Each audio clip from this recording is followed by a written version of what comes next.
I have to give you a little bit kind of introduction because actually I'll be introducing a very, you could say, unfortunately or in a way, it's not been practiced I have not seen, I have been on this, I have been on this path from the age of 18 and I'm now 52.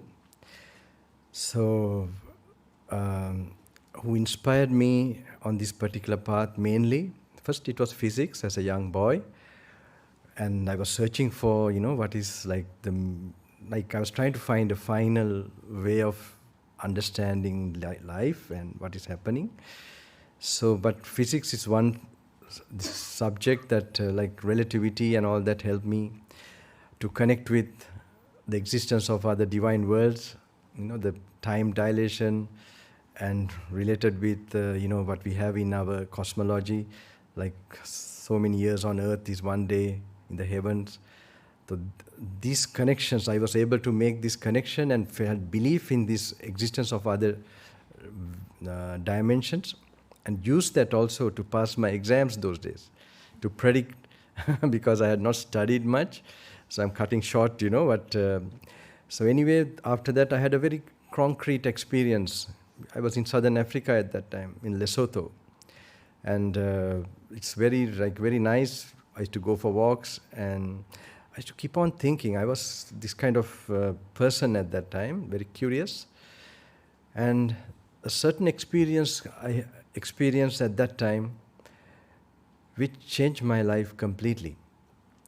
In a way, it made me very calm, peaceful, and also going in this one direction. So soon after that experience, I came to Sri Lanka with my parents. They're still 18. 18 years, I knew before that some big change will happen, and it did happen. And before that, well, I was very, very aggressive to fight in Sri Lanka, when we were in Sri Lanka. But in Southern Africa, I got disciplined more. Can't do that in those countries. So anyway, after I came to Sri Lanka, I met this saintly Bante. Do you have a picture? No? Did you bring it? You couldn't bring, no? It's okay. And I normally wanted to have in the programs two things that directed this destiny. One is a saintly ascetic monk, a German monk in Sri Lanka. He's not a known monk. He was known among the forest practitioners. He's very much like the Tudong in the Ajahn, the Thai tradition. But he was one monk who had never placed until his last moment. And until his body was able to move, he was going Pindapat. And he was unknown. So I followed him at the age of 18. And from the very beginning, he directed me, when I told my own experiences of the Dhamma through physics, regarding anitya, impermanence, which I had a certain experience, and which I saw this is the way to, when I want to be a monk also, after this experience. And so everything was passing away. Actually, before that, I want to study astrophysics, because I thought that's the way to know this. And I was one of my heroes was Einstein. And I was about to go to Princeton, and then suddenly with this experience, it was like in the fields I was walking, and suddenly, like intuitive kind of awareness, when I was just trying to think, like, what are the causes for anything to arise? Something like this in this line. I could remember I had a mental picture of that thought, and immediately, like a flash, that anything that begins in time definitely ends. This came to me like a flash, and with that, everything that I was being conscious of didn't look solid. And so even the mountains, there were nice mountains there. It was a nice, open area. The mountains look like, like they're going to finish. It's going to disappear. And then the buildings at Princeton, even if I thought about going there, the longest, which will last for long in that, this thing, Einstein is gone, everybody's gone, okay? But still what is there is those granite, huge lecture halls or whatever, right? And that also, when I saw, it's all going to just disappear. And in my mind it came, for this understanding there's no beginning, therefore there's no end. This is the one, this is the thing. And I saw in my mind's eye a monk, and that I should be like that. I didn't know much about monks. We didn't have, of course, when we were small, we met and they tied up something and blessed us and something like that, and some talk or something philosophical. So I thought I had to be like that. They are the ones who just keep this last body. This body is just like a vehicle for using for enlightenment, to get this vision and to be detached from everything. So I thought, well, I want to be like that. And one must stay in silent, quiet places like that. So I knew silence was a prerequisite or a main component for this vision, this experience to come. I didn't know why these forest monasteries were made. I have not gone to any like that until then, or even later on only I happened to go after I came to Sri Lanka. So when I came to Sri Lanka, there was one monk coming, arms round to my grandma's once a month, and she was telling me, I want you to meet this special monk. And then we finally, he came, and he looked so saintly and so, radiant. But he looked so simple, I also had my own ideas, and I thought I knew everything but with my physics and, kind of own knowledge. But anyway, I will cut short. I met him in another special way, and he gave me so much, belief in him, and I tried to follow him. Soon as I started to follow him, he directed me to the suttas, the Buddha's original words. So I also it was like a kind of, I was not like unfamiliar. When I got the sutta, I knew how to do it, to read and apply it to yourself, and to take that as a meditation object. It is a meditation object.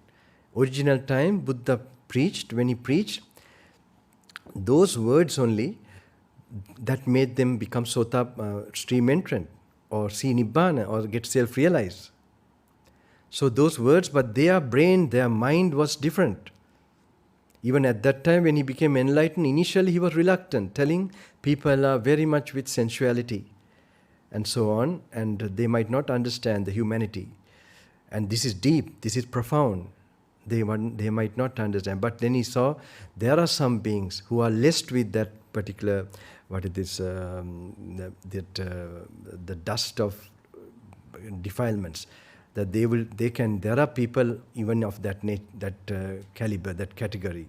So then he started to go and this thing. But today, it has increased more. That level where our mind is too much with sensual desires, entertainment, distractions.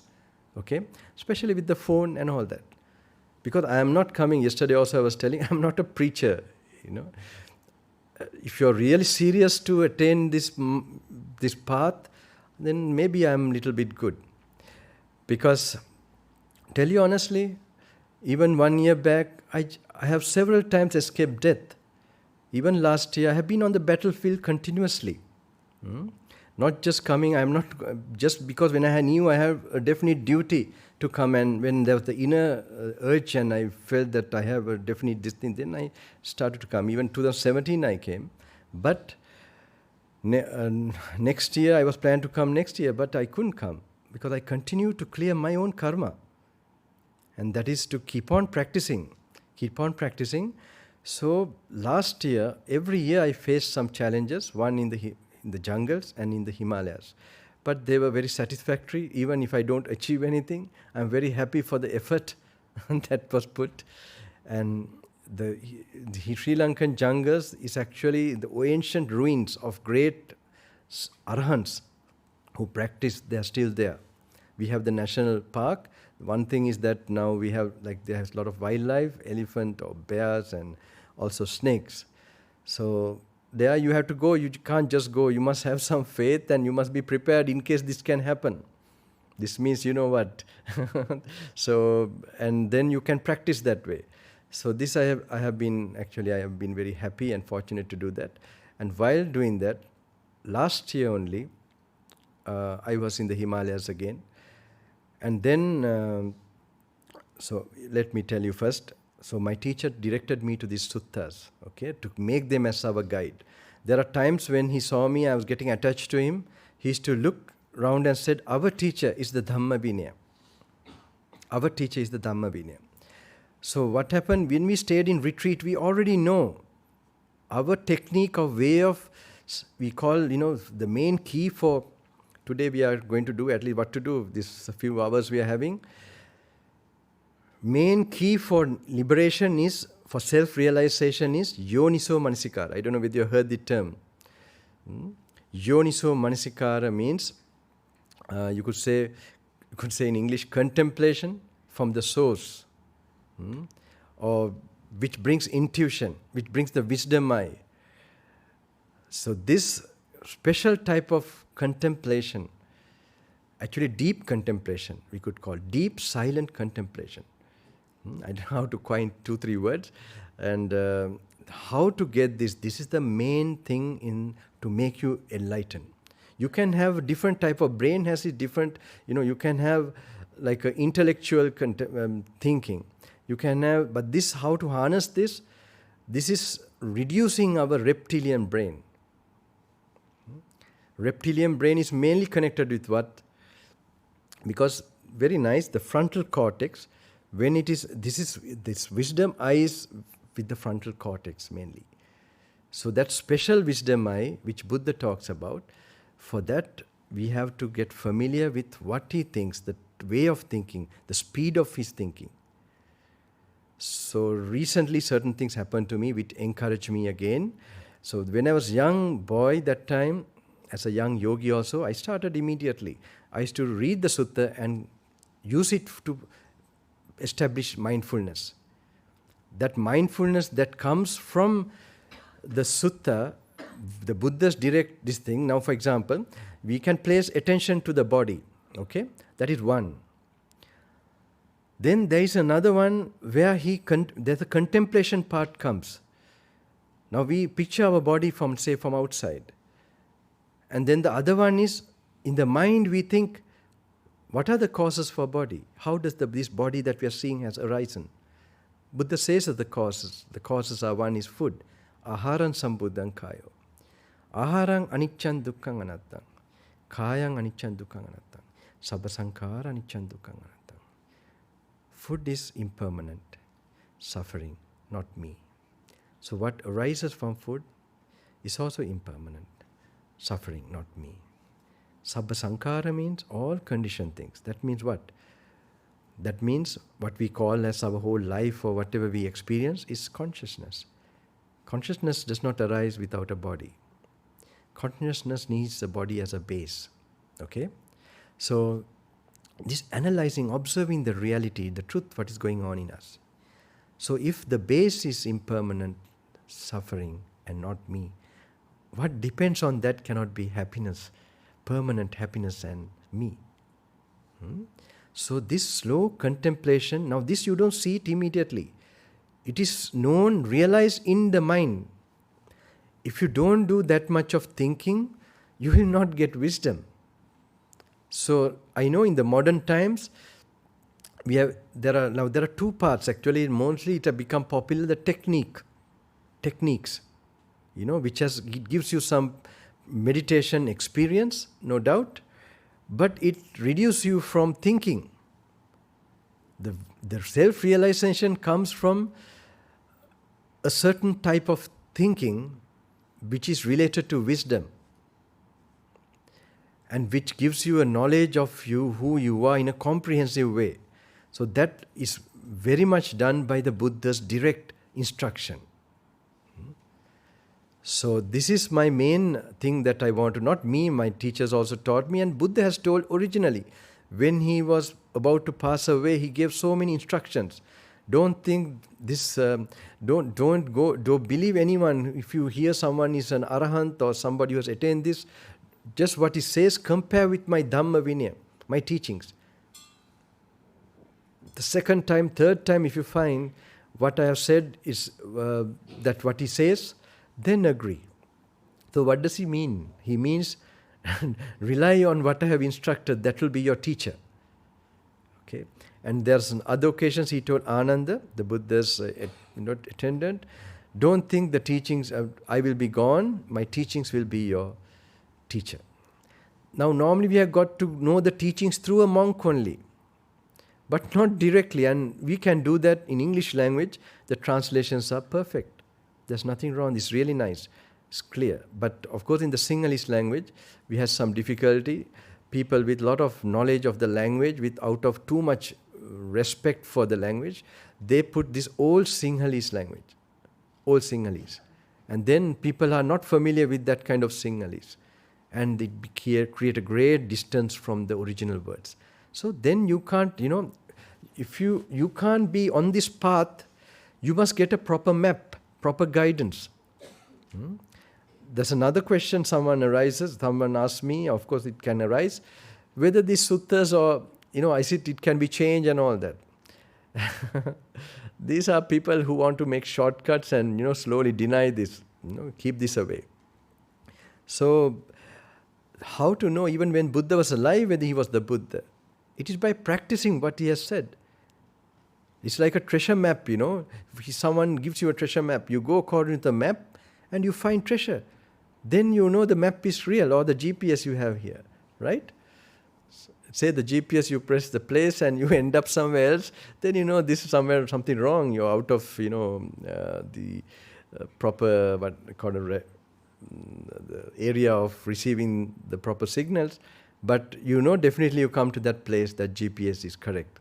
Same like that.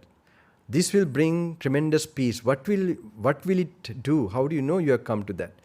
Your defilements will be so much reduced. This is the yardstick to notice. Your raga, dvesha, lobha, greed, hate and delusion should diminish. In your day-to-day activities, if the practice is correct, if the practice is going on properly, your way of reacting to the world will reduce. Because the objects are there same. It all depends on internally the potential subconscious latent tendencies, defilements. So these things, when they are reduced, it's like a wound. If proper wisdom is brought, it starts to reduce. This is all these practices done to step by step to reduce that internal craving and internal, you could say, the wound, to heal it. Then the objects will be there, but you will be less reactive. You're psychologically cleaned and cleansed and purified. And that gives peace. That's the main thing. The Buddha is called the Shantinayaka. Shantinayaka means the chief of peace. Chief of staff. In which staff? The peace. So this is very important. This is the main thing, contribution of the Buddha. And finally, peace, even when you're facing old age, crisis, and what we call crisis, and death. This is the final training. So even right now when you are living, even while you're doing your normal work, you should be able to experience peace if you're really touching the teachings properly and make it a practical experience. Especially in your day-to-day life, when you're conducting your work, you should have some rituals and start to focus and get that. You should learn to go inward and get that particular taste of peace and then do your work. Taste of peace means you open up a certain area of your brain which is not functioning now. So you mean you have a lot of work? No, that's not the case. You have to open up that part of your brain where you're experiencing that coolness, and then you do that multitasking, whatever you are doing. It will make you better, you're stronger. Because when you remove greed and hate from your system, do you think you get better or worse? You'll become... Because when you have greed and hate, you lose a lot of energy. When the loss of... You only learn to take energy from food or sleep. No. You will get energy. You don't know there's another entire different source of energy which comes from the mind itself, where you can reduce food, reduce sleep, and all these things. You will have a peaceful abiding, like you're in heaven already on earth. So what I must tell, I learned to apply these suttas. So there's like one sutta which I read. Sutta, when I say sutta, is the Buddha's original word. It's called Mahahastipadopana Sutta. It is the footprint of the elephant discourse. Why is it called Mahasatipadopana? Because Buddha's footprint is represented as the main footprint. You can put all other small footprints into it. So same way, the Buddha, Sariputta, the Buddha's second disciple, second to him in wisdom, he uses this simile, Buddha's footprint as the Buddha's Four Noble Truths, as the main, you could say, the main idea in this world, and all other good ideas could be put inside this. So why? It touches, now we have biology, chemistry, physics, right? Okay, that is to do with the physical part of our body, okay, body or materials. So Buddha comes immediately. We have, as a person, we have a body, okay, and we have consciousness. Buddha very clearly describes the factors of consciousness also, because it's well known. Now in the Western, this thing, still the consciousness is a big mystery. It is taken as something part of your brain. But in the Eastern philosophies, already among the seers of India also, they knew very clearly that consciousness is something separate from the body. Something about this you can get knowledge from Deepak Chopra. He nicely, makes this clarifies this and explains to the modern world also. Deepak Chopra, he has many books. So, but Buddha explains very clearly even the factors of consciousness. Now we are unconscious and we become conscious. Okay, you can just simply take it like that. Say we are struck hard from somebody. Okay, and then we fall unconscious. And then we become slowly conscious. How do we notice we are conscious? When we begin to feel and perceive. Okay, so when we feel and perceive, we perceive the person we will recognize this person hit me. Then what we'll do? We'll react with fear again. That reaction. So these are 5 terms Buddha call. One, the body part of when you get consciousness is called body. And when you're getting some awareness, that is the immediate consciousness coming. So consciousness does not come, it doesn't come on its own. It has its own components or factors. Their feeling is there and perceiving as pleasant, unpleasant or neutral. When it perceives as pleasant, it reacts. Now someone hit you and you recognize that this is the person, that is the perception, and then you react. You want to avoid, or you get a shock or something. That reaction is called sankhara. In the Pali we call it rupa, vedana. Vedana means feeling, perception is sanya. And then sankhara means the mental reaction or volition. This is mainly the intention that comes out of that, the reaction part. So that is we call in the Buddha's teaching the karma. Okay, that's what drives this whole thing. That what manifests a body again for that consciousness to go on. So if you have some doubts about this, I would say you make more research, because it's very important. Buddhism is not a teaching where you do it for some peacefulness or some good health. It has a bigger purpose. Buddha has a bigger purpose. His suffering is a bigger thing. Not the just suffering of being poor or anything like that, or having ill health. It's about a bigger question. Of course, we have to be settled with those things first for us to go on a bigger journey, to find other things as suffering, the uncertainty of life, and many other things, and fear of death, and all these things. So, what happened?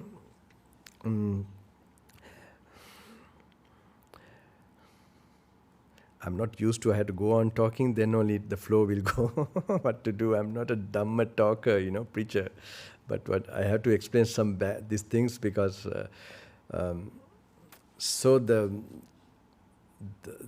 are the parts you must know. Okay, so we have he called the 5. He called this is the suffering. Why? 5. These 5, body and consciousness, the components of the consciousness are suffering. Why? Because main thing is they're impermanent. They're changing. They're bound to change. They're conditioned phenomena. So we know already the karma we make, that's the one that brings out the body. So I believe for you must get this idea of karma. If you must research and get it. I don't tell you to blindly believe this also. I would suggest one book called Edgar Cayce's Many Mansions. He was called the Miracle Man of Virginia. He used to go into an unconscious state, and he used to diagnose people's difficulties, problems, and chronic problems. And then he used to go to the causes of it, the karma they have done sometimes during the Crusader time, to like this period, what they have done as a soldier or whatever. So today I just, so this retribution is there, this law is there, how it happens. And sometimes in our own life, we could know how things are happen if we have enough samadhi, that we can notice these patterns, how the same things are repeated in the working place, in the family situation. And if you know the Dhamma, you try to change your way of looking at things from inside and not try to change the objects around you. That needs some understanding, wisdom, and some training. And immediately, when you are not doing wrong things, you are not doing wrong things, even if wrong things are happening around you, even thinking or speaking or doing, when you reduce to do that, you begin to get inner peace. Peace is not got by when things are peaceful outside. Peace is got by when you can be at peace even in an environment of chaos. When you can have right vision, right attitude, right view, right awareness, then only you begin to get that inner peace. And when you are not doing mistakes, you have peace. Okay? So anyway, so what I want to tell was these 5 things. I had this one sutta about Mahahasti-Padoppana Sutta, the Buddha's footprint. And in that sutta, Sariputta, the Buddha's second disciple to wisdom, he breaks down, he takes the rupa, form. And there is an old way of looking as 4 elements. The form is made up of 4 elements. Apo, Tejo, Vayu, Patavi. It's called hard nature, watery nature, and heat. And the other one is Apo, Tejo, wind, movement. Okay? So this, why Buddha takes it like that? He didn't take it as atoms or this thing, because this was a way of looking. It was sufficient for his purpose. It is to see things as they are. So, and also to see that, mainly to see, okay, I will show you like this. For example, say hard nature. The hard nature, say my cheekbone, okay? And this mic. If you take it as a nature, is there any difference between the nature-wise? No, okay? Say urine, you have the watery nature, which has more of that nature in the urine or in your blood, the watery nature or a liquid nature. Say you have it here. Normally we feel this is my urine, okay? Though we don't say it verbally like that, but we have that sense that this is me. And then when it goes stay into the toilet, inside, what happens? Of course you don't have that idea again. But it was the same thing with this here, because just it's in this space and this the thing, you get the concept, an idea of I. So there's a way of, with the 4 elements, you take them apart mentally. And then you see that how the concept goes away. Even this building, the hall, this is an idea. But if you take away all the parts that make the hall, it loses this idea. Same way you begin to, it's a meditation, it's a very special meditation, where you are really seeing through and through the true basic nature of our being, existence. That's another type of awareness. In that awareness, the delusion of an I goes away, fades away from your mind. And when the delusion of I goes away, even attachment and aversion, these things also go away. Because you're seeing them not in a subjective way, in an objective way. So this is a main part of the meditation.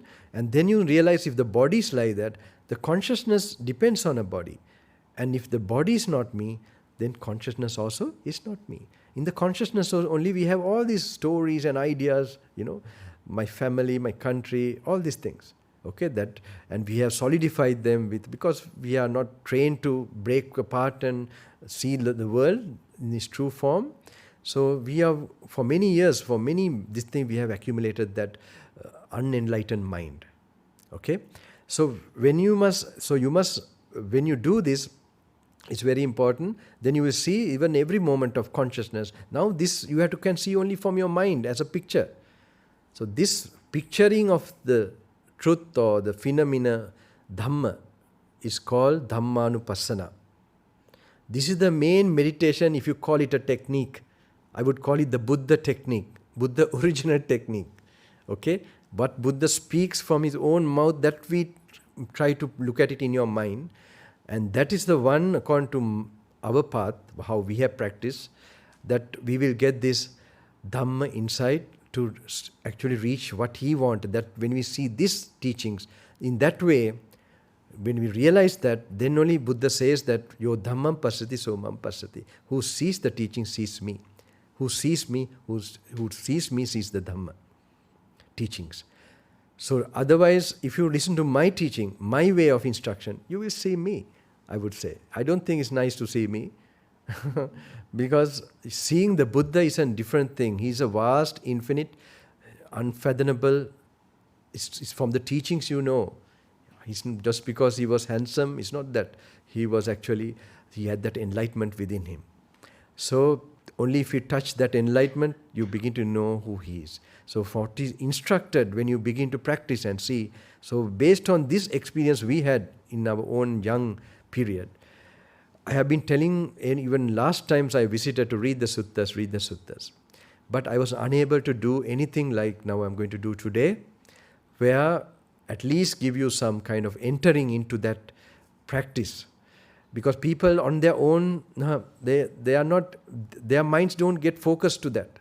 Because they're so restless, it takes some time, it's a little bitter.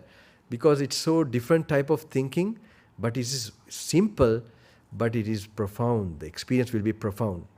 And recently some other things happened to me, which now I went to Himalayas again and practiced all these things. And then I was again, actually I reduced my reading the suttas after a certain period.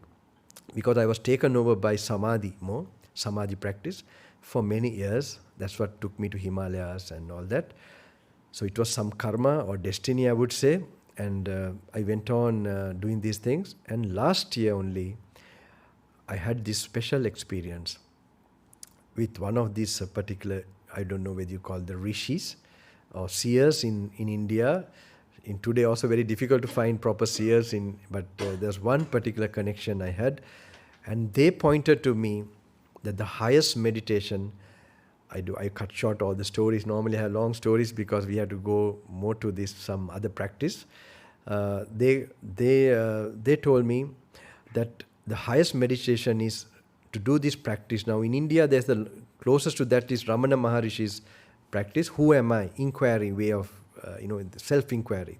So that inquiring again and again, and then begin to know that body is not you, not me. And then, but of course, they have an experience that witnessing and that observing is just taken as some higher me. So, but Buddha explains very clearly, we can see how the me arises, idea of I arises related with feeling. Okay? So, wherever you are still connected with a feeling, where there's craving, the idea of I will come. We will go through it now, how to look at it, okay? With the very words of the Buddha, not my teaching. That's I'm going to introduce to you all. So anyway, I must tell you the background that made me to come and do these things now. So last year, these all things happened after great difficulties. I first was in Himalayas. I had an operation for stones. And then I was bitten by a dog. I've been in jungle so much, but nothing happened. But in Delhi, this dog bit me. He suddenly saw my robe maybe. And I am a person, I have my devotees like Kapakaru, like who attend far away. I try to do things on my own. Here only I'm stuck with some of these people. What to do? I can't come walking here.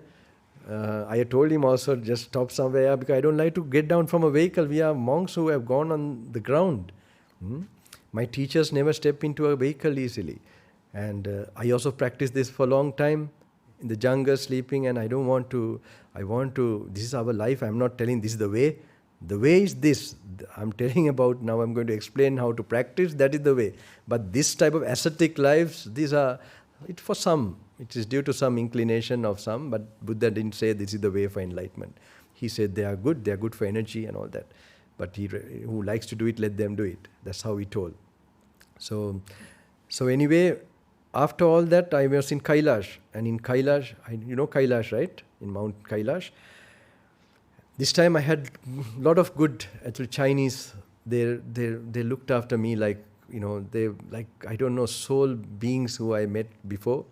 So they gave me all the way looked after me, but my body was, feeling weak, extremely weak.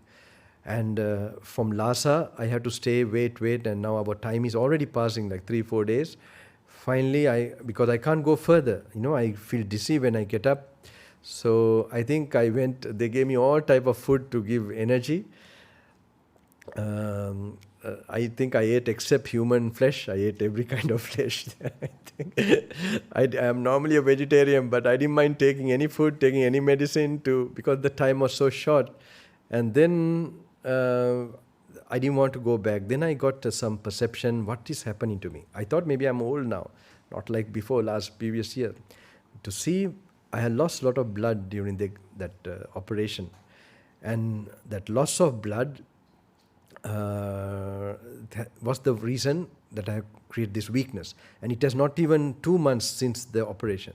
So the doctors didn't know that I will be going in such a kind of exertion. They thought I would be normal thing. That's why they said, you can do anything, don't worry, Swamiji, in India. But they would never expect I was going to Kailash and things like that. So then I realized some of my advisors, I have some, like, not my teachers, but still they told me, without tiring yourself, if you can have a way to go, otherwise don't, then otherwise, twice I nearly passed away in 2015 in Kailash due to altitude sickness. I don't know whether you have been to high altitude. So this was 2015. And another time, anyway, this time also similar, but not that severe. There was another route where the flight goes to immediately high altitude. That's also dangerous, because suddenly going to high elevations without acclimatizing slowly, that can create that altitude. So, but what we did was, they brought the oxygen and all that. The vehicle came the other route, 3 days, and I went by flight to this place, and they picked me up. And first time I was going with oxygen. Not that I was bad, but I was taking precaution. So the whole night, even in the guest house, they put me, I had to take oxygen and then return back. But at least I did what I want to do there. Some things I do for my own path. So anyway, I came back. After that, August 1st, I was having these special experiences taking place. That's why I said, every great difficulties and this thing, there is gems waiting. I have been experienced this many times in my life. When you can go through some hardship, difficulty, if you have patience, you go on, you will find there are great things waiting for you. So after that, I had this connection with these special people, and I was doubtful whether I'll ever meet them, but my assistant was very sure that I will meet, because they are like having lakhs of people now coming, because they're performing certain miracles and showing the power of the mind. I was very happy. So what happened, I don't know how, I was meeting him several times. And then my assistant told a nice story in India. He said, I said, how are you? How did you have faith that I'll meet this person and I will have this interaction? He said, he called me Swamiji, okay? I don't know, in India, you know the term Swamiji? Swami in one sense is a respectful way in the Buddhist way, but Swami means in Hindu ways, those Hindu, so my assistant is Hindu actually. So he told me, so I asked him, how you have faith in me so much? He said, like in an airport or anywhere, like say a big drug lord is coming out of the airport, okay, who is dealing with drugs. He has a lot of influence and all that. When he comes out, he suddenly sees another one. There's another person outside who is doing some drug business, okay? They recognize each other.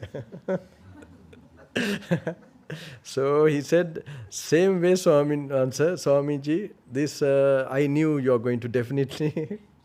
So actually, later he told me also why we are meeting that particular saint. He told me why we are meeting. We both have been doing the meditation together. We have been brothers in the yoga, in that birth, in one birth. That's why this meeting is happening so many times. So I see who are doing on the same path, they are giving help to each other. It is like a battlefield, and then like generals giving support to the other generals. And this is something like that. And what he mainly told was very important. Later one night he came from his like a kutiyar or hut. said, not enough, not enough. No, I was surprised, like I was wondering what did he mean by not enough? His English is not very good, just like me now. I have not been speaking English for many years, but now maybe it's got so difficult for me and suddenly have to shift to Sri Lankan language.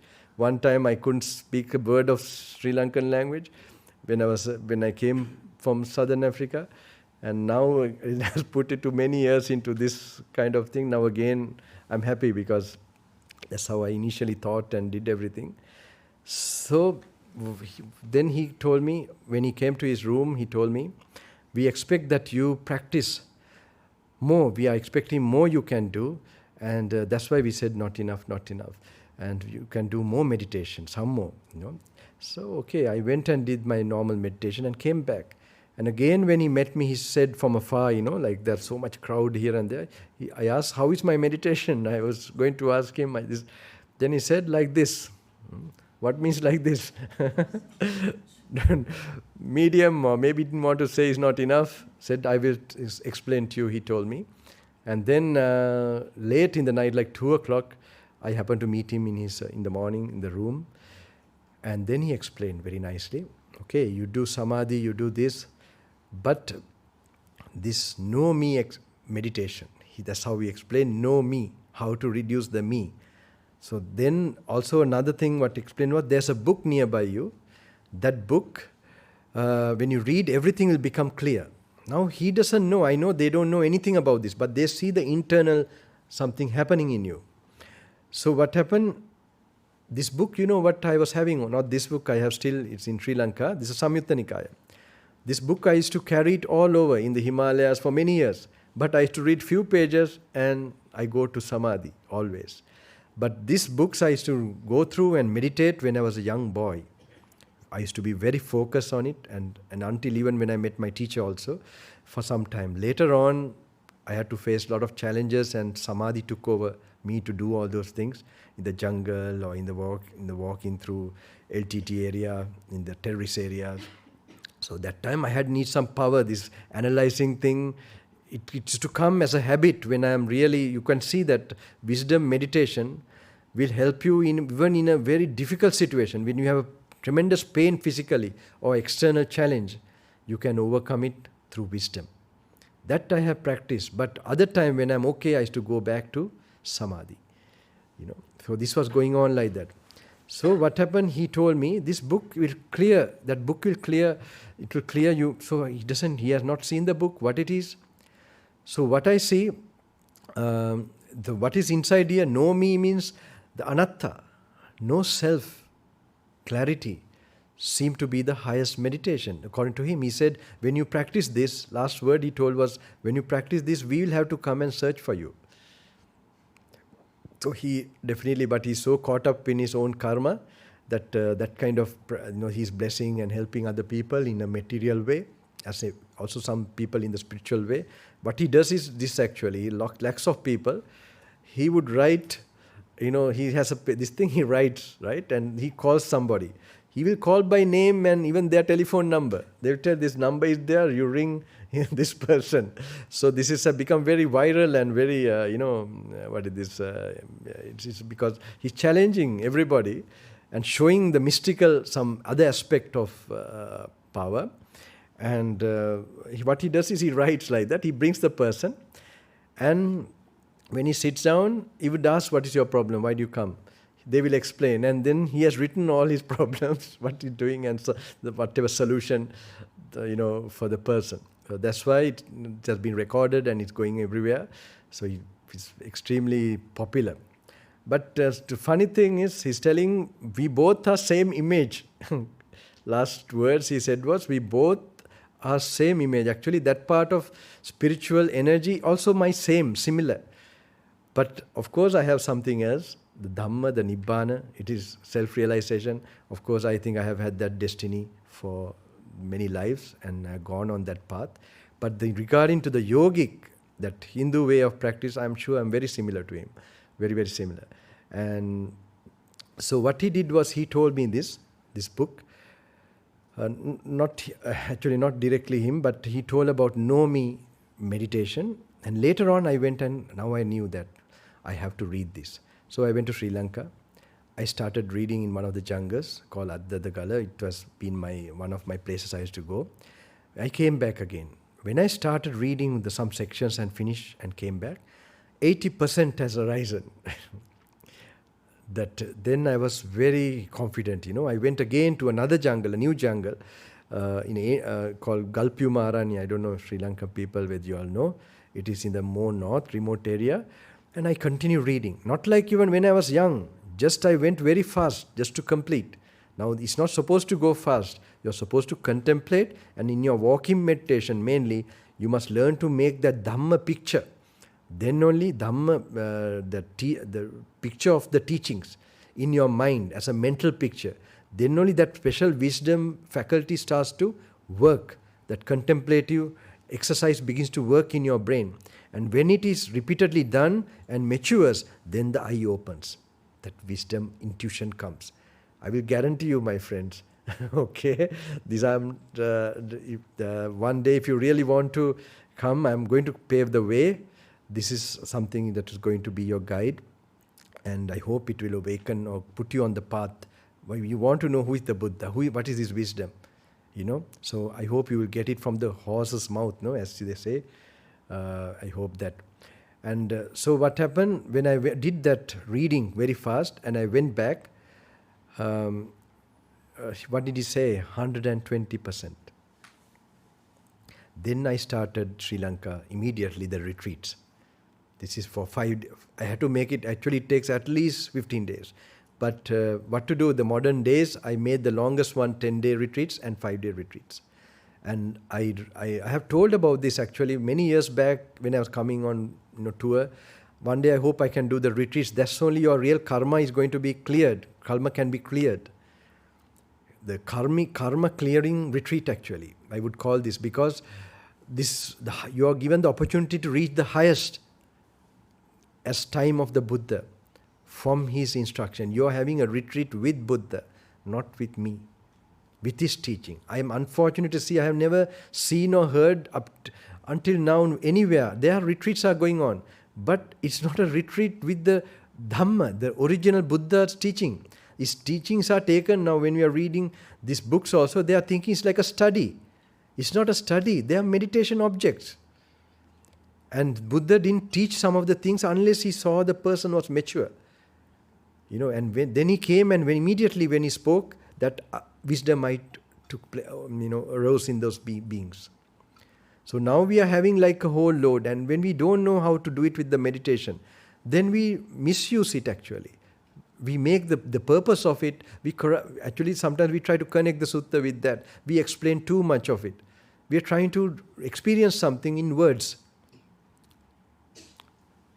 Some things which we should not talk about, it's an experience. So these are like signposts we must use.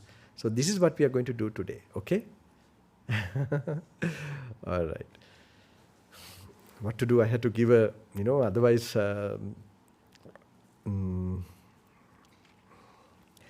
So, but the thing is, people have not been prepared.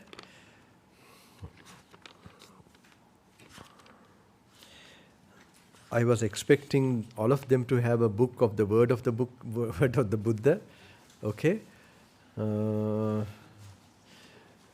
If anyone brought it in Sinhalese also doesn't matter, who are reading in that language. Buddha Vachanaya Pota. Okay. So, the 5 days, I have told, actually I have made it a point in 5 days and the 10-day retreats. I'm trying this 1-day retreat also, I'm trying to give at least a bit of it. I had told not to stay too long in samadhi or any other thing, because now we take or some peacefulness, because here, when you keep on reading, reflecting, I know a great merits are accumulated in your mind and in your system. According to my experience with these yogis, there's something that happens in your brain so that will enhance even your concentration, mind power, any type of mindfulness you want to develop with this. When you're touching the Buddha's teaching has a certain miraculous effect. We must learn to actually know about this. It has a special effect that happens in the brain. Now, some people told me when they are now going through this, they said, this is the last thing we did, Swami, Bante or Ajahn. This is the last thing we did. We are like reading because they take it as reading books.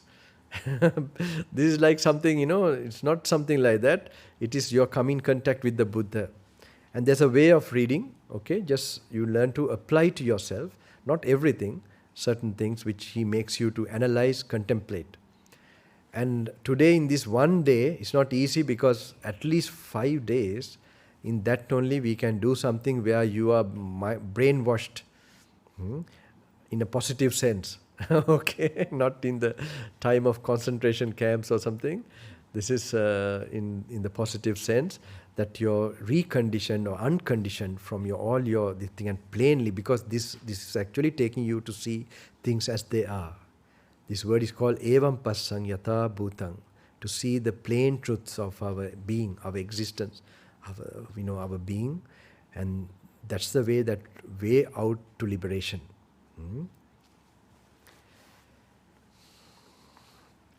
In the retreat, we have actually 3 to 6 o'clock in the morning. That's a different one. I have given that time for samadhi. And also I mix it up with cosmic energy also, a bit like a little fruit salad. Okay, so I have every part of it in case you're a little more into the mystical part of... so that is also, I said, use it also for some things. And then you go to the philosophical and then the enlightening path, solid path, with right actions and right words and right deeds, correcting and creating the foundation, and go for self-inquiry, self-introspection and analyzing, and that will bring enlightenment inside you. But then what kind of self-introspection, self-analysis is done by the guidance of the Buddha's words. When you're meditating, when you're walking, especially the walking, I don't know we can do walking meditation, Can we? Outside. What about the weather? No problem weather, right? You have all good clothing, I hope. Because we need not to sit like this actually. Only we can go into car park. Okay. All right. Round also. Silently. Don't take flags or something around and like we are having a demonstration. Or don't meditate too much, that will fly out of the ceilings. Okay. This happens, it can happen in our 3 to 6 meditation. 3 to 6, one is full of samadhi and mysterious happenings, right? So, but we have it in, I was actually expecting to have it here. What to do? I think you all have different situations, I don't know here.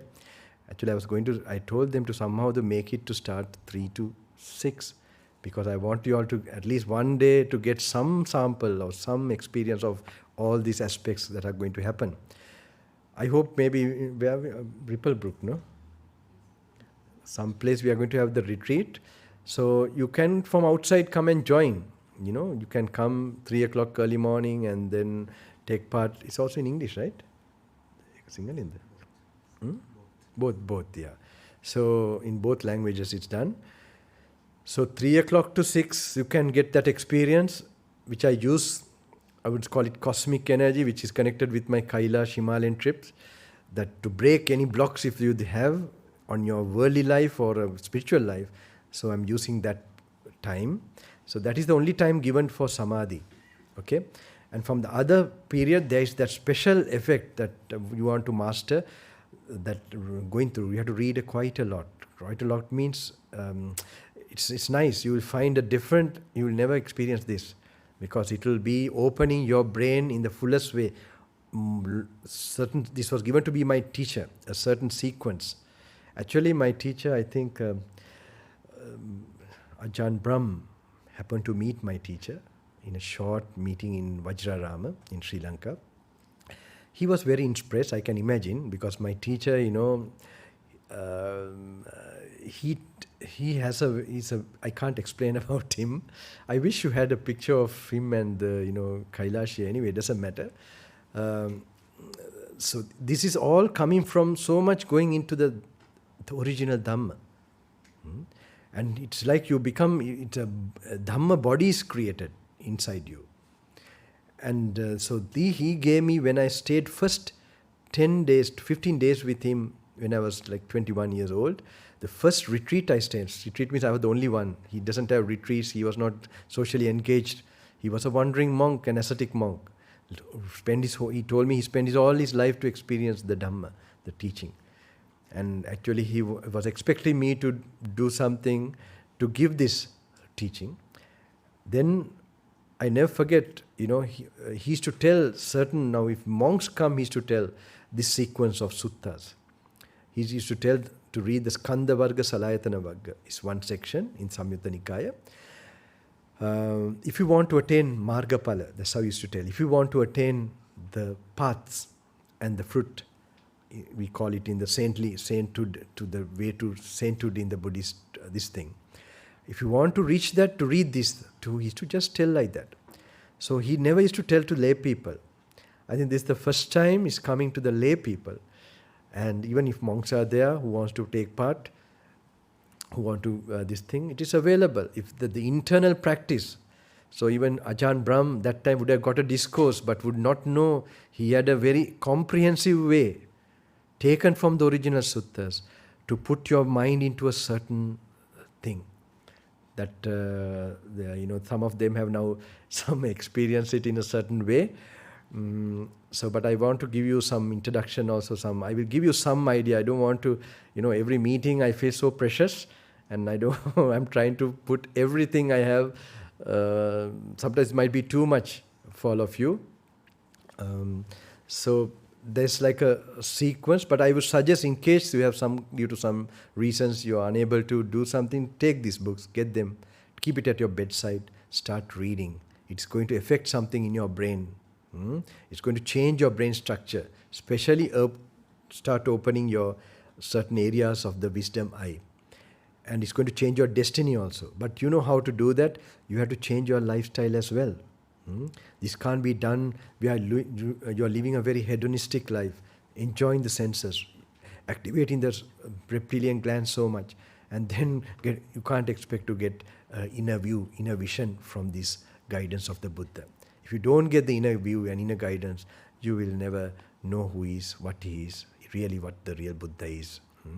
So you have to change your life, make yourself calm. You can do it with compassion meditation, anapanasati a little bit, breath observing. Do it as a separate practice, and also do as reading the teachings and use it for contemplation. If these two go together, you're bound to be on the highway to liberation. Okay? And the other way is your daily conduct. Learn to practice to keep your attention to the present moment. In your day-to-day activity, remind yourself what you simply see now. Pay attention to that. When you're walking, suddenly you might be going to the past, the future. Remind yourself just to pay attention to what you're seeing, and then go to the attention of pain to the body. How the pressure of the feet or whatever. You are holding the steering wheel, of the touch of your body to the seat, and then looking at the things, to drive. Just simply try to develop that kind of awareness more. But that alone won't take you to enlightenment. That will be a mode of life that will bring more peace of your mind in your mind, and that will help you to get that deep faculty working. Okay? So while you're living such a life and not removing one by one addictions, and one by one, that's so important to monitor daily and to learn to enjoy that. There are two types of happiness. One by indulging the senses, and the other one is giving up the senses. So the other one, when you experience the pleasures with the sense impressions, what happens? You have, that moment you are excited, but after that, it's so empty. You have to go again to experience it, again and again and again. And then what happens in your system? You begin to have a sadness for no reason. Unsatisfactoriness for no reason. Say now you remove this, develop this. Initially you need faith, and it looks like you're coming out of an addiction. You are tempted to do, and you're trying to control yourself. But when you begin to do that, what happens? You begin to have a happiness for no reason. That's very important to get that. Just you're there for no reason, you're happy. Because this universal law, where craving, proportionate to your craving, your suffering will increase. So whatever you nourish, any kind of pleasure or experience, where the craving is increasing, you're bound to get, as a total thing, more suffering in that. It's not an exaggerated thing. These are what Buddha became enlightened to. Now, if you live a life or do things where the craving is decreasing, then you will find true happiness begin to come. That means you will not have a long face.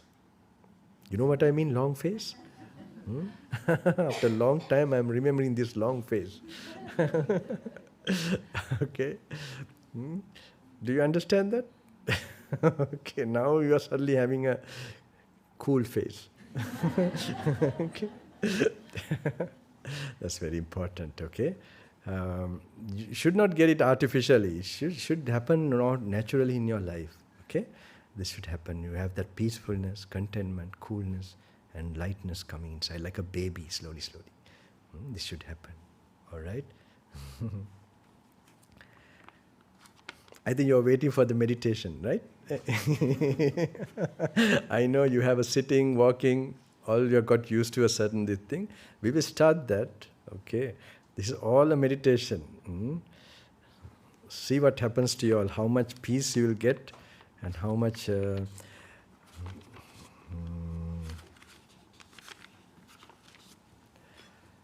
So I must tell you, so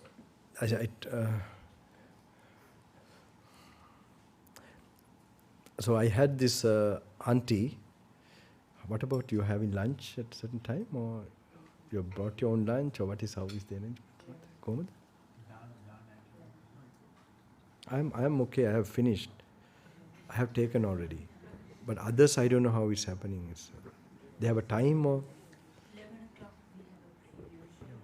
11 o'clock. Okay, okay. You can go.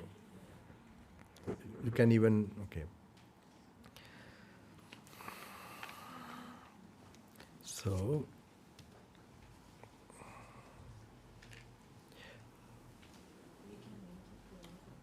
okay, yeah, it's okay. Yes, okay, because if you please sit comfortably, okay? Don't think about your body and strain. You must nicely. Oh, Mother.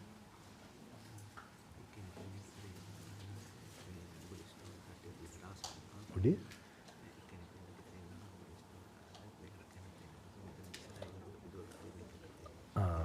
But it's not. Okay.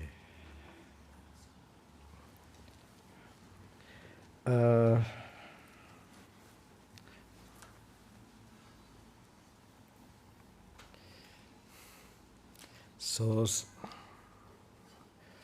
for young people, I would suggest actually, yesterday in the programs I explained, one by one, disciplining yourself.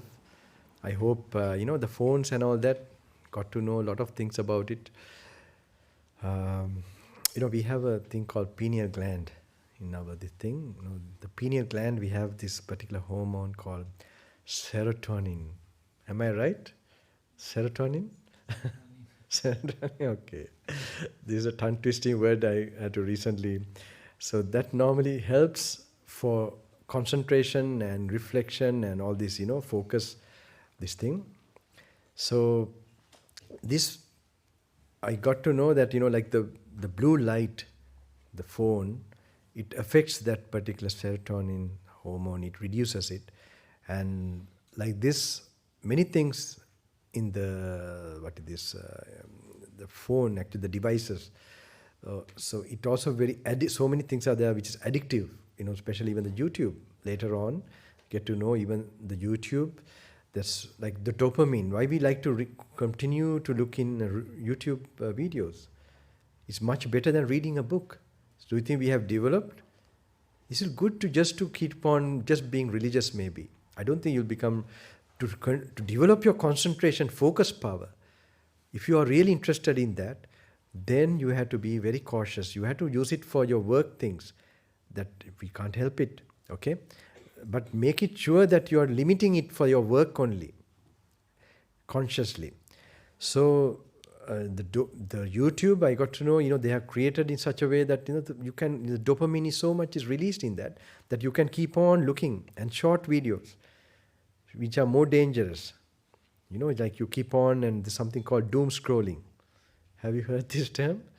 Doom scrolling?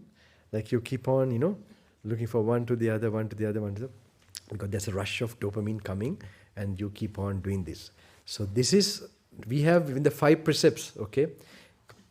We have Sura Mere Majjapama Dattana, avoiding intoxications. Now it's not wine or beer or what is this, alcohol intoxication. It is the phone, okay?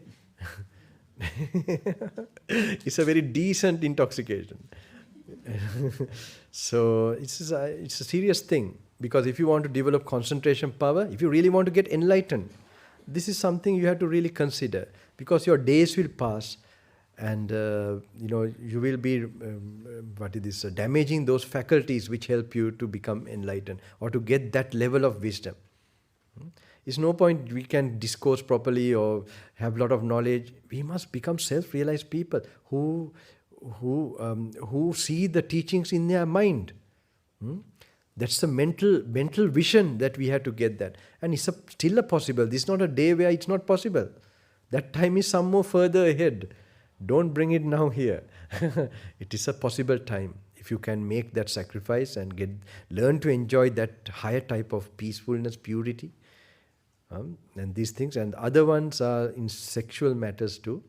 So these are the main things with the reptilian brain, which in the modern time, I call there's a group called NoFap. These are for young people too, and even old people, if they have not known this for all these years. This is in the ancient time called Kumara Brahmacharya. These things also must be practiced. Otherwise, you can't go on this. You can't harness that brain power. You can't harness to that level. I know this might be too tight for some to hear, or not their cup of tea, but can't help it. I have to tell. Those days I didn't even like in programs if anyone brought any phones or anything. But it's totally prohibited in this retreat. This thing I have told, I don't know it should be done. But now here I got to know, it's now this PDF of this book is sent, PDF, right? I know the word PDF, I think they send this book or something into that, all right? PDF copy. Okay, so they have got it, they have to use their phones, right? It doesn't matter for now. Sorry, Buddha, I had to tell. But to do, at least they get to read. They're necessary for them to read today, as I have emphasized to you all. This is the thing you are going to accumulate. We'll see. I'm happy only. I only hope that those beings who see through, they will tell this group has developed something today. Okay? This is what I'm interested. And that you are gaining something, according to my recent got knowledge, that just simply reading and contemplating will harness your mindfulness power and enlightenment power for future. Okay? Don't stick to too much the sitting and the thing for this retreat. Okay? We'll try to cover this book at least. Then we know that I have put something in your brain for your destiny, at least in this short period, for some change to happen in your coming future. Okay? This thing I remember, I used to have a very angry auntie in Sri Lanka. I was left with her when my parents left to Southern Africa again. I was left with her to do this actually, to do my A-levels, advanced level, the university entrance. So I was staying with her. So I told you those days when my teacher introduced me to read the suttas, I had already the idea, get the book, and then I used to apply to myself. He didn't teach me all this, but I had it already an idea how to do it. Read it and then made a mental picture. So it was about this, I told you, Mahasti Padopana, the elephant footprint, that sutta, which mentions how we are made up of this body, feeling, perception and all that, mind and consciousness. And this, he takes the body part out and then he takes it separately and contemplates it, like the hard nature, watery nature and so on. And takes them like what is internal to us and what is external to us, like our bones, kidney, they have the hard nature. Okay? And the hard nature outside is same, like that, to look at it and see this bone, the kidney is not me, not I. Okay? This mental picturing. This is, now when we are reading, you'll have to do it on your own. So I used to do that. Okay? And then Buddha also explains in that, this thing, not Buddha, the Sariputta Maharatan, also the impermanence also. Like it says, say the watery element. Like there's sometimes you see a river flowing, a huge river. Suddenly it reduces the water so much that even a tricklet of water you don't find it flowing. What doesn't fly when the rain is not there, you don't see any water flowing at all. So that way, to see the impermanence of even that big water body, same way even the blood and little watery nature thing that is flowing in us, how impermanent it is. That is a kind of contemplative wisdom we have to silently. So a silent mind and a peaceful mind helps to do that. Okay, if you want to get some intellectual tickling, this is not going to be interesting. You understand? Tickling means kuchikavana. So this is, if you want to know, go into that deep contemplative analyzing, then this what Buddha or his disciples are telling, it will make sense. But when you try to come to that slow contemplative, that thinking, that's the one that will bring you this enlightenment. Okay, so when you look like that, you have to mentally picture that. So you have to be really light-hearted and peaceful, bright mind to do this practice. This is one of the conditions you need. So even now, without that also, if you try to do it, you will gather some positive, tremendous energy, which will counteract your negative things in your life more faster than any other exercise you would do, I think.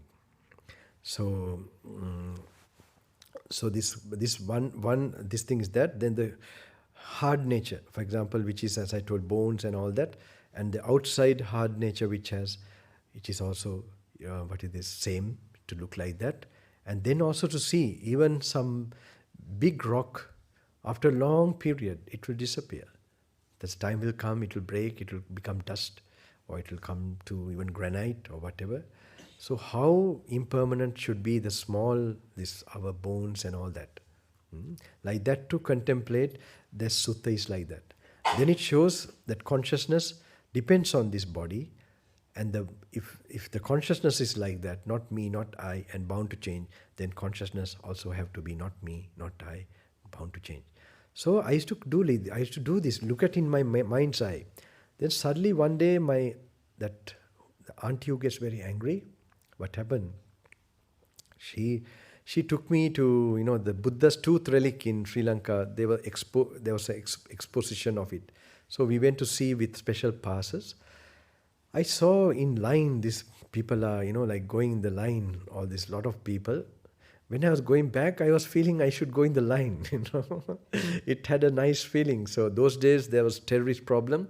So where a lot of people are gathered, bombs go off, and so there's this fear. Suddenly when we came back home, after some days, I told her, no, I was those days little bit stubborn, and I told her, I want to go, I'm going to see the tooth. I should have asked, shall I go, can I go? So anyway, I was not that polite at that time. So anyway, I told her like that. And she went on shouting, That's okay. That you understand without a language, right?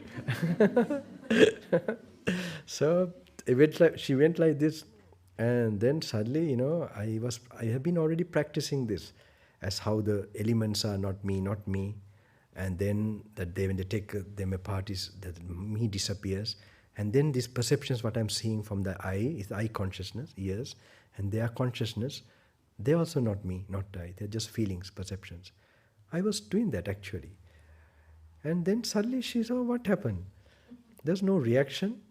And this was her first time and the last time she scolded me. Okay? So these have to be practically applied. This is how it is done. You have to now, I have done this in the forest so many times with a lot of pain, with poison trees, and some robbers, they looked after me in deep jungle. This happened many years back. I was cutting across forests, like tudong, from forest to forest that time. And then I was, like this special leaves are called mausa. I don't know what you call in English.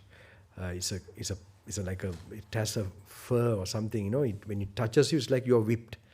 So I thought there are thorns that have been pricked in my body. So then I had no other option. I had to just, when I touch here, the pain here, then touch, especially the head area. I had no covering, and everywhere, body and everywhere. I got to know later, when you are this thing, you get fever and you can even die.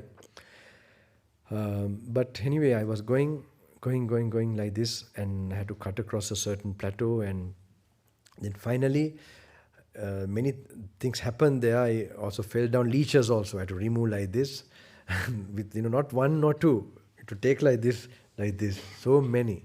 And one point I was going like an animal actually, like crawling and just going for survival kind. If I tell the truth, but how I went.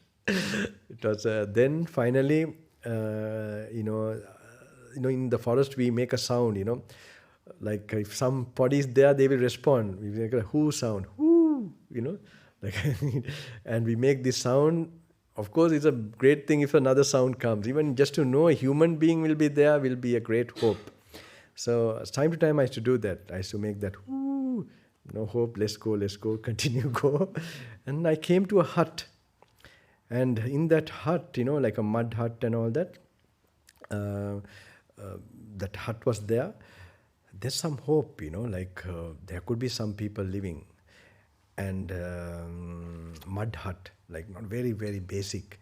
And then I went a little further away. I made a who again, and another who, nothing. Then I was thinking, I'm going to die here.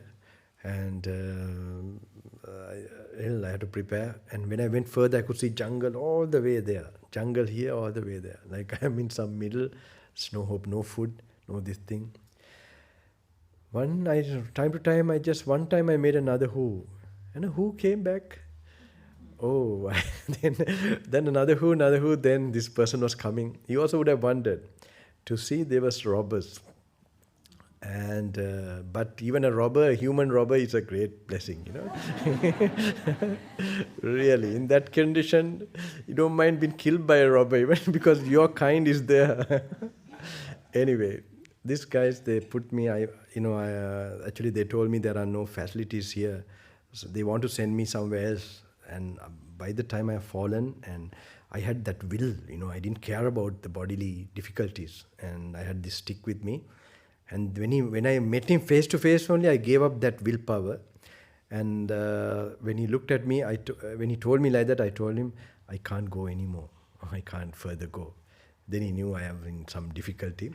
Then he took me to his, like small hut.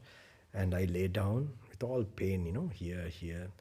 Then I was trying to, and I could hear him going and telling to his other friend, I don't know, this monk appear from here. We have stayed here so many years. Nobody came from this side. I don't know why. I think he has no idea what he has been doing. He's in so much pain. I thought they were angry with me. Like why I've gone through, and they come to me and said, "Oh, Swaminwas, how are you?" With all respect, and they are so sad. And they also brought some hot water and cleaned my legs and everything, and all getting swollen, with the leeches. Then while lying down, I was trying to calm my mind down. That's the time, I tell you. So I normally have this samadhi meditation. I was trying to get this thing. No possible, not possible. Especially when you are damaged in the head area, you can't get samadhi. Samadhi, you need some kind of... Now, actually, I am also for these programs. I try to protect my body because I'm trying to give both. Sometimes in my presence, some samadhi aspect also goes out.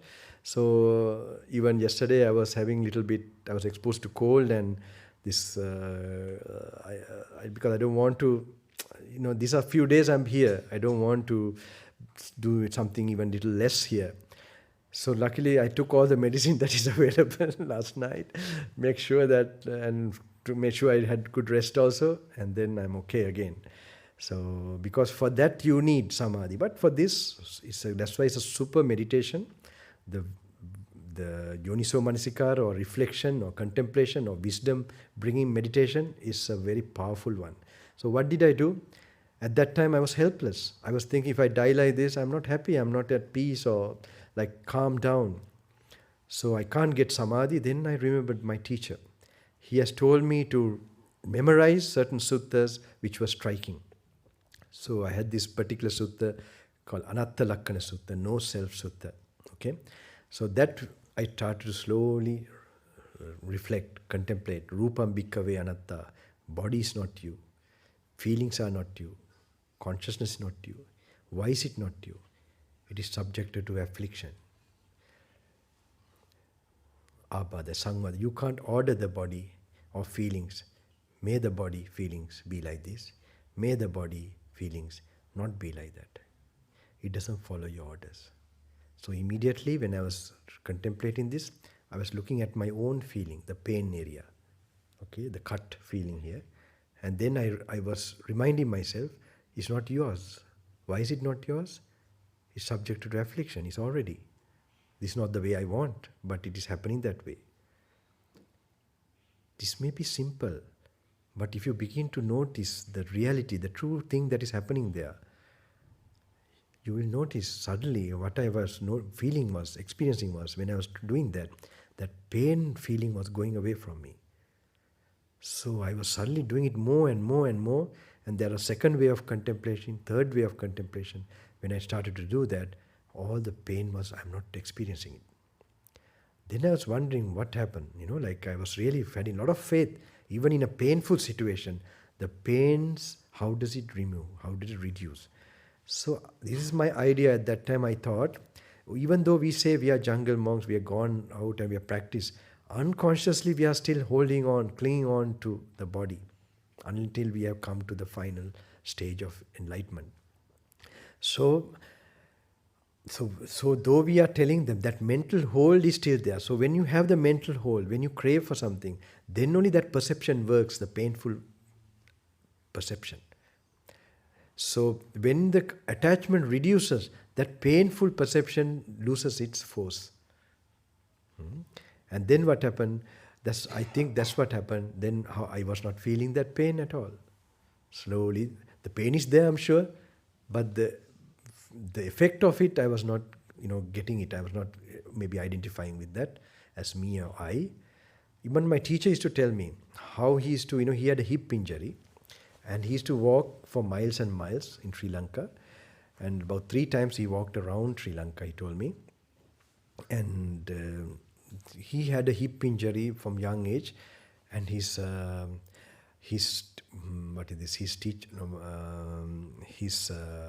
the doctor has told him not to walk any further. And he has anyway walked until Kurunegala. There's a capital called Kurunegala, a city, major city. Not a capital, a major city. So how did he walk? He used to tell me, he used to focus like this flesh is there, and the painful feeling is the mental factors. So it's just the flesh is touching, okay, and focusing on that very touch part, and in a way separating the mind from the body by paying attention. And then, so he said like that he was able to go until Kurunegala, that city, walking. That's also quite a long way. So anyway, later he slowly reduced, and slowly he was going only areas of Pindapath. And finally he had to be in bed. Then we were there to attend on him. So this is very important. I hope this will help you all also. Now while you're reading, if someone shouts at you at a working place, it should help you all. Otherwise useless. Only on a retreat place or in a place like this you practice. It should be affecting you in your day-to-day life. And then you can't change the world, but you begin to change how you react. And because of that purity, you will find your peacefulness goes away. No one can put you down. You yourself puts you down by your wrong behavior. Okay, if you make it any place, anywhere, if you don't get angry, there's a way out of anger. If people are angry around you, and if you are not angry, it doesn't mean, you might not show you're not angry, but inside you're scolding, there's also anger. Okay? And people feel the vibrations. But if you really don't become angry, there is a purity within you. Okay? When you have that purity, a mystical force goes from you. And you know what it happens? It heals the person who gets angry also. It changes his angry nature. It will happen. This is a very interesting thing. There was one incident, okay, I'll tell this. So, okay, I don't like to, it like boasting also, but doesn't matter. There was this very angry monk, okay, in one monastery when I had to go to the toilet there or somewhere in one of the remote areas. So, and he was a little busy-bodied also. So anyway, I had to, and then he treated me very nicely. He gave me some things, and for some reason, I think I had to leave my robe, or it was torn, or I had to get another robe. Something like this happened, I can't remember. But anyway, I had to leave my robe. And but I saw, how do I know he was getting angry? Maybe I saw he was getting angry with some other people there. And he looks very restless too.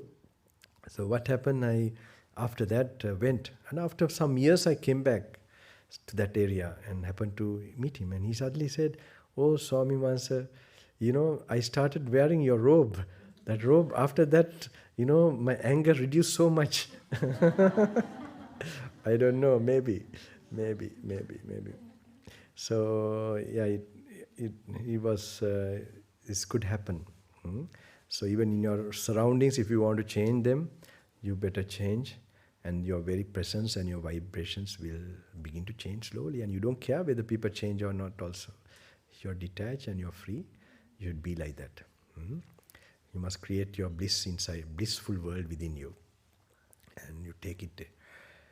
So one more thing before I start going to this. You will wonder when I'm going to start, okay? This is something, a deep thing my teacher imparts. Now actually I have been telling this even in the programs because I'm making it familiar. I don't know how far it will.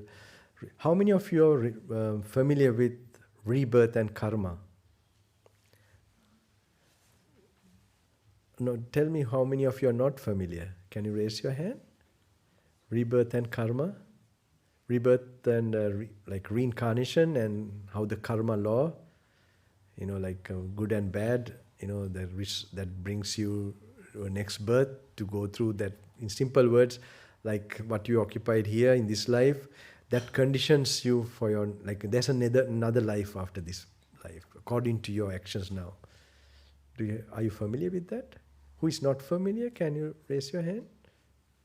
You also? You're not familiar with that. Where did you come from? Saudi Arabia? I'm joking. All of you are a little bit familiar, are you? Are you? Who? Is there anybody else? Okay, majority seem to, all right.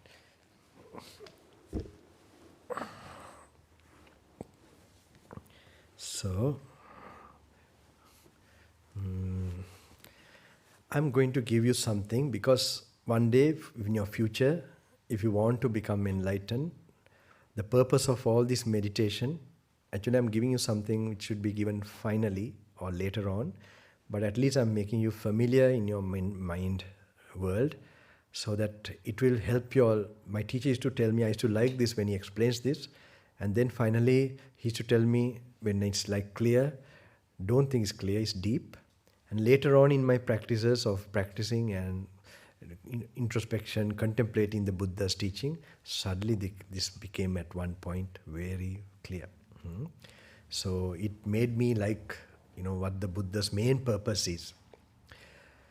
Okay, so we know that when we have an experience, we come to a point where we are reacting always. How we perceive as pleasant, unpleasant, neutral, we react with greed, hate, or delusion. This reaction is called karma. All right? So karma is the one that manifests or creates the body. A body manifests in a mother's womb as a rupa part. Rupa means form, and then we have name and form both. So that how does it manifest is due to past karma. Okay, even the present body, kayam puranam kammam. Buddha says, kayam puranam kammam abhisankatang, abhisankchetang etang, anityang nirodha dhammam. That body is a past karma. Karma, what is karma? Buddha is telling, Chetang etang, what you have intended, it is constructed in your mind. That becomes a result and creates this body, what we are seeing. Because body is a basis for feelings with consciousness. We can feel, so pleasant, unpleasant, and so on. So in short ways of explaining, if you have given unpleasantness to the world, we are getting back in another way. Pleasantness, we get it back. So this way, this is the reason why karma is operating. So this is in simple way, how the karmic law. So during office places, or even in home front, or even in other society, any other place, you are experiencing something. If we are sensitive, we will know this is due to past karma. When we have done all things and still is happening, then it's past karma, even in terms of health and all that. So then the solution is the nature brings you that way so that you can learn. It's taken for you to learn to get a lesson out of it. So I hope you can go through Edgar Cayce in many mansions. You will get it's very nice, very enlightening in regarding the karmic law, and it's something to think about. So anyway, I will explain my teachers this explanation. I'll try to give you this. Normally when we die, have you heard about we get a last thought? This last thought. Because in this meditation I'm going to introduce, it's a thinking, to introduce you to the thinking that is required for enlightenment. So to do that, I'm introducing, that also will help you. And this reading, what Buddha is talking about, is touching that type of thinking. Okay? So this one, say, you know that when you are, that when you die, have you heard, I don't know anyone working with patients who are, almost nearly dying, who are going to die, at the last moment they get a thought. Okay, last moment they always get a thought. Normally, say if you're occupied with family and all that, and you have made karma in, do you understand when I say karma now? No, you do? Huh? Bit more, yeah. Bit more? Only now you had no idea before at all, or how is it? No, I mean, I'm familiar with the concept, but I haven't experienced it, or I don't... Right, really see it really happening. Okay. Yeah. Okay, right. Or even believe it. Yeah, I understand. Okay, you're honest. That's good. What about you? Same? No, you also raised... No, you raised the hand, no? Same, huh? Okay. So just keep it, okay? Maybe one day you'll find out if you're really searching for the truth and make research. You might, and don't blindly, you can compare with other ideas that you come across and really check out whether it explains life better or more, or is it clearer. Make it scientific, actually. I would say I have been like that myself, but I have no time to explain of my own personal experiences of this proving. I don't think this is not like a discourse where I must quickly come to a certain, we'll see in the evening in case I might, but that will be in the end. But okay. So just take this, okay? So what you accumulate as a living person, and now while you're living, normally we know what we mostly, like for example, we get so attached to this five sense world, and then we, like our family, our houses and all that, and say we do good things also, good deeds, give charity, and do little meditation, not to the point where we are detaching from our relations and all that, in thought-wise. Doesn't mean we are going to go run to a jungle, that we are not distracted. When we sit down for meditation, we should be able to not to think about the external area of people or places. Then only we have separated a little bit from our gross physical body. Then we get that blissful experience. Then the karma connected to this outer world, it's actually not functioning to you. That's how you're freeing yourself from the karma that is in the external world. But still, that is also karma, that blissfulness according to Buddha's teaching. All right. So anyway, when you are experiencing, unless if you are not like that, you are very engaged, say, with your family and all that, and you are getting angry, greedy, this way you are making mind, oscillate. You make karma in that level. Then in the moment of death, you will get a thought associate with that type of, maybe you remember your mother, father, or your wife, or your something, and that will become an object for consciousness. Okay, because consciousness arises with it needs conditions. For I, according to Buddha's teaching, it teaches nicely. It is I, an object, and focus to three things coming together makes I consciousness. Ear, an object; nose, an object; tongue, an object; body, an object; mind, an object. Like that, there are six organs we have. The touch is for the skin and all that, and then the sound, that is, and then the smell, the taste, and the sight, forms, and then the mind is ideas. This is how our whole, how the consciousness arises. It has like, the object has to be there, the organ has to be there, and then some reflection has to be there. Three coming together, you get I consciousness. If the ear, the sound has to be there, the ear has to be there, and with that reflection, with that three together comes the ear consciousness. And in this consciousness only we feel, perceive, and so on. So this is happening in each organ. This must be clear to understand this. Okay? So the last moment, what we have predominantly, this thing, it comes with the mind organ, and an object is there in the mind as a thought, and comes your family or somebody, if you're occupied in that, and you have karma in that. We say that what is now happening like a drama where we have to go through, the plane, the area we have to go through, it is created by that karma. Like you want to come to this function, event. First the thought came, okay? And then the urge came how to, come to find, and you physically came. And according to my understanding, you have some history, all of you all who have come here, has some history in this way, this kind of path. You have this kind of karma. You have done it in the past, according to my way of knowing. That's why this is repeating again in your life in a certain way. All right? So this is a good one. Sometimes some other paths start to repeat. I don't want to tell what they are. Okay? But anyway, this thing has, it has come to you now. So this shows that you have been maybe monks, nuns in the past lives, or some kind of searchers of truth beyond the normal way of looking at things from out of the box. Okay? I wonder whether upstairs, whether they all are there.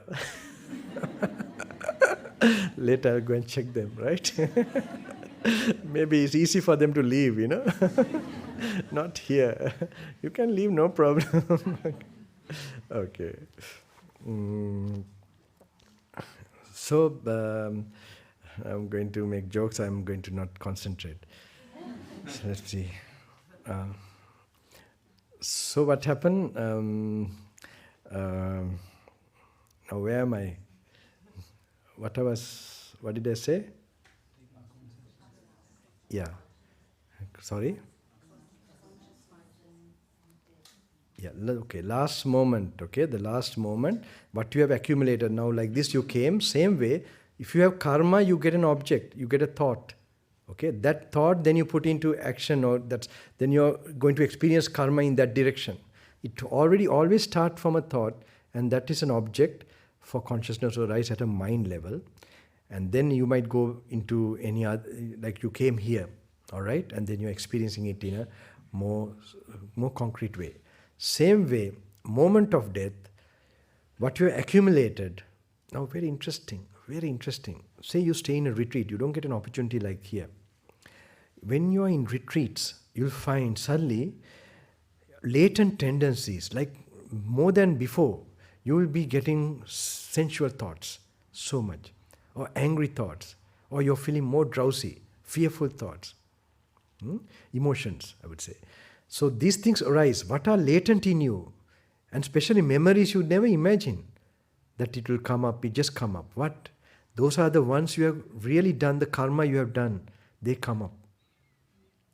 And this will normally come at the moment of death if you don't do. Now this retreat is like a cleansing process. It's a tapas. You know the word tapas. Tapas means, burning out, with the meditation and with, so when you're going through that process of meditation and ascetic or with the Dhamma, the teaching, the wisdom, that's a process of cleansing your karma.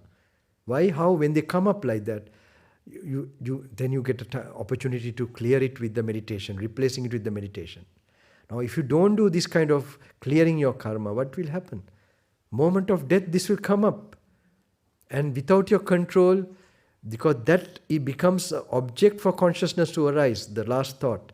And when there's an object, what happens? Consciousness arises, the conditions are there for consciousness to arise. Then you get name and form. With consciousness, you get name and form. And then rebirth happens. That's how the rebirth process takes place, in a mother's womb or some other womb, like this, depending on how you have to reap the karma. So just imagine, that's very interesting. So now my teacher explains like this, for example, every time when you're dying, the last breath goes, okay? The last breath, last function of the body as the last breath goes away. Now, say a person who is dying like that, who have this kind of accumulation of actions and deeds in this way with the family and attachments and all that, he will get a thought with that direction. So we will get two things. Can he observe the breath, last breath going, or will he be distracted by the last thought? Will he go to that thought and be unconscious how the last breath is going? What do you think? Just if you think about it, he will go to the what? Last thought, yeah. He'll get distracted by the last thought, okay? So say there's another being, another type of saints called no returners, according to Buddha's path. They are beings who have removed all attachments to the lower, that five sense worlds. They have no desires. They are like enlightenment in a way when you look at it in the worldly term, but according to Buddha's path, still not perfected, because they have still attachment to the peaceful feeling, to concentration, to samadhi. Okay? So when samadhi comes, they get attached to that. Still they don't see that's as a feeling and as a conditioned thing and as something impermanent. So that wisdom is not, they have it, but they don't have it as a constant thing. So what happened? They also feel always distracted by the samadhi. Okay? Or samadhi means peaceful experience of meditation. So then say when they are dying, okay? When they are dying, when the last breath is going, what will happen? Now they have no karma in the sensual world. They don't get distracted by a mother, father, or a monastery, or some kind of, even some other kind of attachment, devotees or whatever. What they are seeing from five senses, they don't get attracted. But they are still distracted by the peacefulness which is happening in the mind though. So when the last breath goes, can they watch the last breath? Or will they be distracted also? What do you think? People who met me before don't answer. If they've got but if they get wrong, I might jump in the pool. Not a pool, I can't swim, so I will drown there. Sounds just as distracting. Sorry? Sounds just as distracting. Okay, good. Good, you don't know anything, then you can understand clearly this. What about others? He'll be distracted or not? Okay, yeah, okay. So he'll be distracted. Distracted means he still have craving for that feelings, and then his mind will go. He has karma, that's why he's called non-returner to this world, but he goes to somewhere else. He's supposed to perfect his enlightenment in that plane. Okay? This is to understand this enlightening moment. This is a very deepest topic you can ever get. Okay? Because how to stop consciousness, how to stop the conditions of the consciousness and how it does not arise. This is a big topic. And so what happened? Then, he also get distracted because he get an object. When there's an object, that peacefulness is an object, and then there are causes for consciousness to arise. It will arise, and then there will be name and form. Now, say for enlightened Arahant, okay, perfected one, he has no karma in the material world. He has no karma even internally, the peacefulness. He has no inclination or craving whatsoever. The last moment, will he be able to keep his mind to the last breath watching? He's not attachment even to that breath or anything. He can just keep noting it. Can he do that or not? He can do that, right? So if he keeps there, we can't try like a crash program, like last minute cramming. No, it won't do. Okay, so it's an easy way. I did with my studies, but doesn't matter, not this. So when this goes away, this last moment, can he keep or not? Can he?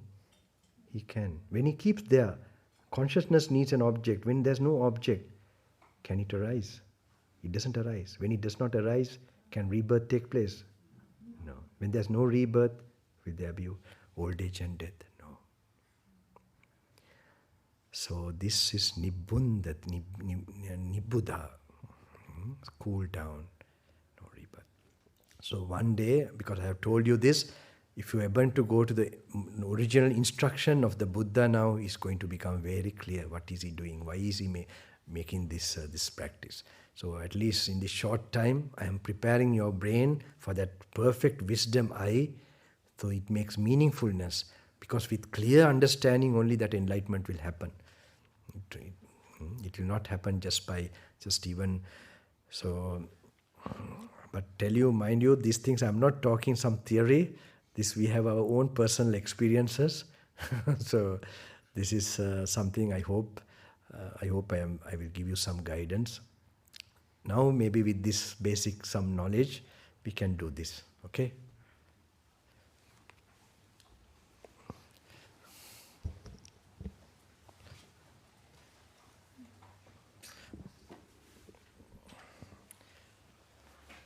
I will visit up and come, okay? I have to see for my own eyes, but nobody can return now, okay? Even if they're gone, I'll go and come, right?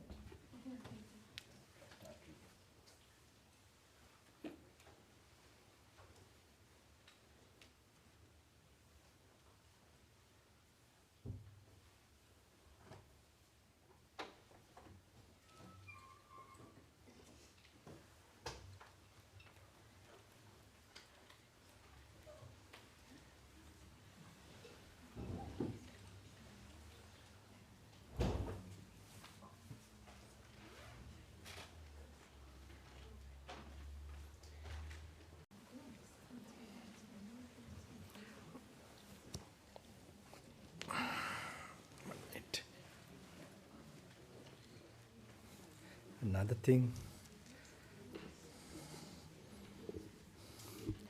So all of them are there. I don't know why they are there. Anyway. But another one thing you have to observe this whole day. You must try not to talk. Not try actually. When I say try not to talk, means talk, no talk. Try to do that, okay? Because we need silence very much. The retreat, 10-day retreat or 5-day, we also make sure that nobody talks. I told them to monitor. So you have to reserve that energy. And also try not to even notice anyone around you. Not the easy thing here. Even in those retreats we have because we stayed like that. In the jungle or with our teacher. So I'm trying to give whatever we experience to you all. I don't know how far we can do it here. We are so, crammed up together. So try at least to be like alone. Then only that thought, that wisdom, awareness will start to work in you. Even if you can, you can go for lunch and whatever, and then do that also slowly. Try to be aware. I told you just to be present of what you are experiencing now, and try to pay attention to the body again, and not to look at the details around you. That means don't recognize anyone. That is a special practice in the meditation. First step. Even if you're in a crowded area, I can look at you like this. When I look, can you see my eyes? Can you see me? I am focused. I am looking at some particular persons, okay? But now I am looking like this. Do I look focused? No. Do I look focused at any one thing? Yeah, I'm not looking any details. It's not easy, but you can look down a bit so that you don't knock on people, And then that is one way to reduce the things that come into your through your senses. Then you will reduce your monkey mind. Okay, this is one technique of reducing your monkey mind. And then other one is paying attention to your body. Just pay attention to what you're hearing, seeing. Then you will notice your breathing naturally. That means your awareness to the body area will start to come. And you get up and then you walk. Then what you're seeing, immediately pay attention. Then see how you're walking, like from outside. And what is inside your body also, you can imagine the blood, the veins, a little bit. Like that, you can, and try to avoid people, meeting, talking, try whatever is possible. And with compassion, not like, yak, this is, oh, you're disturbing me. No, not like that. You must with compassion, with all love for all of them. May they also come to this, may they get support to become enlightened or know the truth. Like that you have to do, okay? This you try at least what you see, try to pay. Your mind will run, oh, the lunch there, some Bante will speak after now or something. Try to reduce that. Then remember again to just notice simply. Or you're excited, notice you're excited. Like that, okay?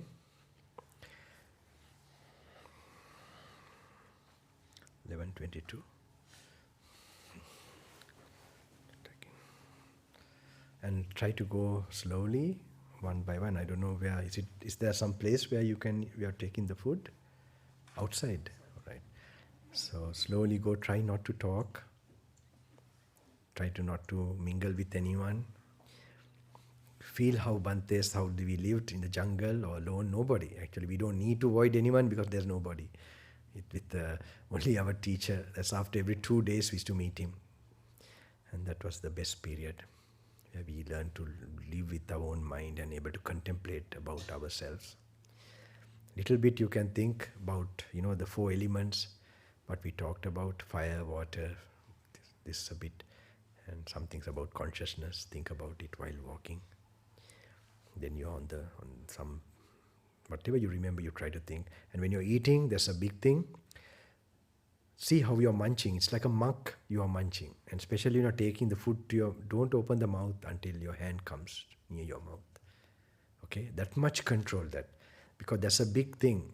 Now we have to take food, what to do? After that, because so much sensuality in that. After sex, it is food. If you take in terms of the sense pleasures. So this one drains so much energy. So much. When that is activated, the other part of your reptilian brain also get activated. Anger, with more greed, more lust, more anger, more drowsiness. All that will start to also get nourished. But we have to eat, what to do? So what we do, there's a way Buddha tells us to contemplate. So while you are taking the food, at least picture, try to one moment even picture that how it's like a muck when it's touching the tongue. It's giving this feeling, and you recognize this is chocolate, this is some other thing, like that. You just, it is in my consciousness, but that parts, when they finish, that consciousness goes, finishes. Then I have to put again the food. Then I'm munching. So like this, you must watch this a little bit while eating slowly, and also see anywhere you give in to craving, pleasures. Because of that, you will have to experience a lot of suffering in the coming future. If you give up this pleasure now, this very practice also will help you to reduce so much suffering in the future. It's like a universal law.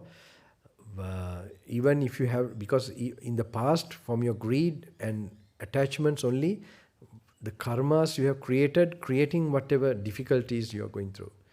Now, when you are experiencing those difficulties, if you get detached or not experience the feelings properly, then you're not feeling the pain or anything out of it. And you're not reacting also. When you don't feel pain, you're not reacting. And when you're not reacting, they just get cooled down. So if someone is shouting, you did your karma maybe, some people, now you don't shout, you become cool. Actually you become cool and you see it as not, like a sound vibration and no particular person in it. And if you can look at it so objectively, then you will not feel the pain that will come. It's only a sound, you will not make a thought out of it. And then you will not react also, because you will not feel upset or affected by it. And this way what happens, that karma gets this thing reduced. Okay, karma also you feel at peace and ease, and it reduces the future suffering also. Now also you don't suffer, you don't create future suffering also. So you can try these things. So I wish you, all of you, at least until you come, you get something you can try, even in this short moment. Remember, when you get up or when you are walking, remember past is all gone. What you saw, Bante, everything, that is also gone. Reflect like that. That moments of consciousness just ended. And the future, we don't know. Just now what I'm experiencing through the senses, they are real for that moment. Pay attention to that. Then you are in the reality. That time you're seeing, hearing, or even some thought is coming. Just notice that. Try to do those practice until you take your food. Go there silently. I hope all of you will get all the strength and willpower to practice even in this short time. It is said, if someone hears an instruction of the Buddha in the morning, he can become enlightened in the evening. At least we have some hours like that. That is all depending on our effort, our determination, and in the right way, with the right wisdom, if we practice. So I wish in this hall as well as the top hall, all of you all get that concentration power and analyzing power, which is leading to wisdom. May you start already. You already started creating the background, this thing. I told you later on when we start reading and all that, all these practices will reduce, it will make a big difference in your life. May the protective devatas, angels, who protects these teachings, may they get the merits up till now. All the noble beings who are supporting this in the human plane and in the spiritual realms, may they get a transfer of this good merit, where there is real puja, patipatti puja, that means practice, practice puja, practice sacrifice, practice the ceremony. This is the highest kind of thing we can have as a function in the human plane. May that merits that are generated be transferred to your parents, relations, ancestors, and all guardian beings, from the highest worlds to the lowest, ultimately all living beings. Hardly a single being who has not been your relation, according to Buddha, in this long sansaric journey. Therefore, may all living beings get a share of this good karma. Sopatvetva, dukem midetva, nivansvatva, dharma shaktiya, dharma shantiya, hatuaknatva labeva. Buddhan Vahasage Buddha Dishtanya, Buddha Shaktiya, Siru Denatama me loke. Me utum pirisata dahire Shaktiya labila. Hita samadhikata vendat, prajnavavadi karandat, avasthavak vendu.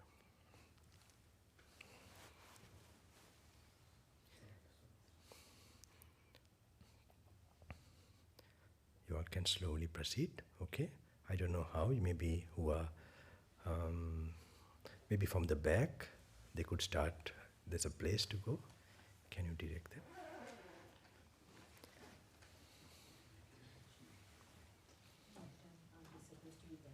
Sorry? When they're finished,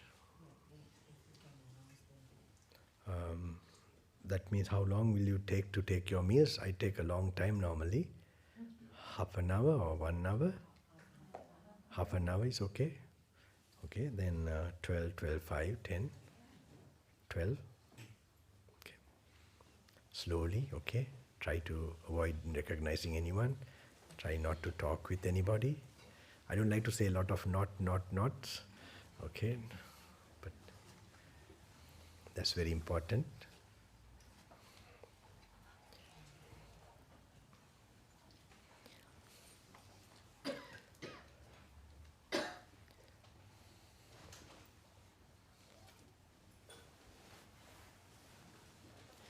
I think it's good if from the behind they can start going, and then we can, yeah.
Be detached and be with compassion, both together.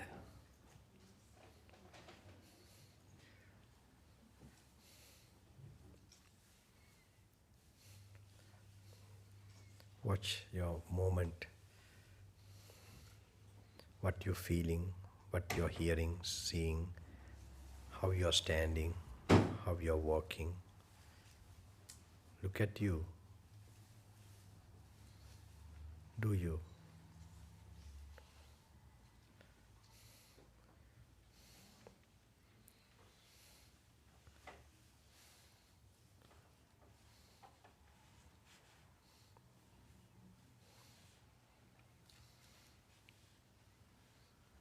There's a lot of time, no hurry,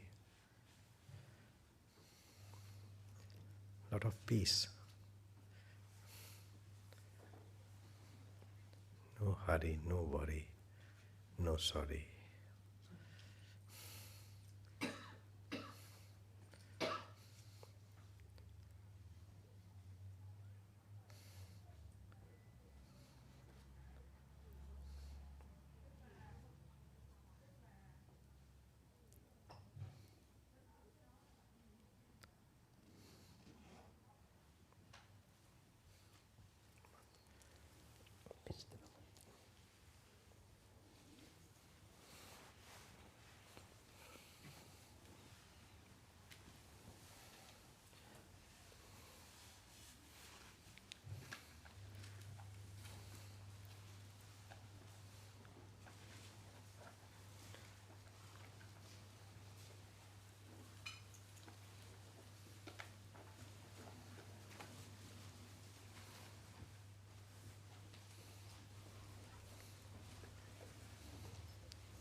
Yes.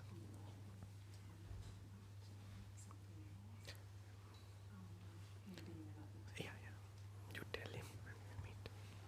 Okay. Something in your personal life. We'll see. Don't you just go in this practice, and maybe evening maybe. Okay.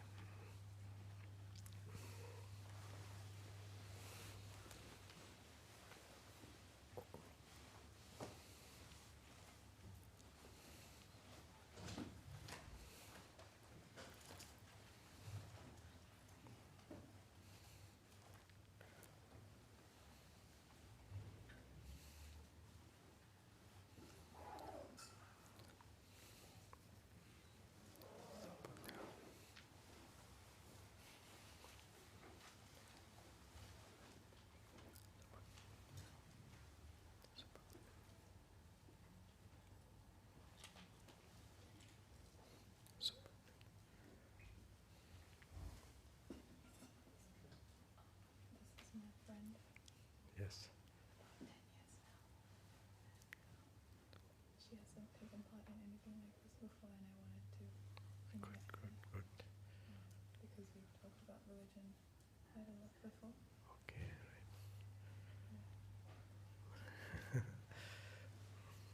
I heard that you went to India quite a bit. I just wanted to know like what your right. experience Not quite a bit, quite a lot. Yes.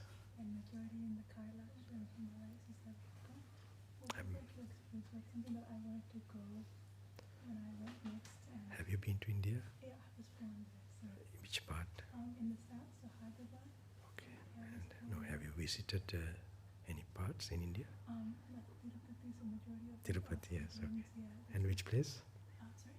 Which other place? Tirupati, Shirdi. Shirdi, okay, in Bombay. I've been twice there. It's really nice places. Those are the ones I've been to. I've never gone up north, so not Kailash or Kalashgiri. I haven't gone to Kalashgiri yet, so Yeah, but are you going to be like Rishikesh, that side, Badrinath, Rishikesh? no. Yes, you must first go there. Rishikesh and Badrinath, that side. Kedarnath, Yamunotri, Gangotri. But mainly Badrinath. These are tapas areas, and easily you can go. Then later on, if you get the feeling, calling, you might go to Kailash also. As for us, usually when people pass away or something, that's when we usually go to Kailash. And Yeah, Manasarova, sometimes they'll put the ashes there, or Benares, mainly Benares, Varanasi, and so anyway, I hope you'll experience some that is outside Kailash, Benares, but internally there's a consciousness related to that, a purity. That I hope you'll try here while you're here. These few hours here.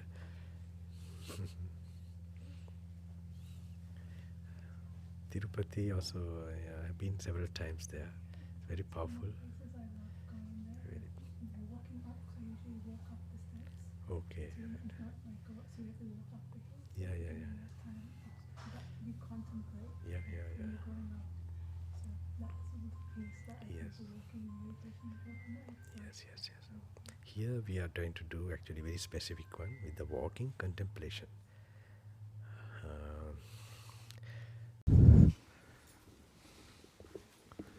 No, wait.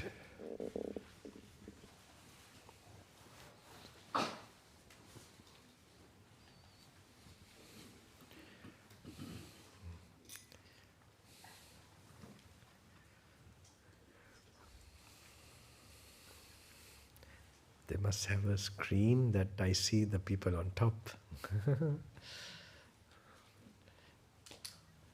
It's okay, they are there.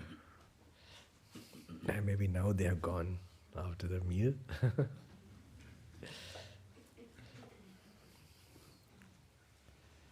Some few seats will wait, okay? I hope everybody has the book. Start. Sit comfortably, relax, okay? Don't be in any physical pain. Whenever you're reading these books, the way we practice is that you have to be, it can be in your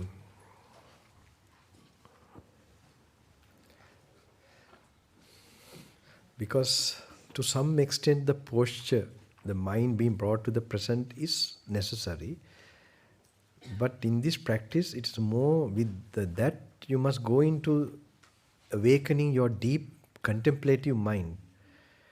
So this is something where what you're reading, what Buddha is saying, you have to learn to see the teachings in your mind, something like this. So not specifically directed to your bodily or some sensation, or no, it's not like that. It is seeing the Dhamma, analyzing the Dhamma, the teaching. He talks mainly about the conditioned nature of our being, and these kind of things we learn to see, to analyze and think about it in our mind's eye. Then only we will get that, constantly we are looking at it, thinking about it, and with simultaneously purifying our mind and life. There we will get that very fine moments where we can actually see the Dhamma, realize the Dhamma, realize the teachings. Actually, we are going to a point of realizing. This is how we are making the path here. Not to know. There are many people who know the teachings. Knowing and realizing is two very big different things. So this is what is encouraged, to really realize it, make it a personal experience, how to do it. That's what we... But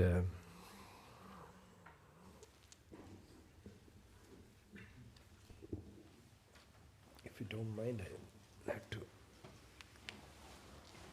Okay. Just relax, okay?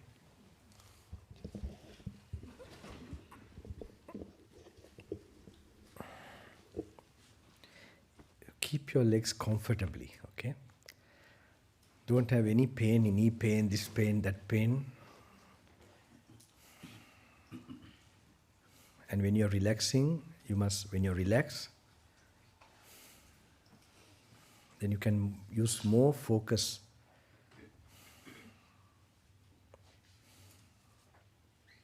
But not in a posture where you sleep. Okay? Keep your back straight. And in a comfortable, you can lean somewhere, it's good. This is how this enlightenment could happen, if it's going to happen.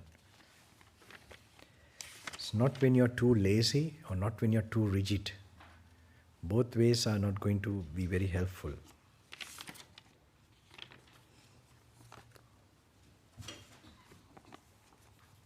Is everybody here? The two more. Upstairs, maybe everybody there. I think almost okay. Let's start from here. Page number 6. If you have to use the phone to get that PDF, PDF, doesn't matter, you can use the phone. It's very necessary for us to go through this, because even if you have to use magnifying glasses, do it. Then your special type of meditation and awareness and analyzing, and the thing starts to work in you. But please don't talk with each other. Try to reduce that much as possible. Think you're like the way we are in jungle alone. That's necessary. Page number 6.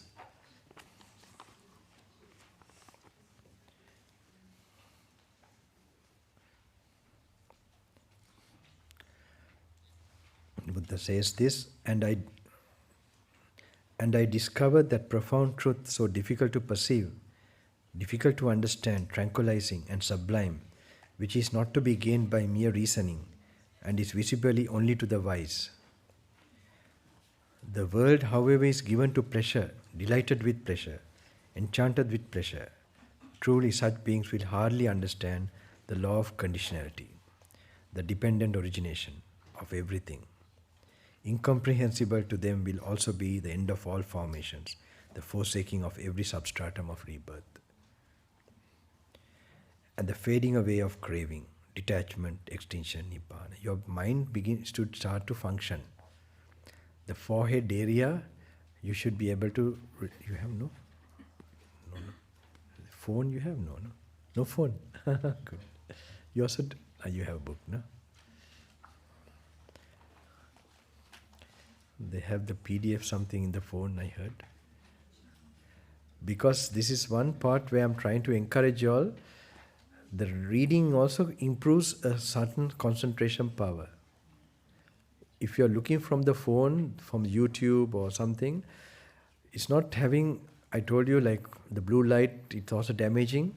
So we read these things with a, what is this, like an oil lamp. In the forest, in the island hermitage initially, in Sri Lanka, there's nothing. That's where it's more helpful to go inward and contemplate.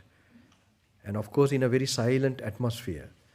So one thing, you must be relaxed also physically, not strenuously, because you must learn to slowly use that special mindful reflection faculty. This should happen. First you must learn to relax the body, not try to think or do something. And then later you must try to analyze, you must learn what the Buddha is telling to analyze. Now here in this short form, And I discovered that profound truth so difficult to perceive, difficult to understand, tranquilizing and sublime, which is not to be gained by mere reasoning, and is visible only to the wise. The world, however, is given to pleasure, delighted with pleasure. Puta, did you get the page? Is it page 6? What is that book? Let's see. No. මේ පොත මොකක්ද දන්නේ නේ? Word of the Buddha? Word of the okay. 6 page 6. Page number 6. It starts with furthermore, it is hard to embrace this truth. Can I see? Let me see.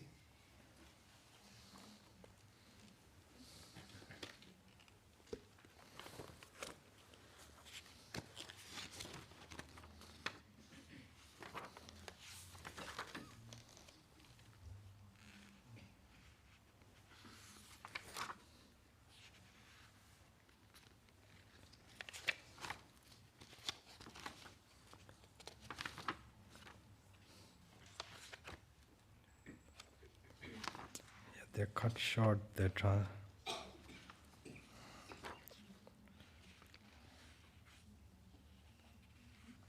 Here. This one, yeah? Okay. The last paragraph.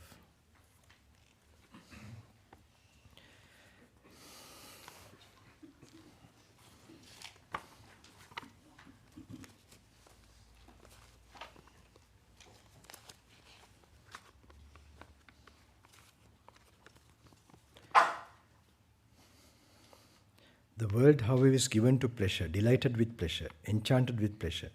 Truly, such beings will hardly understand the law of condition. Now, when you read this, you will get a full picture. When you have pleasures, distractions, such a person, such a mind, such a condition will not help you. In Buddha's time also he was seeing the people with so much desires, pleasures, enjoying, and those things he saw that they will not see this profound truth. It's not possible. So today, how much more? Are you going to just listen to some teachings always? Will it not change you? It has to transform you? Then you will have to make some sacrifices of the past, what those beings did, those human beings, and then to come to that level of tranquility, purity, and you will be someone who sees that truth, realize that truth. Today we have a lot who understands. You might think, I have read this, I have known this. Have you realized this? Have you realized this? This is a big question mark. You can know whether you have realized. How? You don't get angry anymore. You don't get greedy anymore. No lustful, no I, no ego. If this is happening, okay, that's okay. So, the world, however, is given to pleasure, delighted with pleasure, enchanted with pleasure. Truly such beings will hardly understand the laws of conditionality, dependent origination, participation of everything. Incomprehensible to them will also be the end of all formations, the forsaking of every substratum of rebirth, the fading away of craving, detachment, extinction, nibbana. You have to mentally picture this.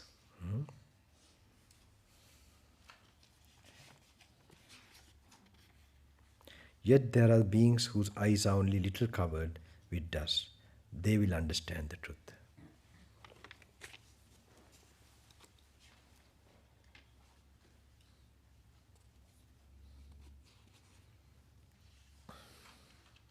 Page number 9.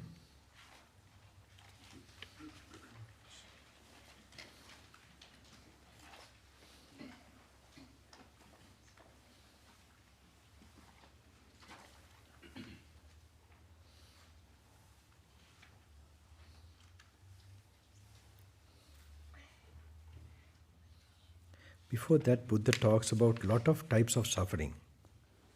Birth as suffering, decay as suffering, death as suffering, sorrow, all types of suffering. And then he says, in short, this suffering happens to what? The 5 groups of existence. That is form, body, and in consciousness there is feeling, perception, like this. The 5 components of consciousness. Okay, four components like feeling, perception. This is what we call our self, which we call I or me. One is our body, and then we have consciousness.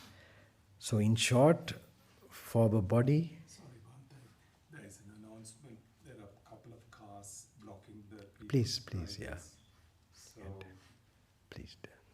there are about 5 cars blocking the neighbors' driveways. So there is a BMW 1VW 4BR. It's on a no parking zone, so you have to move your car, unfortunately. 1VW 4BR, and there is also a Toyota Corolla small UKQ 318. Actually, you can move the car a little bit further. So the neighbors have asked us to leave about 6 inches from the neighbor's driveway. So there's also a BMW 1 IPA 1UJ. There's also another Holden Marina 1 YAT 188 or I88. And there's also Nissan X-Trail 1EZ 2WW. Please, anyone, if you're here or upstairs, Maybe upstairs. could you please move your car? Thank you.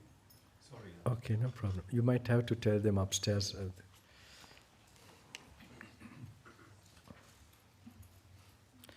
I'm thinking maybe a BMW is in my head and on my tongue.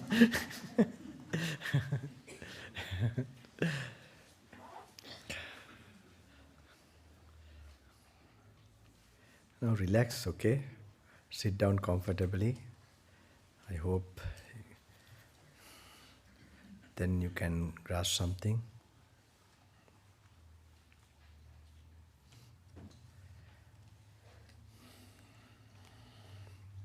So, we will go through this.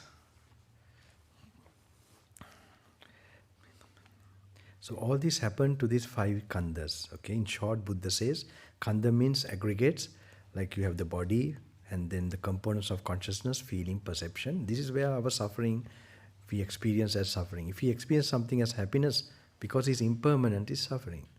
That's why it's all is suffering. Buddha says, why happiness is suffering? Because it's impermanent. That's how it becomes suffering. There's no happiness that is permanent. So,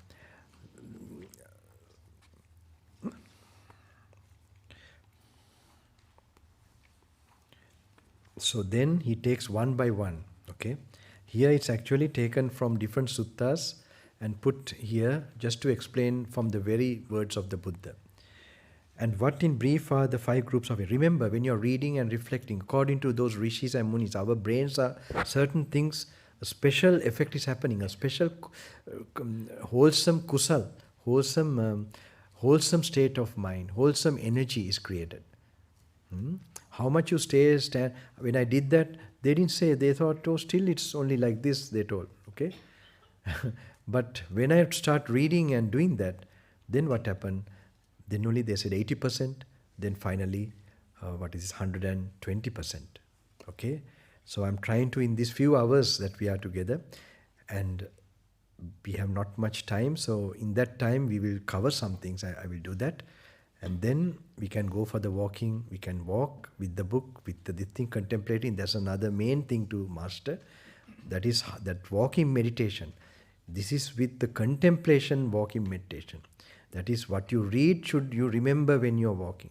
I will give you in short quickly, because how my teacher used to do the walking meditation. Okay?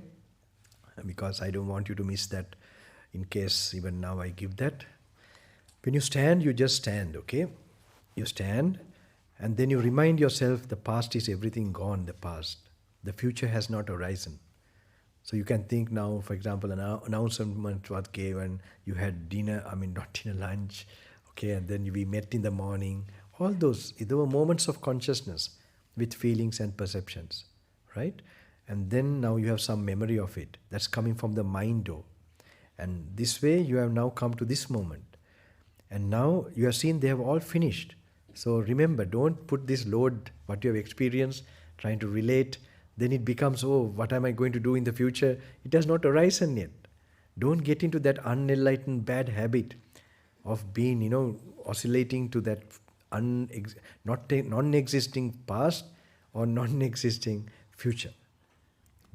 If you get grounded in the now, you will be doing better, you will perform also better, and you will be at peace. Okay? So this is very important. So while you are doing this, when you are standing, I used to really like going with my teacher, holding his hand because of old, we used to give him a support, and he used to tell it in Pali, and then he used to, sometimes tell in English, the meaning. So we stand, and there's this thing called Atintam Pahinanta, the past is gone, the future has not arisen. Pachuppanne cha dhammesu tatatata vipassati.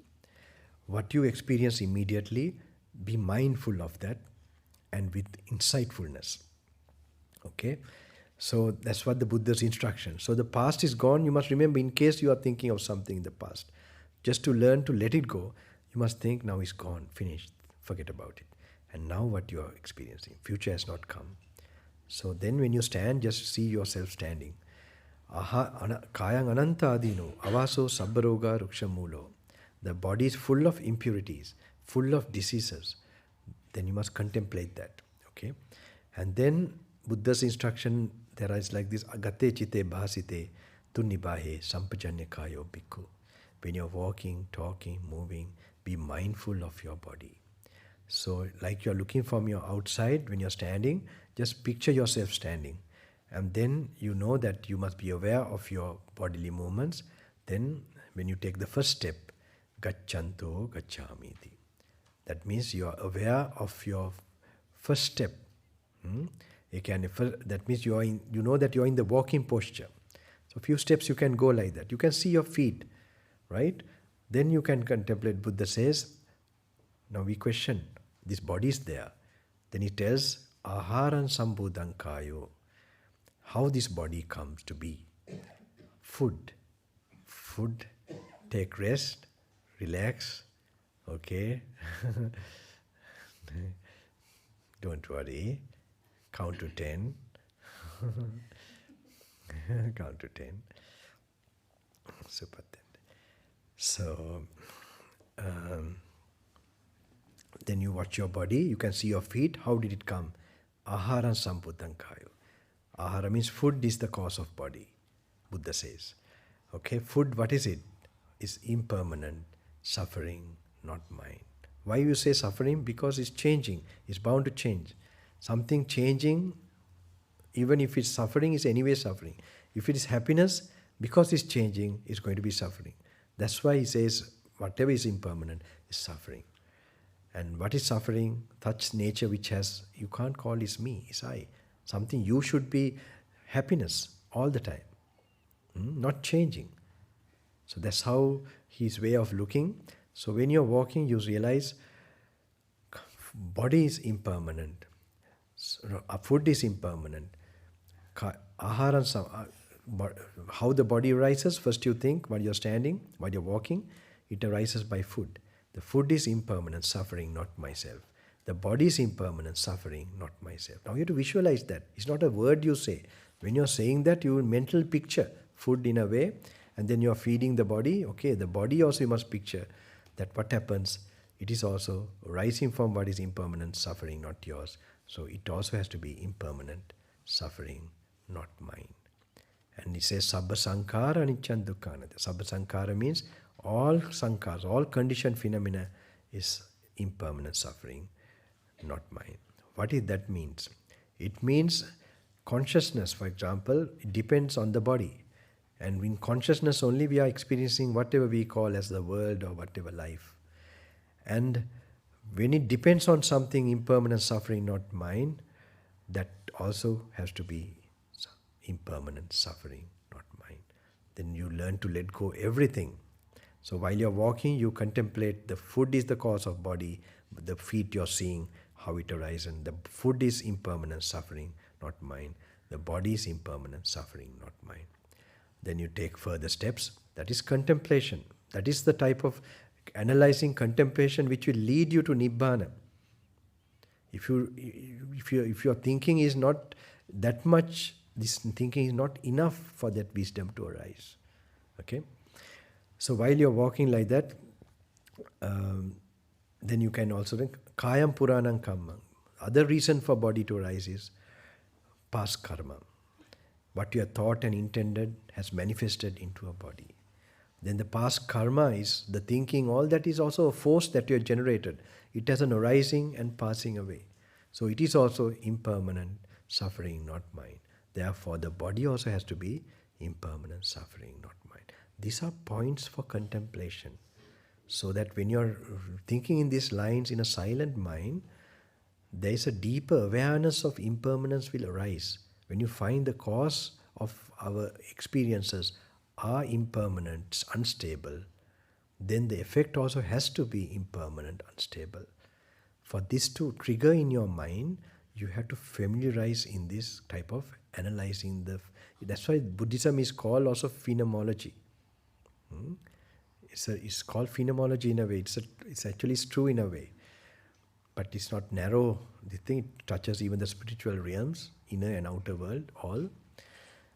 So anyway, when you're walking, when the walking meditation, you must think like that, contemplate like that. And then my teacher is to, further explain while we are going like that. Santa kayo, santa vacho, santa va sotsumahito, vantalo kamiso bhikkhu, thadisa asramanamama. Santa kayo means the old saints. Just to give some inspiration, you think of the old saints who trod this path. Santa kayo, their bodies calm. Santa vacho, their words are calmed down.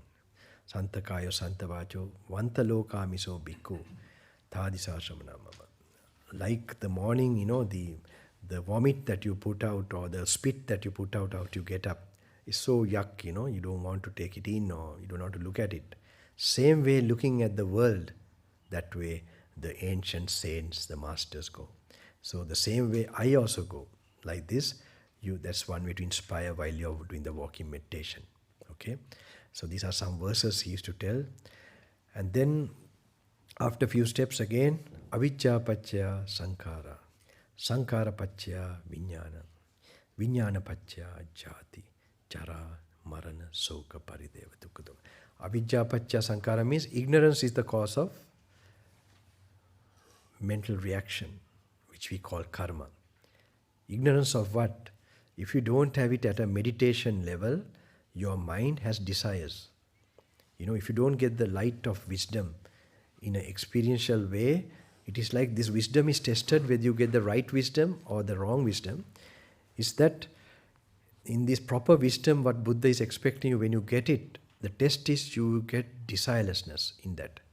Now scientists also see electrons, protons, but when they are eating their hamburger, can they picture it as protons, electrons and not get desire for the taste of the hamburger?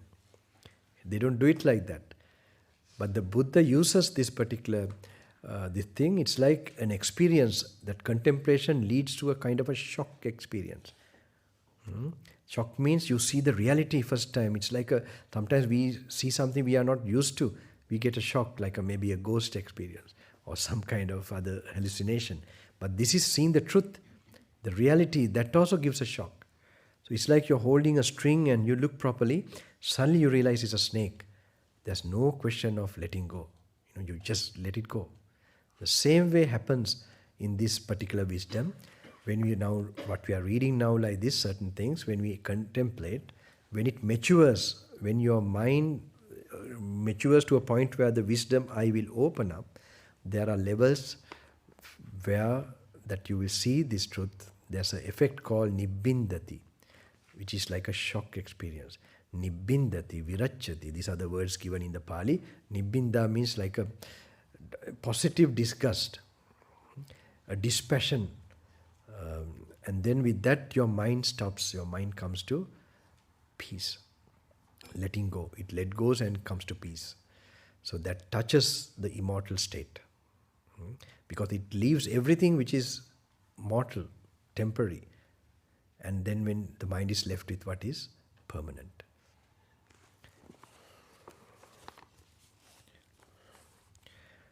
It is the most strongest possible desirelessness you can ever achieve.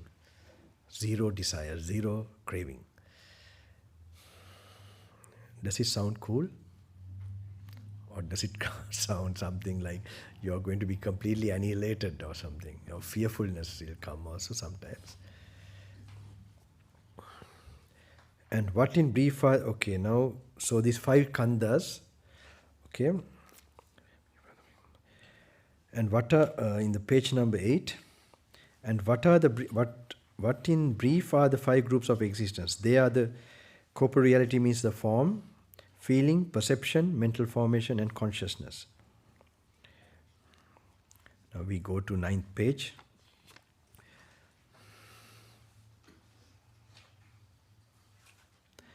In the 9th page, what now is the group of corporeality? What now is form? Okay, this word is given corporeality in those days, but I think as a closer, better one is form, body. What now is the group of corporeality? It is the 4 primary elements and corporeality derived from them. And what are the 4 primary elements? They are the solid element, the fluid element, the heating element, the vibrating element, so on.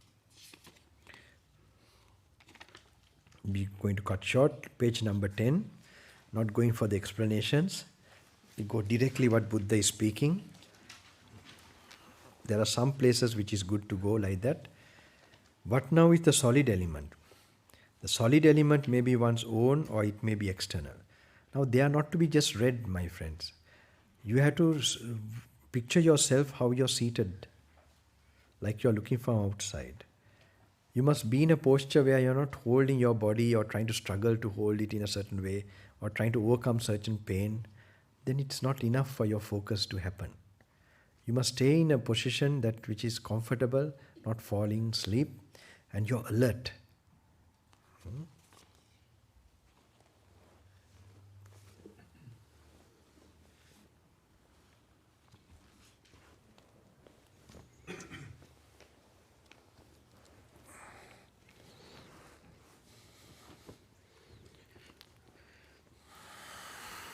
You don't have a book? You don't have a book? Book, no?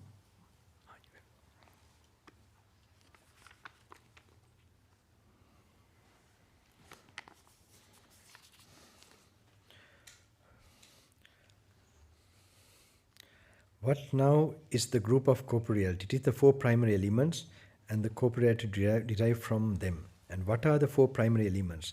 They are the solid element, page number 9, right? They are the solid element, the fluid element, the heating element, and the vibrating windy element. What now, 10th page, what now is the solid element? The solid element may be one's own or it may be external. And what is one's own solid element? Whatever in one's own person or body, there exists of karmically acquired hardness. Now, according to Buddha, those solid nature and our material things get formed due to past karma. Okay? That manifests because of that force. Karmically acquired hardness, firmness, such as the hairs of the head, hairs of the body, because now the hair or nails or teeth, skin, flesh, they have the hard nature more than the other nature. That's why it's called, it falls under the category of solidness. Flesh, sinews, bones, marrow, kidneys, heart, liver.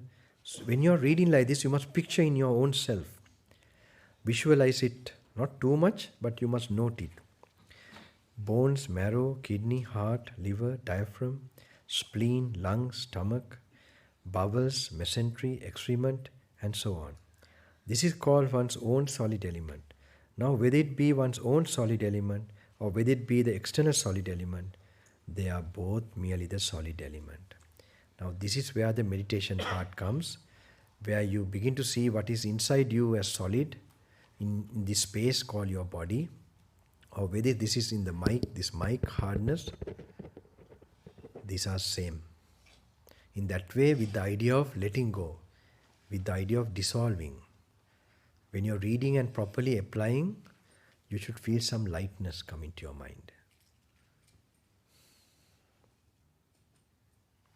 This is a mental exercise. This can be done while you're walking also, but it should start while you're reading and seated. If you can't do like that, then it can't happen in the walking meditation. You must get that grasp of looking, visualizing that part, that knowledge, that truth, that what is inside in your space as solid and what is outside is the same, and you lose the idea of I, me to this body. Whether it be one's own solid element or whether it be the external solid element, they are both merely the solid element. And one should understand, according to reality and true wisdom, this does not belong to me. This am I not. This is not myself. What now is the fluid element? The fluid element may be one's own or it may be external. And what is one's own fluid element? Whatever in one's own person. Now when you're reading, you must begin to focus to your own body. It is a help to look at yourself. Whatever in one's own person or body there exists of karmically acquired liquidity or fluidity, such as bile, phlegm, pus, blood, sweat, fat, tears, skin grease, saliva, nasal mucus, oil of the joints, urine, and so on. You must learn to look at, now when you say urine, you must picture your urine inside your body and so on. This is called one's own fluid element. Now whether it be one's own fluid element or whether it be the external fluid element, they are both merely the fluid element. And one should understand, according to reality and true wisdom, this does not belong to me, this am I not, this is not myself. What now is the heating element? The heating element may be one's own or it may be external. And what is that? What is one's own heating element? Whatever in one's own person or body there exists of karmically acquired heat or hotness, such as that of whereby one is heated, consumed, scorched, that whereby what has been eaten, drunk, chewed, or tasted is fully digested, and so on. This is called one's own heating element. Now whether it be one's own heating element or whether it be the external heating element, they are both merely the heating element. And one should understand, according to reality and true wisdom, this does not belong to me. This am I not. This is not myself. You must picture now, you have the heat, like, the temperature we normally check. Sometimes for digestion is used, the stomach area. So that heat is just heat. If it is externally, you have some kind of heat through a fire, or here, the heat as a nature-wise is just heat. What now is the vibrating windy element? The vibrating element may be one's own or it may be external. And what is one's own vibrating element? What in one's own person or body there exists of karmically acquired wind or windiness, such as the upward going and downward going winds, the winds of stomach, intestines, the wind permeating all the limbs, in-breathing and out-breathing, and so on. This is called one's own vibrating element. Now whether it be one's own vibrating element or whether it be the external vibrating element, they are both merely the vibrating element. And one should understand, according to reality and true wisdom, this does not belong to me, this am I not, this is not myself. So short while you must think about it, visualize it. So with the idea of letting go, mentally you must do these practices so that you can let go of the hold in your mind. We have this craving happens in our mind, and the craving can be let go also from the mind. And one should understand, according to reality and true wisdom, this does not belong to me, this am I not, this is not myself. Just as one calls a hut the circumscribed space that comes to be by means of wood, rushes, and reeds, and clay, even so we call body the circumscribed space that comes to be by means of bones and sinews, flesh and skin. This is very important to think about it, So it's an idea only we have, this is me, this I, things put together, but when you take them apart, this idea of I fades away. This simple thing, if you must learn to Contemplate it, mentally picture it, hold on to that picture of seeing that truth. That is a virya, that's the effort. This is necessary for the meditation, to hold on, and with the idea of letting go.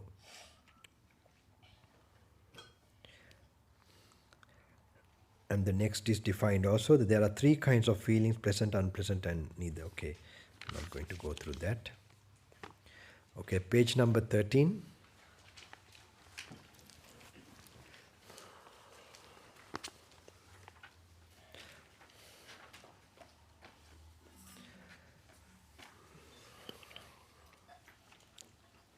This talks about the dependent origination of consciousness.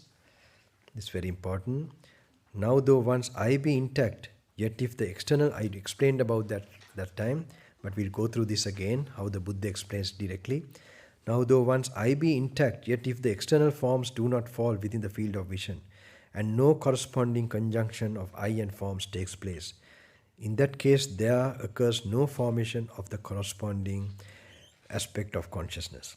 Although one's I be intact and the external forms fall within the field of vision, yet if no corresponding conjunction takes place, in that case too there occurs no formation of the corresponding aspect of consciousness.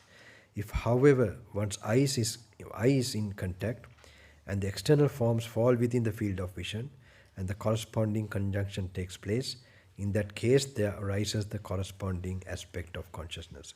Hence I say the rising of consciousness is dependent upon conditions, and without these conditions no consciousness arises, and upon whatever condition the rising of consciousness is dependent, after that it is called.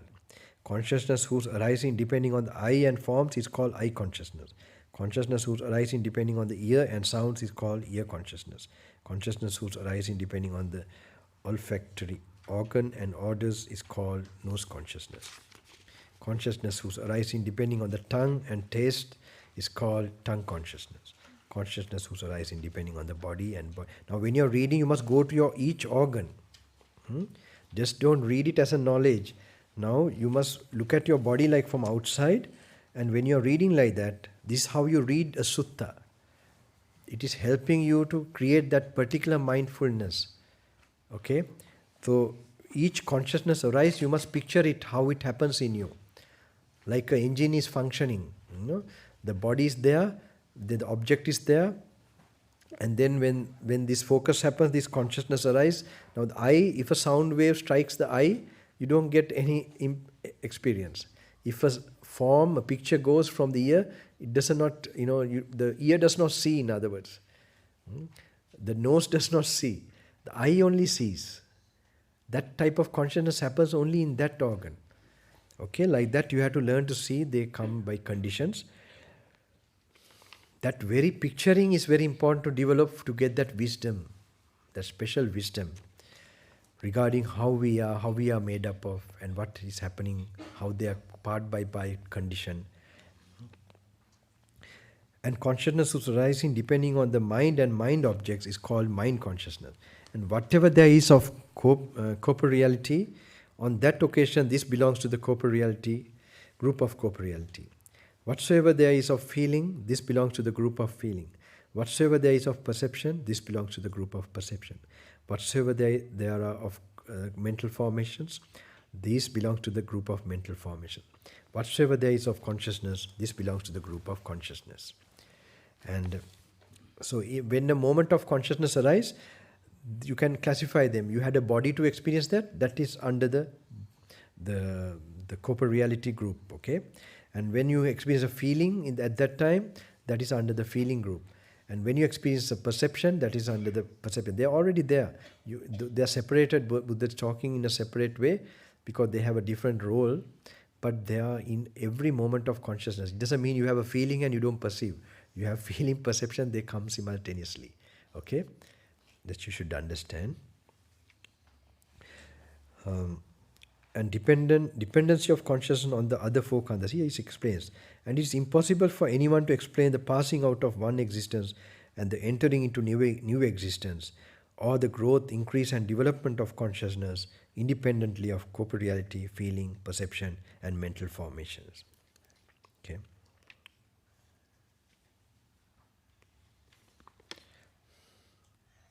This is the first time I'm doing this one day, few hours, this thing for this. Okay, it doesn't matter. 15, page number 15. We'll see. Anatta, just the page, next page. The Anatta doctrine. What's the explanation given by the author? Also we go, it's good, it's not bad. Individual existence as well as the whole world as in reality nothing but a process of ever-changing phenomena, which are all comprised in the 5 groups of existence. That means the 5 that we discussed before, which are all comprised in the 5 groups of existence. This process has gone on from time immemorial, before one's birth, and also after one's death it will continue for endless periods of time, as long as far as there are conditions for it. As stated in the preceding text, the 5 groups of existence, either taken separately or combined, in no way constitute a real ego entity or subsisting personality, and in equally no self, soul or substance can be found outside of these groups as their owner. In other words, the 5 groups of existence are not self, anatta, nor do they belong to a self. In view of the impermanence and conditionality of all existence, the belief in any form of self must be regarded as an illusion. Just as what we designate by the name chariot has no existence apart from axle, wheels, shafts, body, and so on, so forth, or as the word house is merely a convenient designation for various materials put together after a certain fashion so as to enclose a portion of space, and there is no separate house entity in existence, in exactly the same way that what we call a being or an individual or a person or by the name I is nothing but a changing combination of physical and mental phenomena and has no real existence in itself. This, in brief, the Anatta doctrine of the Buddha, the teaching that all existence is void of a permanent self or substance. It is the fundamental Buddhist doctrine, not found in any other religious teachings or philosophical systems. To grasp it fully, not only in an abstract and an intellectual way, but by constant reference to actual experience, is an indispensable condition for the true understanding of the Buddha Dhamma and for the realization of his goal.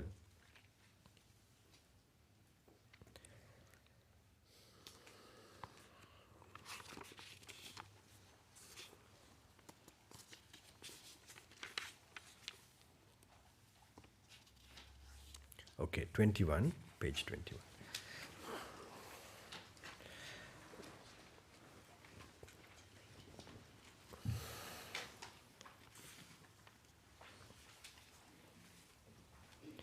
In the page 21, dependent origination of all phenomena. If when perceiving a visual object, sound, odor, taste, bodily impression, or a mental object, the object is pleasant, one is attracted, and if the object is unpleasant, one is repelled. Thus, whatever kind of feeling one experiences, pleasant, unpleasant, or indifferent, if one approves of and cherishes the feeling and clings to it, then while doing so, lust springs up.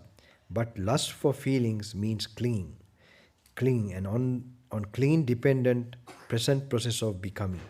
On the process of becoming, karma process depends birth. Now this is actually the cycle. Very important. Must excuse my...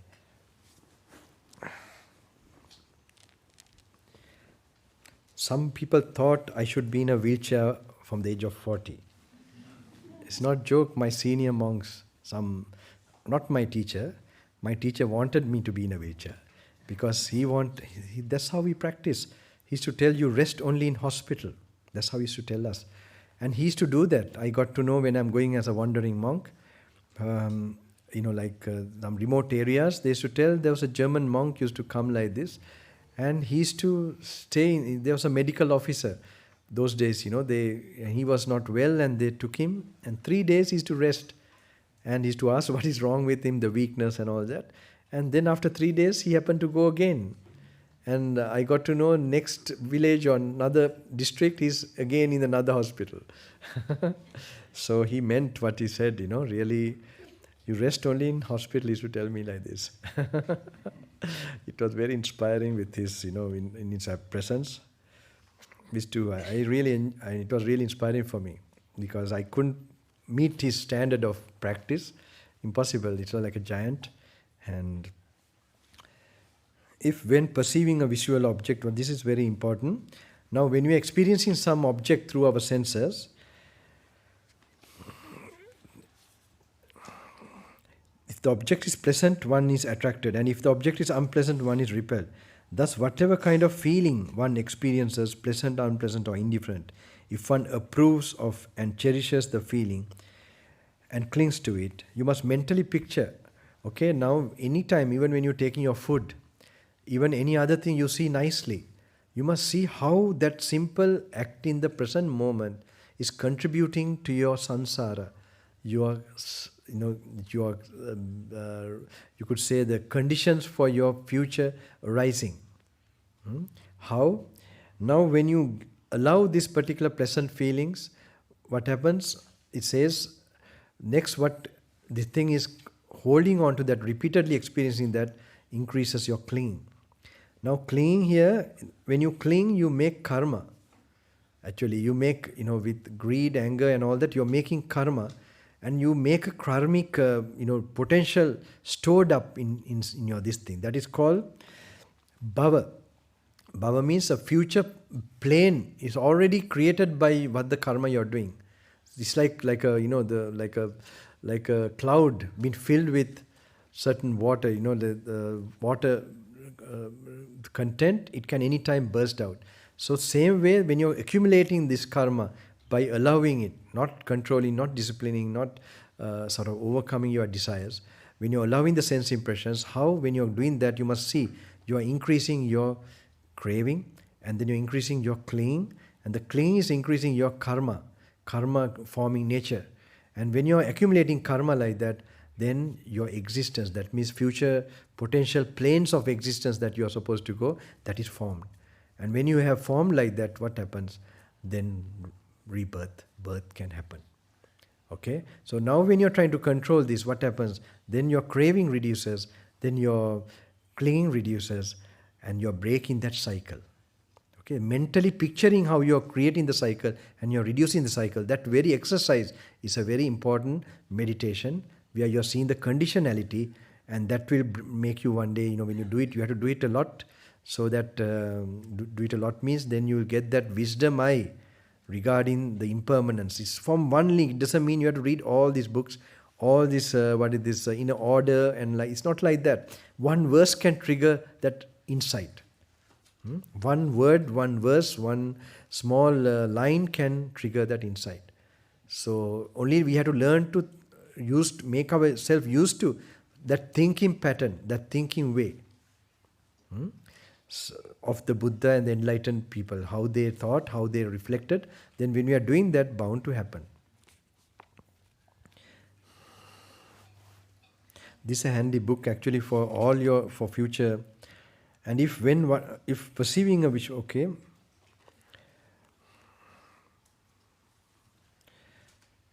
Dependence on then birth, then depending on the birth, the decay, death, sorrow, lamentation, pain, grief and despair, thus arises this whole mass of suffering. If you feel hot, remove your, jerseys, you feel comfortable. Don't feel uncomfortable, that will be difficult to do this. Even in your home you can keep the book in the bedside, and if you can do this in the morning as a ritual, some little bit compassion meditation, then anapanasati, and then reading a bit, then it's like your wholesome breakfast. You have what? Oats, fruits, and all that. Same way you have for your soul.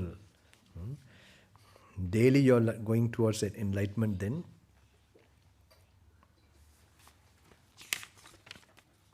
Very soon we'll go for a walking outside meditation, okay? We just cover whatever, okay? When you know what to think about when you're walking, we'll try that. Now 26, page number 26.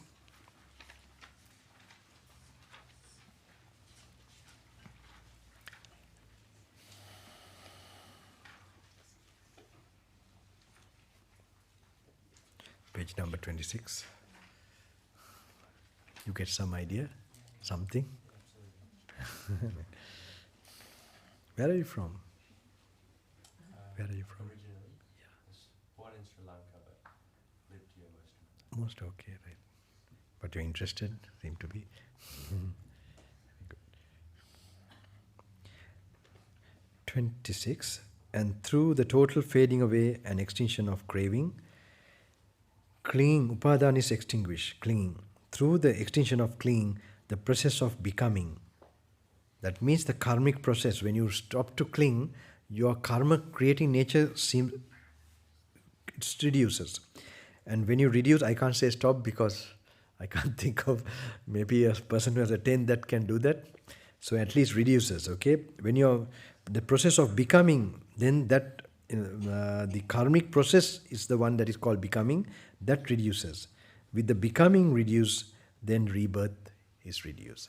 If you fully don't have becoming, then the rebirth will not happen. We explained that, how there's no karma, the last thought will not come, last object will not come, so consciousness will not arise. That is how it will stop there. Okay? This, you have to think of this whole thing. Then only when you are thinking, if you develop only this yoniso manasikara, it is called, which is regarded with Dhammanupassana is also called, that will happen. Otherwise, I don't know what is your goal for meditation. If you want to attain Nibbana, you will have to do that. And you have to sharpen your brain by the virtue and samadhi separately. You have to do that continuously in your life. This can't be just done by some kind of, I told you, intellectual thing. This is something that Buddha also tells, when your mind is free from sensuality and mind is sharp and this thing, then only this deep knowledge about conditionality could be understood. No, at least you're making, even it looks like bitter and something uncomfortable, at least one day, if you want to be liberated, you will have to go through this way, the thorny path. Okay? So at least I'm giving you a push in that direction. Maybe that time you will be having less difficulty, you're familiar. So, with the karmic process becoming, extinguished, the birth will stop.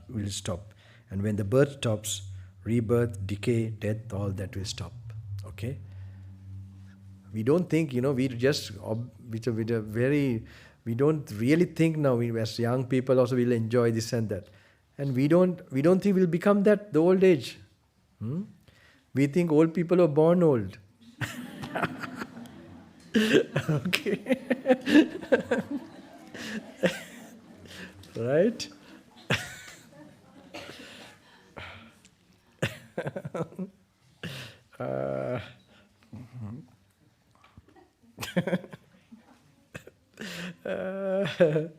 Is it because it looks so static and so this thing? Actually, we are thinking like that. I think, young people, they are just like that. They came one time.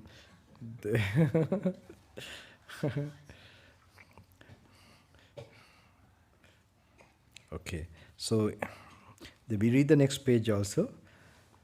The undulatory motion which we call a wave, and which in the ignorant spectator creates the illusion of one and the same mass of water moving over the surface of the lake, is produced and fed by the wind and maintained by the stored up energies. Now after the wind has ceased, and if no fresh wind again whips up the water of the lake, the stored up energies will gradually be consumed. And thus the whole, how do you pronounce this? Undulatory, correct? No. You don't want to correct me, doesn't matter. But not with the Australian accent. Undulatory motion. That has a very undulatory motion, will come to an end.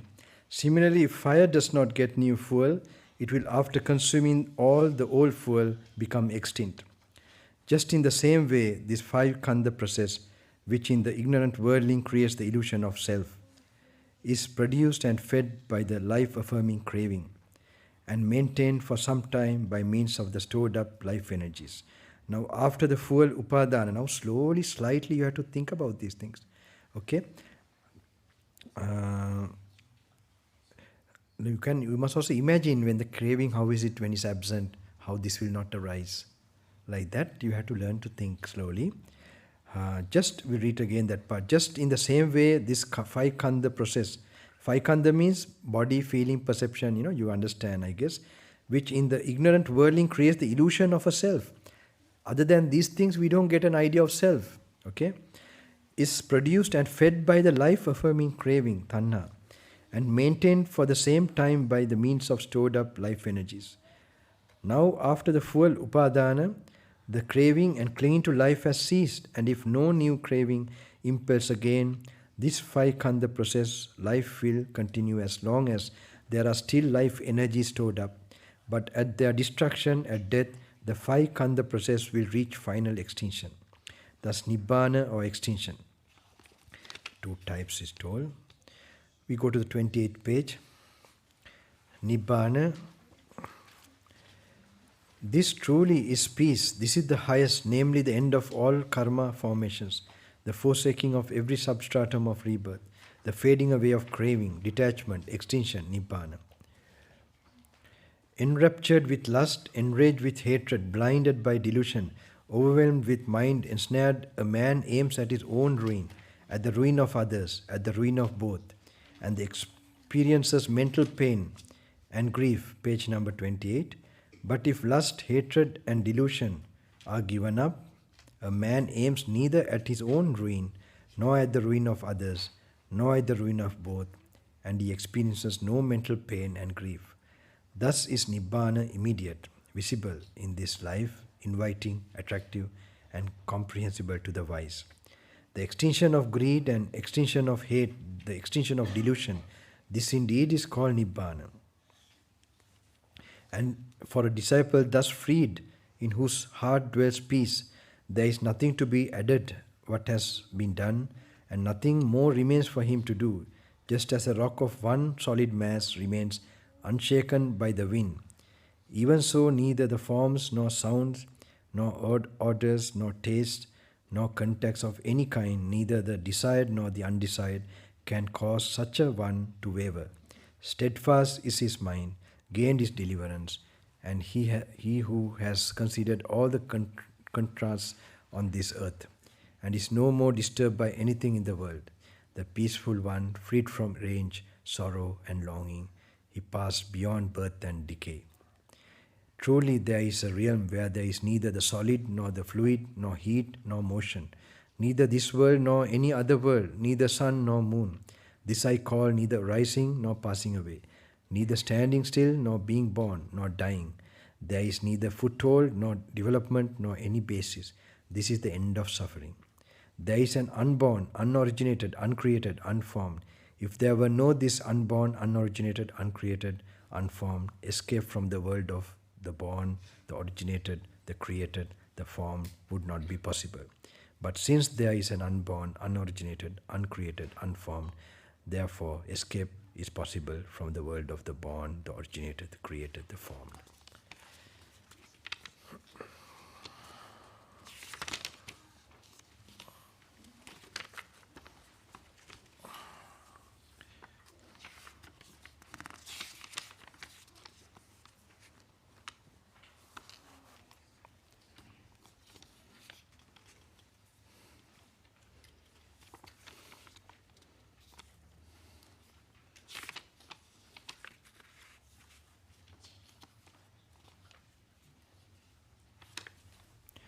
Page number 43.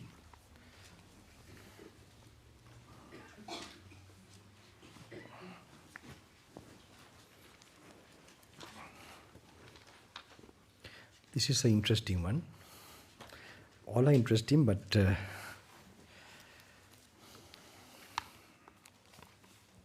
page number 43.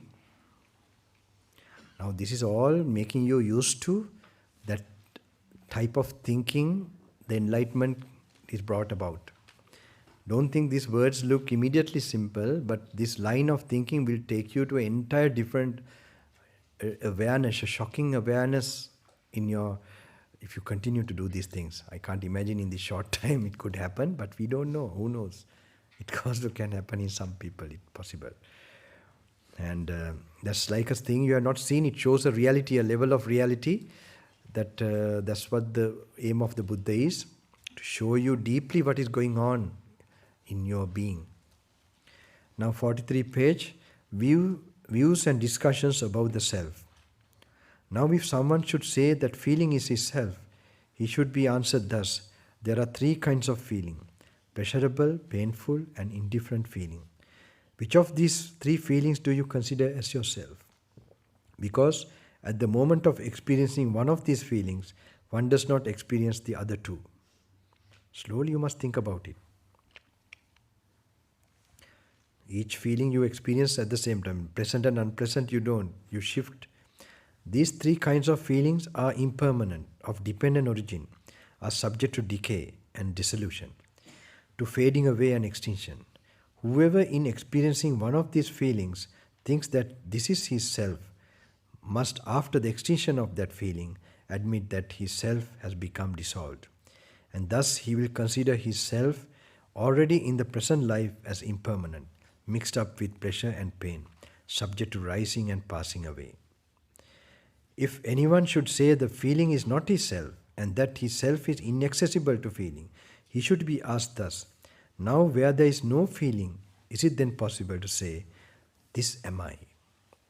Or another might say, feeling indeed is not myself, but it is also untrue that myself is inaccessible to feeling, for it is myself that feels, myself that hath the faculty of feeling. Such a one should be answered thus: suppose that feeling should become altogether, totally extinguished. Now, if after the extinction of feeling, no feeling whatsoever exists there, is it then possible to say, this am I? This is to be taught slowly. Note this page, okay? In your walking meditation, you're going to think about it again and again, all right? In few minutes, you will go in for the, I might not say rightly, soon as the time comes, you will go out for the walking meditation. And then you read that part and some other parts in this short time, and keep walking, thinking about it. Or remember also about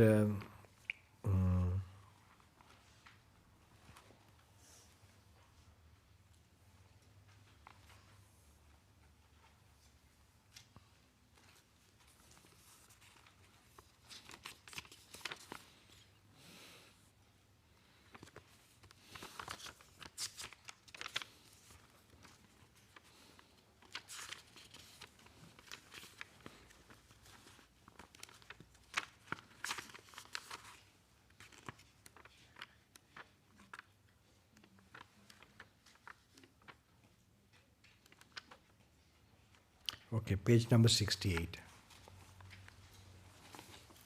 This is like a good meditation, this thing. If you have attachments to children, family, this is a good way to remove it, reduce it.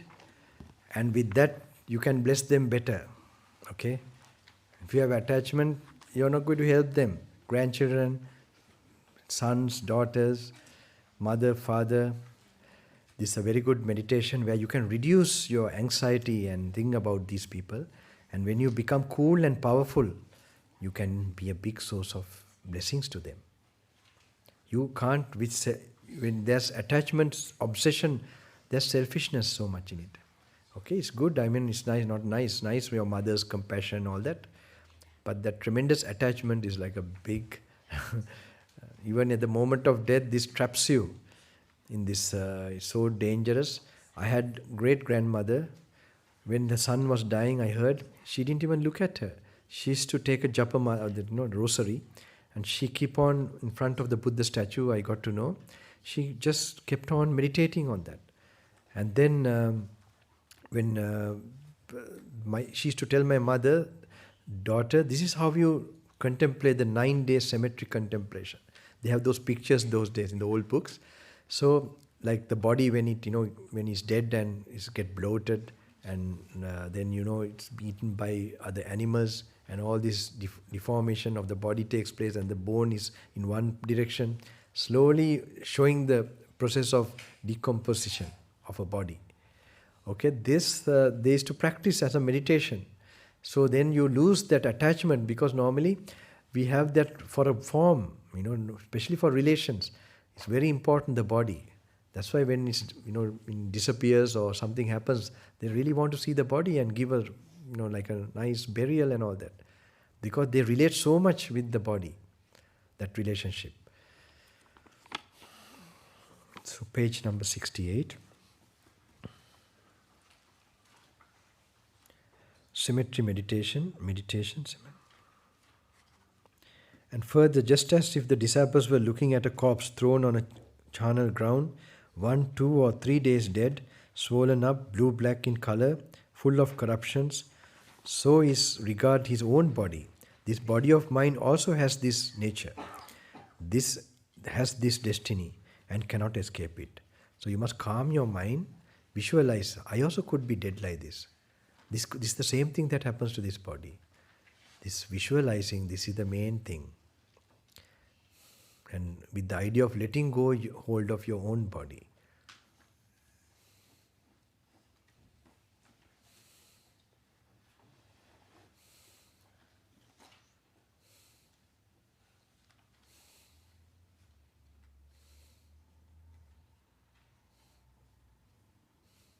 I could be dead and my body could be lying there.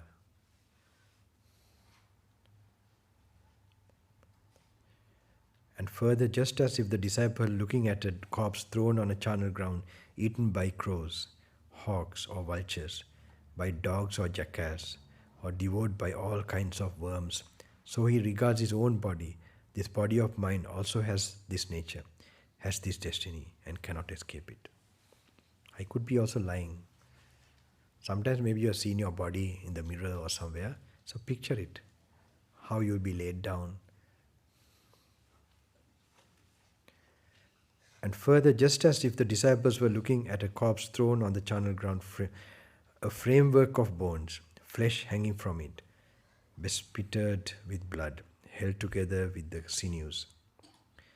The framework of bones, stripped of flesh, bespattered with blood, held together by the sinews. A framework of bone without flesh and blood, but still held together by the sinews. Bones disconnected and scattered in all directions. Here a bone of the hand, there a bone of the foot, there shin bone, there thigh bone, there pelvis, there the spine, there the skull. So he regards his own body. This body of mine also has this nature, has this destiny, and cannot escape it. And further, just as if the disciples were looking at the bones lying in the charnel ground, bleached and resembling shells, bones heaped up together after the lapse of years, bones withered and crumbled to dust, so he regards his own body. This body of mine also has this nature, has this destiny, and cannot escape it. Thus he dwells in contemplation of the body, either with regard to his own person, or to other persons, or to both. That means he thinks of his own body, this could happen. And other bodies also around him, whoever he remembers, he could also think, this also happens to them. Thus he dwells contemplating the body, and both he beholds the body here. He beholds how the body arises, beholds how it passes away. Behold the rising and passing away of the body. A body is there, this clear awareness is present in him to the extent necessary for the knowledge and mindfulness, and he lives independent, unattached to anything in the world. Now mentally when you are doing that, when you are seeing how it can arise with food and karma, and how it can die and disintegrate and vanish, like this you contemplate mentally. This is a special faculty you are contemplating, how this can arise, how they will fade away, whether it's your body or other bodies. When you are doing this very often, you will lose all attachment to the worldly experiences, worldly life, or anything. And if you properly do it, you will get mental peace. Not that you are going to be a monk or a nun, but while you are there, you are not going to be a slave of this uncertain world. You are going to free yourself and deal with the world. Then you get mental peace. You can't have both. You can't have distractions, enjoying temporary things, and then also have peace of mind. Not possible. Either you have that soothing, peaceful life, or you have that distracting, heavy life. It looks heavy. You have like, that's a real suffering. Just to be light-hearted, peaceful, just be in the moment. That is so nice. Now we can go to the walking, I think.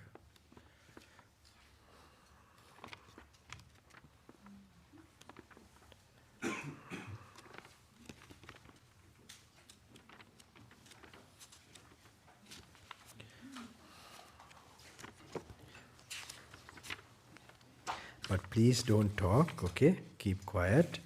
That's the most important thing in the retreat, at least in this. And try not to be with who you know, friends or anyone, because if you keep it to yourself only, you can get some effect where you are not sense-wise distracted or having any particular, like imagine yourself in the forest where I used to stay, the national park. I don't look at the forest also, just to the water. I go to the river sometimes and I had to get, and then I had to, the toilet, the bush you had to go. there's no, now anytime snake could be there, so it's mere matter of, can't say anything could happen. Yeah, one day I was in the toilet, okay, there, and then I could hear the bear coming from there. And you could hear, I just have to rush inside, little bit. I didn't want to face. Or he also, they are very frightened. If they, if they sense, especially in that jungle, they have no touch with any human being. So they would run away. Otherwise, if they are really close, they know they can't run away. They might, One day I had a very near, one area of jungle, it's like old ancient ruins of, what is this? These are like ancient monasteries have been there, and now it's all jungle. So there I was in a complex of many caves. In the old king's time, he has created this. The giants, his giants have built this. Their names are written in those old script on the rock. So I used to stay in that place. And those days I used to not meet anyone. Like I had a bowl, my bowl was tied to a string, and through a hole I used to keep it, so that the person who gave me food was in another cave.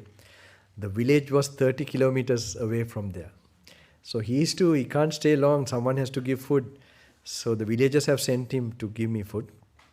And then in this area there are a lot of bears and also leopards. In Sri Lanka we have leopard. They are mostly in these caves and the rocky areas. And you could hear in the early mornings, they have been waiting to hunt.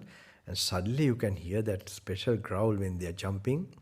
It is really, really out of the world. Like a, from this thing, and they as they jump, and then you can hear the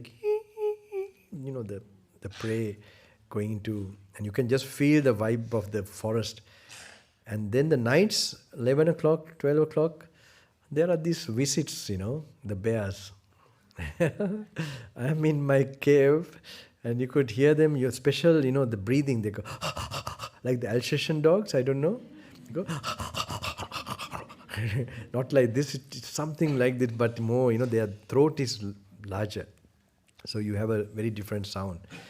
And when they are about to come, normally we have a mantra. We have it in the Buddha has given for snakes actually. Viruppake, have you heard of this? I don't know. Viruppake me metam metang irapate me. So it's to chant this, and then it is to go. And sometimes itipiso gata, Buddha's qualities. Little sound when you produce like that, they go. In fact, the hunters were a little surprised how they thought we have some special power, because they have been attacked. Suddenly they jump, and you can see their faces are, distorted. Have been, But the interesting thing is the animal feel, they sense vibration. They have their own rule and regulation. They are more ordered than our human beings. That's very interesting. I kept silent there for 6 months. So the food was given to me like that. So that zone, very interestingly, I used to put my food outside. Like we don't put the food like in the jungle. We don't create we don't allow the animals to come close to us. So they normally come for food. So if we create that, is problem. So what we do is we break the leftover, and spread it so that it doesn't collect to any one place where they know. So we don't get these animals coming near us that's not good for our practice. We should keep. You might think it's unkind, but our kindness should be with detachment. And the vibrations help them. We know stories in the olden time, Bodhisattva, when we send the Themiya Jataka, one of his birth stories, where three kingdoms he encouraged them to, he made them attain the Brahmaloka. Brahmaloka means the higher divine world. He guided them in Samadhi.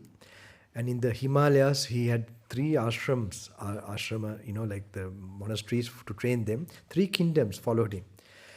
Three kingdoms, so much people. They said that the story about it. So they were all guided to the higher world by his guidance. And the vibrations, the animals like the elephants, the horse, and all these other animals who were going around straying, because they were touched by the vibration of this peacefulness, supposed to have gone to the Deva, the higher divine worlds. So this is how you have to affect the people, even your pets, not by getting attached to them or your children or family, I think, sending them this healing, higher conscious vibrations. You experiencing that, and you don't care, it's not one family for you then.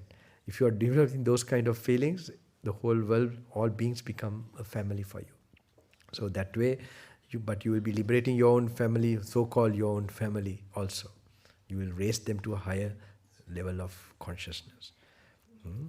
But you should not check, I'm practicing, are they changing? No, that doesn't happen.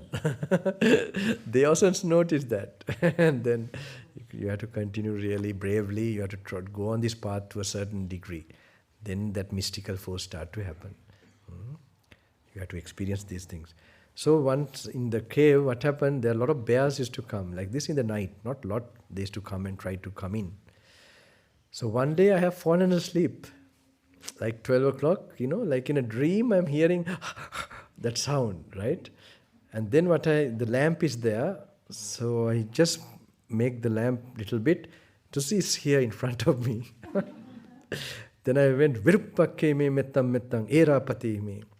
And when I said this second line, it just turned and doop, it went. You could feel the heaviness of that was the closest I came. But snakes and all that, yeah, a lot here, there, I had to put torch. One day between my leg, I am like seated in the stone bed, I don't call it bed and chair, everything I had under there. So in between the leg, I would put this python, no? Not python. This very huge python, yeah. Yeah, like gold as color. So the head is somewhere, he doesn't know also. And it's long like that. So I could imagine underneath there where I was staying, maybe there's so much snakes. So in this silence, very important, you have to get that feeling now, I hope, while you are here. The silence, you think at a few hours, we don't know. Keep the book, read, and whatever you think you might want to think about, while you're walking, do the contemplation. And I was telling my teacher's way how he told me, ignorance is the cause of, mental formation, sankara paccaya reaction. Sankara reaction is the cause of consciousness, that is karma, that makes you have a consciousness and it gives you a body to experience that consciousness. So vijnana paccaya nama rupa. Consciousness is the cause of name and form. Nama rupa paccaya salayatana. Name and form is the cause of 6 sense organs. And like that. So, but my teachers make it short. Vijnana paccaya jati. Jati means birth. So he goes to the rebirth process. So you have to see like that. Now, then when there's rebirth, then there's old age, death. In the walking, you must think about this. And then what happens, if you see the teachings, if you see that this is an illusion, you will not get attached, you will not get, averse when you're not reacting.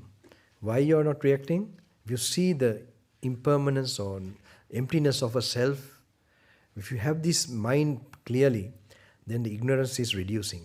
When ignorance is reducing, what happens? That reaction is reducing. That is the karma nature, karma forming nature. When that is reducing, then the cause for consciousness to arise is reducing. When consciousness is reducing, what happens? Rebirth, the possibility of rebirth is reducing. Like that, then the nature of getting old, dead, dying is reducing. Like that, you should keep on when you're doing the walking. And then when you end the walk, then is another one, he says, etang santang, etam panitang, sabba sankara samado, patinisago, thannakayo, virago, nirodho, nibbananti. That means this whole process coming to an end.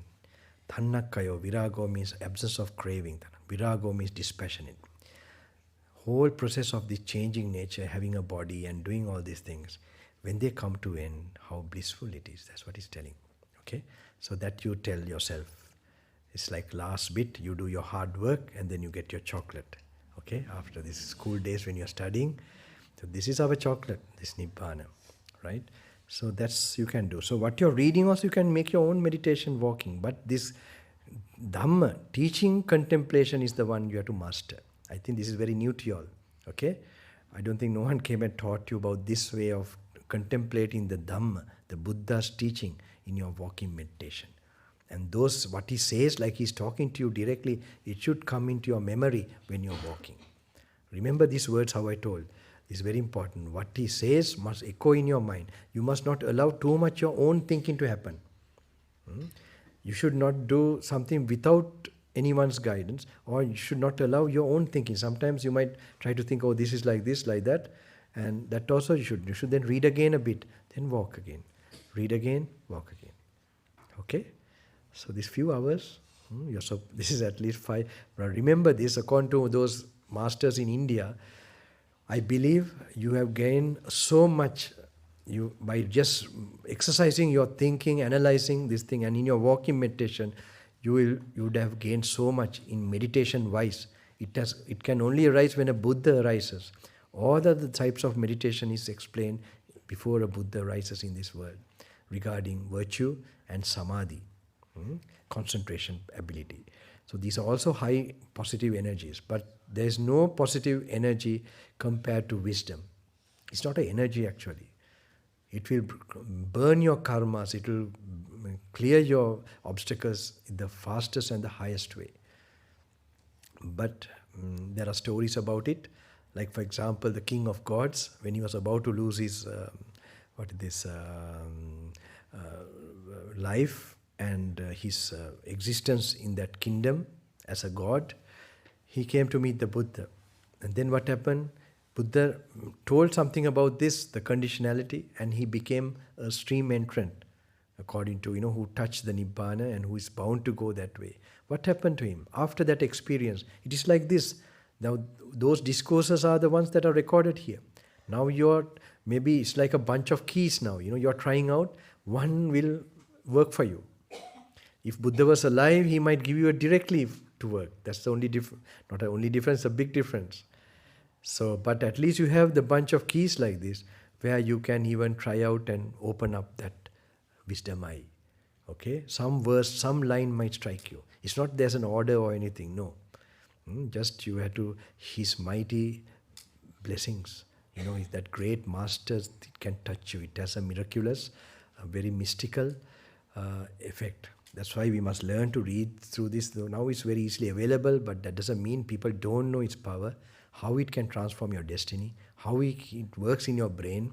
Now some people told me, when you're reading like that, you're getting a feeling like a deep part of your brain is getting activated. It's true. Now I can see this in the Himalaya, not Himalaya, the India, the masters, they also see there's something happening, that there's a greater development in something inside they see as a being, inside the soul that is awakening when you're reading. They only saw that I have a book and you do that, it will get clear everything. I know they are not doing, they have no, but they have that penetrative ability to see through the inner structure of our being.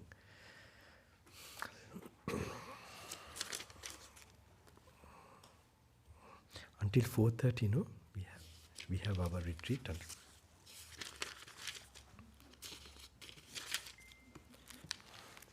I will touch another one more.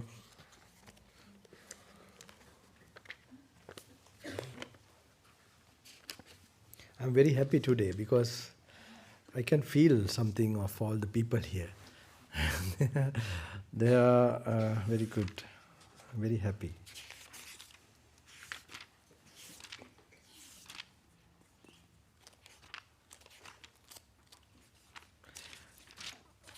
This is one of the oldest texts. Some of them are taken to that book.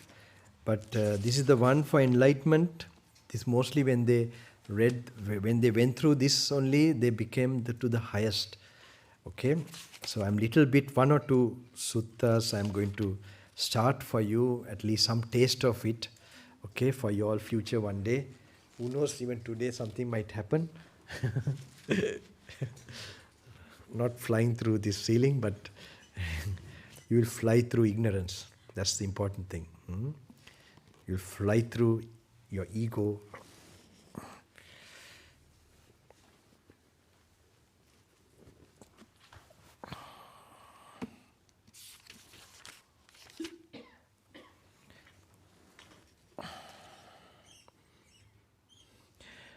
No, you don't have this book, right?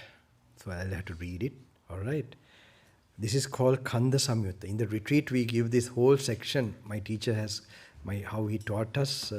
He don't teach like this. Actually, he only tell us to read this section like that. Okay, I am mistaken if I tell you he doesn't.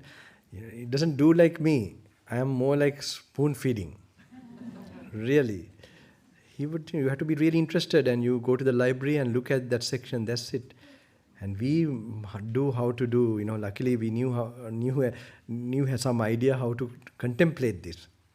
So with the meditation, how to do it, make it a meditation. Then we knew it. But he just tell you to refer this. And he was a solitary. No one. Wait a minute. I don't know whether it's like my teacher. I'm getting a hip. This thing. Okay, I move this way.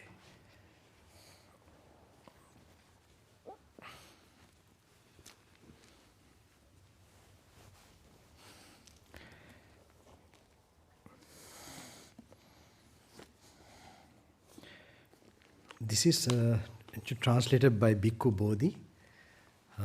I hope you can get this book. This is there are 2-3 books like middle length discourses by this all actually Bhikkhu Bodhi. He's a very good.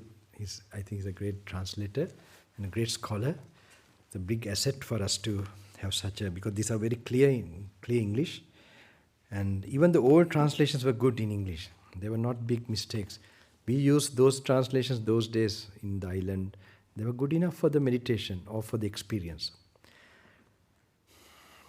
You have to do the meditation and read this. If you don't do like that, this is not going to make any... Okay, I read this.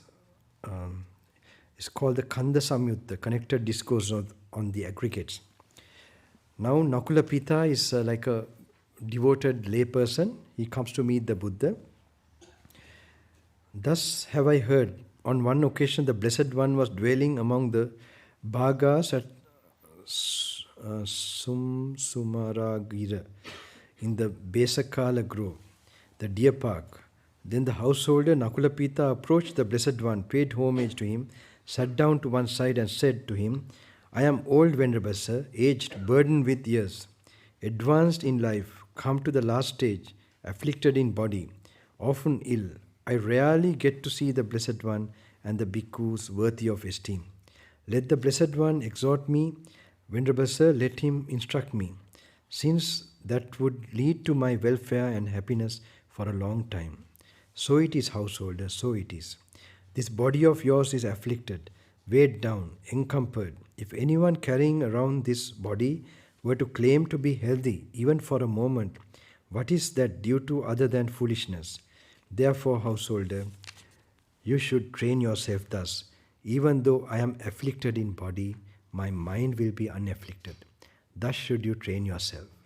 Then the householder Nakulapita, having delighted and rejoiced in the Blessed One's statement, rose from his seat and having paid homage to the Blessed One, keeping him on his right, he approached the Venerable Sariputta. That is the Buddha's second to Buddha in wisdom. This, having paid homage to the Venerable Sariputta, he sat down to one side, and the Venerable Sariputta then said to him, Householder, your faculties are serene. Your facial complexion is pure and bright. Did you get to hear a Dhamma talk today in the presence of the Blessed One? Why not, Venerable Sir? Just now I was anointed by the Blessed One with the embroiser of a Dhamma talk.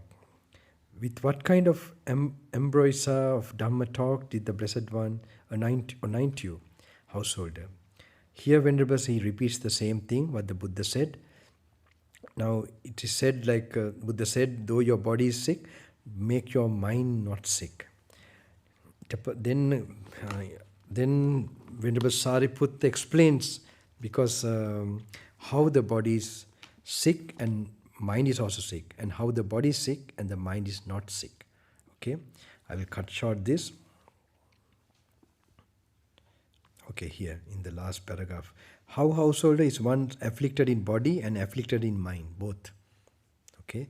Here householder, the uninstructed worldling, who is not a seer of noble ones, and unskilled and undisciplined in their Dhamma, who is not a seer of superior persons, and is unskilled and undisciplined in their Dhamma, regards form as self, regards his body as self, or self as possessing form, or form as in self, or self as in form. He lives obsessed by the notion, I am form, form is mine. As he lives obsessed by these notions, that form of his changes. Form means our body, right? While he is thinking like that, it changes, alters. With the change and alteration of form, there arises in him sorrow, lamentation, pain, displeasure, and despair. He regards feeling as self, or self as possessing feeling, or feeling as in self, or self as in feeling. He lives obsessed by the notion, I am feeling, feeling is mine. As he lives obsessed by this notion, that feeling of his changes and alters. With the change and alteration of feeling, there arises in him sorrow, lamentation, pain, displeasure, and despair. It goes on to perception and mental formation, the reaction, and consciousness. These are the factors of consciousness.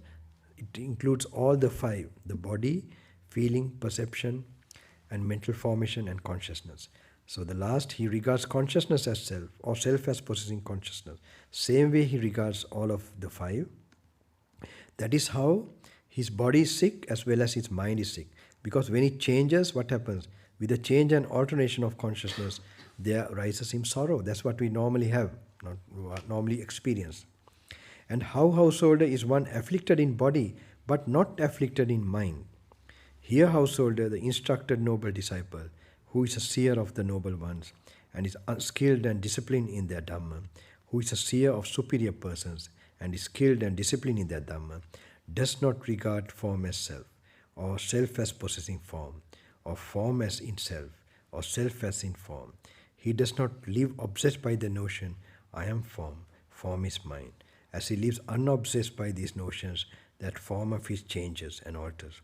With the change and alteration of form, there do not arise in him sorrow, lamentation, pain, and despair. He does not regard feeling and so on, feeling, perception, mental formation, and so on, and consciousness. He does not regard consciousness as self, or self as possessing consciousness, or consciousness as in self, or self as in consciousness. He does not live obsessed by the notion, I am consciousness. Consciousness is mine, as he lives unobsessed by the notion that consciousness of his changes and alters. With the change and alteration of consciousness, there do not arise in him sorrow, lamentation, pain, displeasure, and despair. It is in such a way, householder, that one is afflicted in body, but not afflicted in mind. Okay? These are exercises. There are so many suttas going on. In the retreat, we go through the whole, then after 3 days, something happens in the mind. I ask them. I don't want to tell you all here. These are things, that means you begin to see the world in another thing. This will very much help you when you are in the hospital. Somebody's checking. You can watch if you are trained before. Or if you have to face death finally. Now in the retreat, we have a last instruction which my teacher gave me. I call it the parachute jump. This parachute jump is why the commandos in their training, they have a parachute, mission. They jump to the area of mission. They accomplish a mission as well as they go as a training. Both are done together. So same way something is there where we are preparing all this for a certain event, certain special mission. Can anyone guess that? What that mission could be? Sorry? Yeah, very good, very good. Death, yeah. Oh, I'm happy. You're alert, huh? You're not sleeping or something. Okay, good. I wish you all good luck. Okay. Now you should. You can use the other book, right? Go through. So you can make your own walking meditation. Whatever you remember, you can use it. Maybe some of you are using to see the rising of the leg and something. Don't do that too long. Okay, little bit you can do for few minutes, but do more of that thinking of the teaching. Just relaxingly do a normal walk and learn to think, learn to expand that special area of thinking. That has to be done. Then only you're paving the way for that actual wisdom to rise. Otherwise, if you restrict it to too much to the immediate thing, that wisdom will be less. You are not getting that standard of wisdom. Okay, it should reach where the Buddha is thinking, the same level. We can't rely him. We are sure he's the Buddha. We can't rely any me or anyone. So what he is saying, when you get tuned with that, it may be not very, digestible for our modern times, but at least when they are forced, when 3 days, 4 days in the retreat, then they get that opens up that special wisdom. A little bit even. I'm not telling that opens up, but then they get an idea. But now even for this short time, you have to try something. Okay, this is all I can give you all. What to do? I got to know that I said at least 3 days, 4 days or 5 days they can have a retreat. But I got the message. Then I thought it will be nothing. Like if this day is not done, so it will be like nothing. Better than nothing, something. So I thought I should do it somehow. Okay, it's not shortcuts. I must tell you all this. I have no shortcuts or some super magic things. This is something very solid. I'm very sure of. Otherwise, I will never come and do this. I was sure of it when I was 18 years old also. But I made sure that I'm doing it more and more and more. And then I'm telling you all, well, now you can try it out. But keep silence. Please don't talk to anybody. Or try to meet anyone. I don't know how you manage. What is the space outside? I don't know. But try to make use of that space. And you can little bit sit. Don't go for any... try to master this. Or you will try to get this type of practice for now, these few hours. Read and try to look at it or think about it from your mind. All right? Don't try too much thinking. If you don't understand, just skip it. Try to find out what you understand and try to do it. Okay? There's no order where you have to understand this, then it follows that. No. So somewhere you can, it can trigger. All right? You can try. Let's see, 1 hour. That's the parking lot, parking place.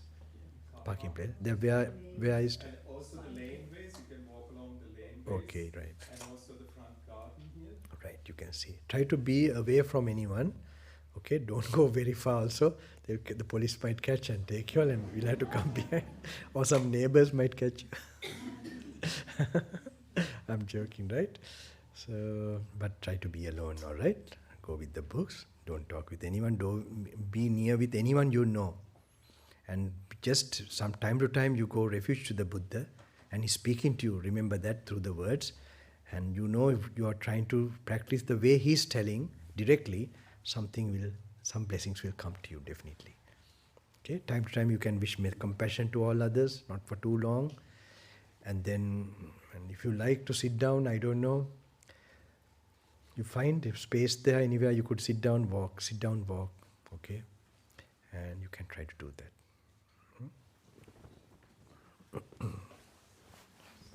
And also, like time to time, now when you're going also, make sure, just pay attention to what you see immediately, what emotions you're getting.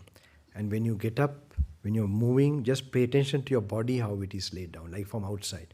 They will all help you when you're reading, like the word of the Buddha there. Now when he talks about 6 sense organs, don't just take it as a knowledge. Use it to improve your focus. When he takes up the eye and object, eye consciousness, then go to your own eye. In your mind, learn to, that is a special faculty you're going to develop. You're going to see your own eye, like it is there, not too much look at it, just note it is there, then the ear, then the nose, then the tongue, the body. This is how it works. So you learn to read, take it as a guide to create your focus about you, what is in you. Okay? And then to think of how it has formed, that what when he explains, when the craving is there, you make karma and it brings out these organs. Like that, you'll have to see the conditioned nature also like that. Okay? This kind of thinking is important. And you must remember what I said also initially, how if you have an object, how you accumulated karma, object will come, how rebirth will happen. Whatever you remember, you try to think about it. Okay? And if you want this thing, read again and mix it like that. Read little bit. And then if you're going too much in a daydream or this, read again. Time to time, go refuge to the Buddha. You know, his force, his compassion, this thing is still working in this universe. All right? So slowly you can do what you like. You can get some fresh air and try it out. If you like, if you want to sit here and read a bit, then can they all do that? There's a lot of space, right? They can spread out, right? Okay. Let's see, that's better. At least imagine you're in that forest with the bears. Okay. But please don't talk, okay? Keep that silence. Otherwise nothing will happen. That's a basic condition that is necessary for this.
පොතක් ගෙන නැද්ද?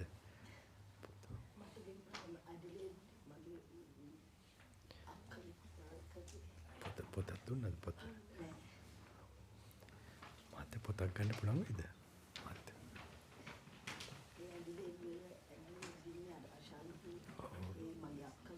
අනේ හරි.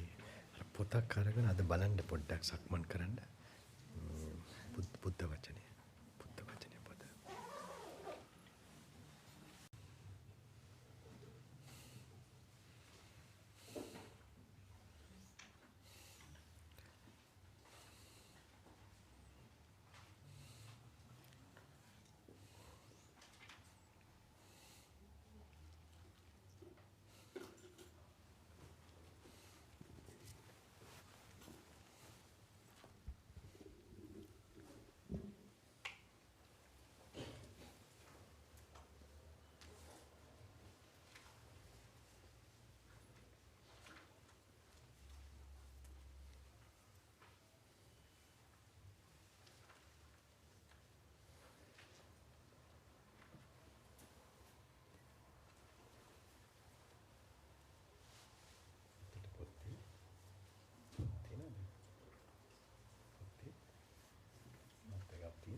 Oh.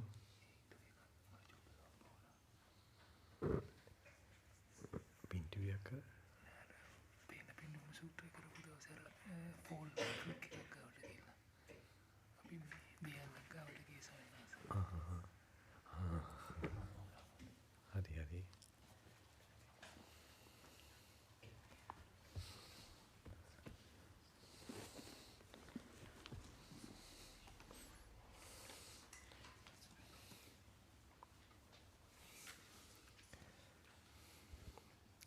It's very nice when you keep reading. There's a special energy that is created. Very different. Very powerful, very wholesome. A strong kusal is activated. It is like a big force, like a big chakra because it's a Dhamma, no? You're trying to alert your thinking brain, the right thinking. It's going to clear. That's with a lot of long experience, I'm coming to this conclusion also that it's difficult for me. I am also attached to Samadhi, Really, no joke about it. I'm really attached to me. That's why in my presence also, still Samadhi is working. So people tend to go, but I am also pushing them through that to this. And it's help for me also when I'm giving you all, I'm also reading.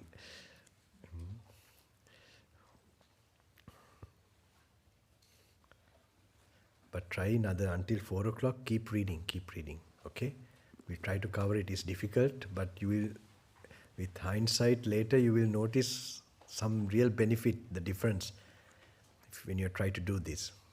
Hopefully you can continue it in the future, and it will clear your spiritual path, and Buddha will become your guide for that focus and mindfulness. It has to come from his words, then only you will get the right focus, right sati sampajanya. Sati means mindfulness, sati sampajanya means comprehension. Mindfully comprehending, that's what brings wisdom. It's a very holistic, very like a, very, it's not a very narrow. And the other thing is you can't apply to immediately to your own happenings. It has to be thought mentally. Like a mental picture of the Dhamma. Like avidya is the cause of sankara. Sankara is the cause of vijnana. So this you have to generally think, this is how it happens.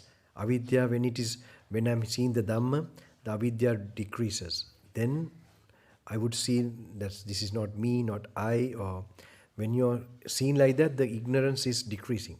When ignorance is decreasing, then the reaction with anger or greed will decrease. Sankara. That means karma will decrease. When karma decreases, your consciousness, the material for consciousness will be decreasing. The cause for consciousness will be decreasing. Okay, when consciousness is decreasing, then the name and form will decrease. Like that, you'll have to see it in the mind. Then only it comes as an understanding, a kind of an awakening inside your mind. That is where the real, we call the yoniso manasikara, which is a deep reflection, which brings about in enlightenment. Otherwise, sometimes you will focus to what is happening to you, then the thinking is less. You're not thinking much. It will give you some immediate peace because you are keeping the mind in the present moment. But sometimes peacefulness can increase your, what is this, I don't want to use that word.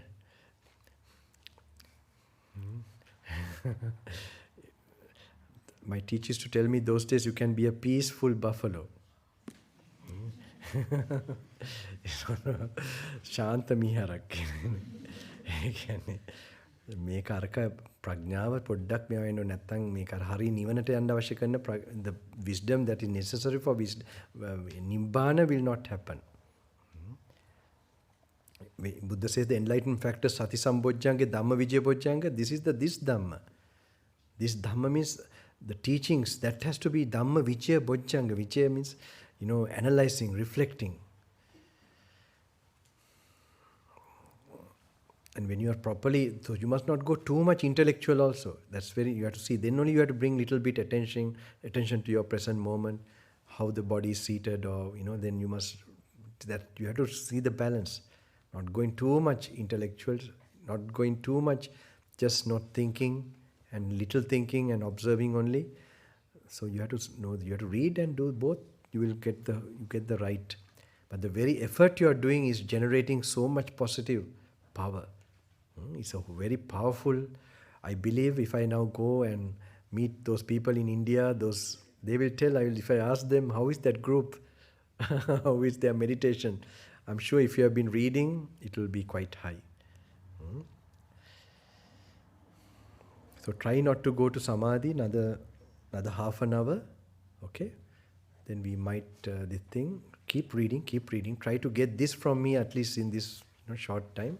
This will be very different for what you have already done. No? It is like you have gone to a class or something. But I'm sure you all are intelligent and some spiritually intelligent, I hope, and you will understand later on what is happening.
සමාධියට යන්න එපා.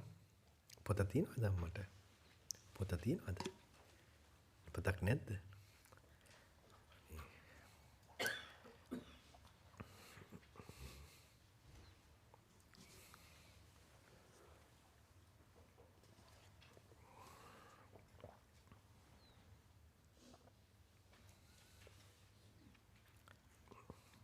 If you don't have a book, if you remember avijja paccaya sankhara, sankhara paccaya vijnana, try to at least recall that.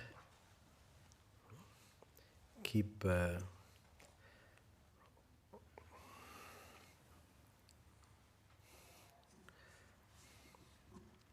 if anyone doesn't have the book or I don't know, that PDF or whatever, at least mentally think avijja paccaya sankhara, mentally picture avidya, when ignorance is there, sankhara, sankhara paccaya vijnanam,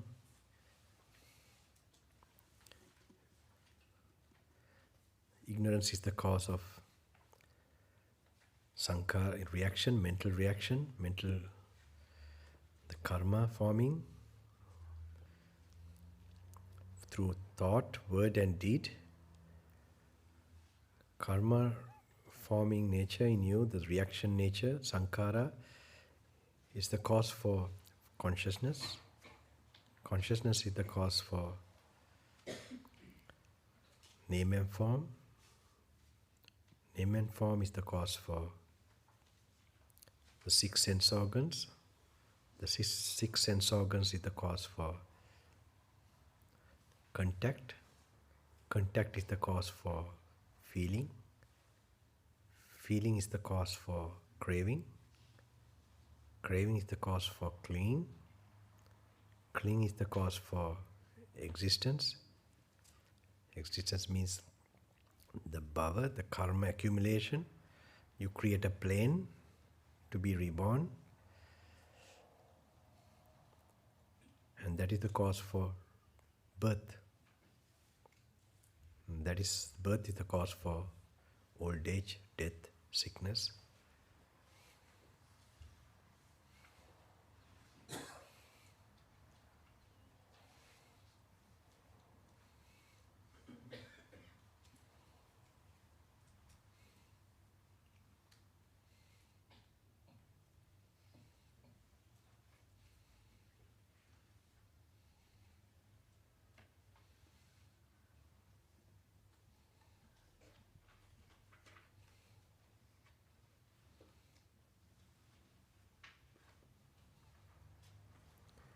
This will be like a big medicine to your brain. It will open up certain special channels.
In the end, I will do a samadhi meditation. Okay?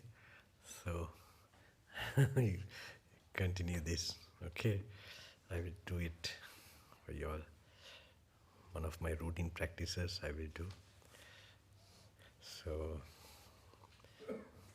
but do this, continuously do this.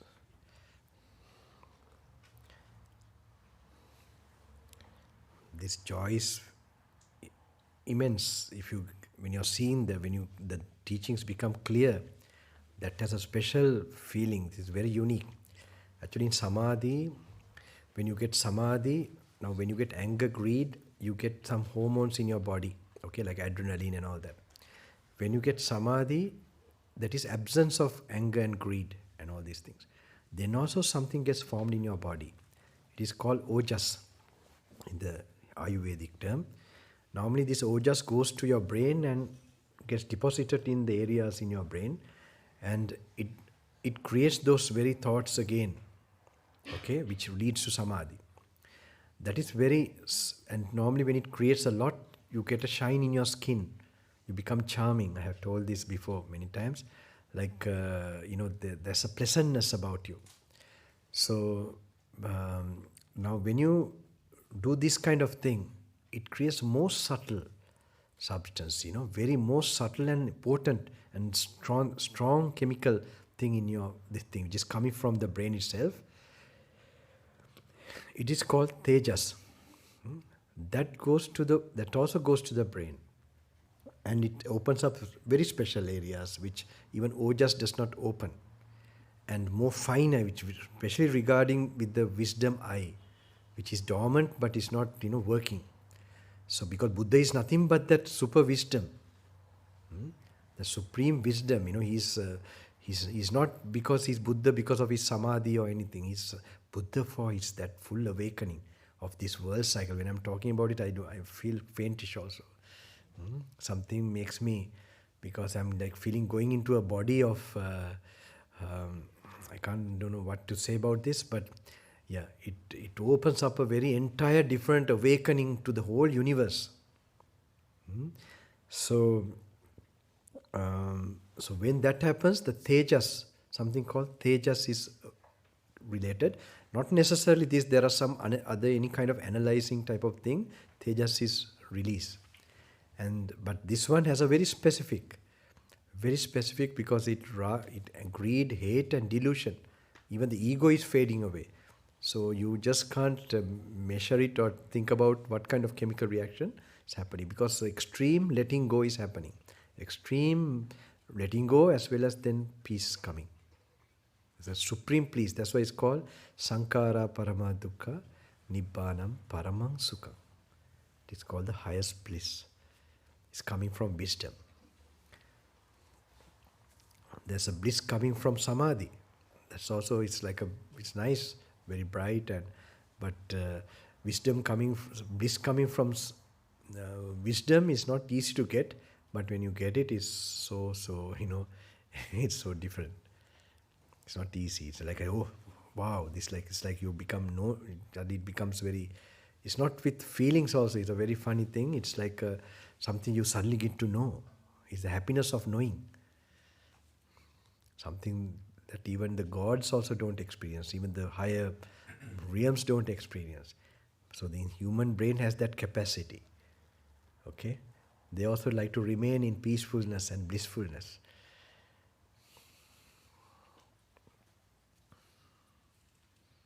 Today I'm very happy, with you all I feel so tuned. This is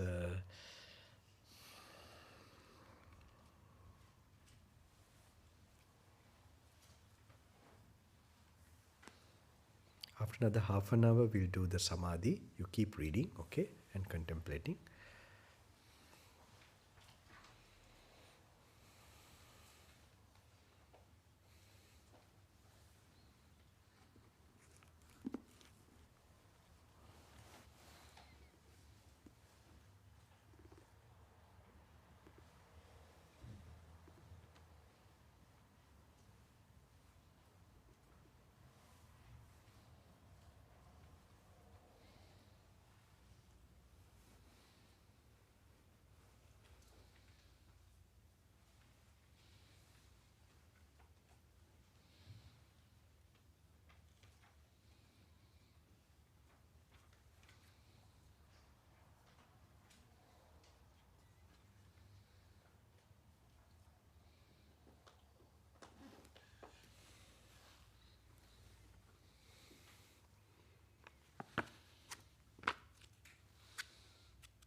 Excuse me, my friend.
Try to keep reading. Don't go into kind of calmness. Consciously try to bring to the reading and just cover some initial pages. You might tend to go to be calm, but try in this particular situation to force yourself to keep reading so that special faculties awaken in you.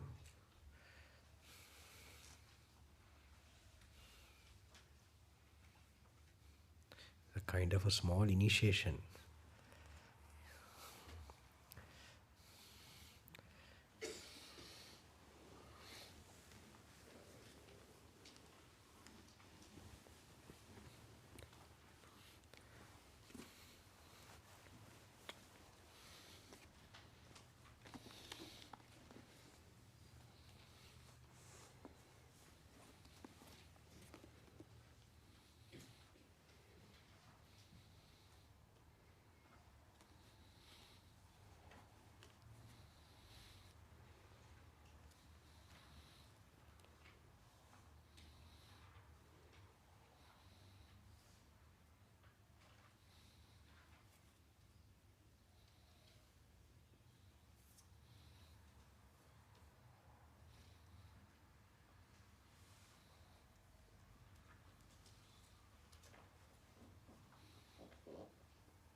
Try to read the part that is with the four elements.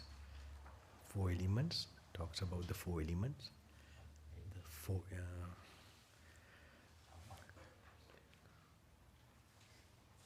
Maybe no, it doesn't have in the contents. Just a few pages, 3 pages. Another more. Another page. No, not others. I'm telling this gentleman only. Page 9.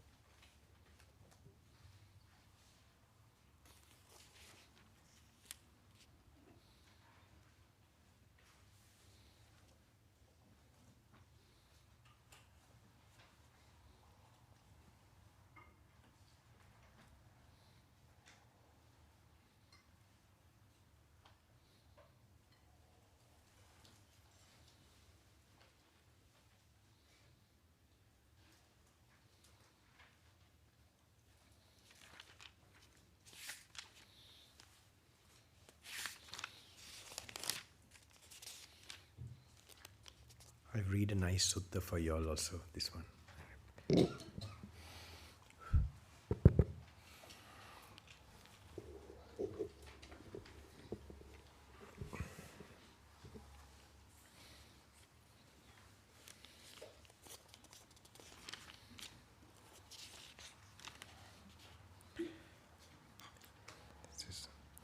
Thus have I heard, on one occasion the Venerable Mahakachana, was dwelling among the people of Avanti on Mount Papat at Kururagara.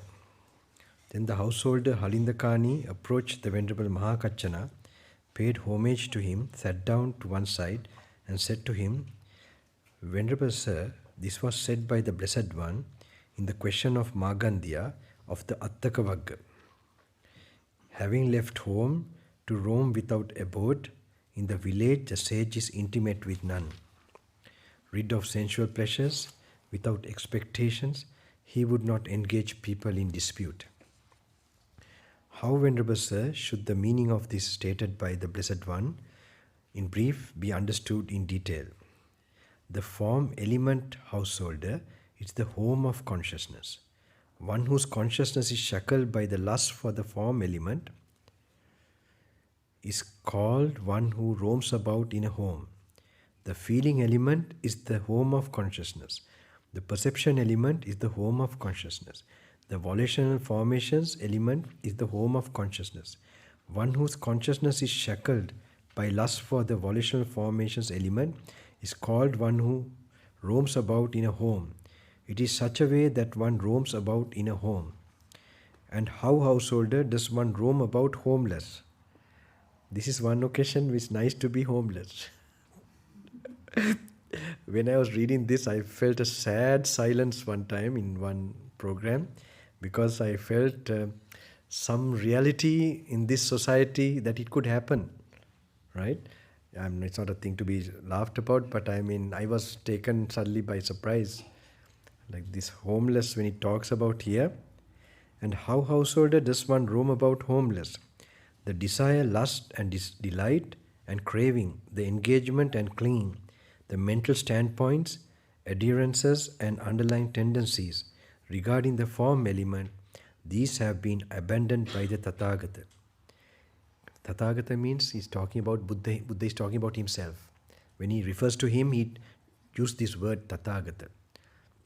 Okay, so these have been abandoned by Tathagata. That means he's talking about me. I cut off at the root, made like a palm stump, obliterated, so that they are no more subject to future rising.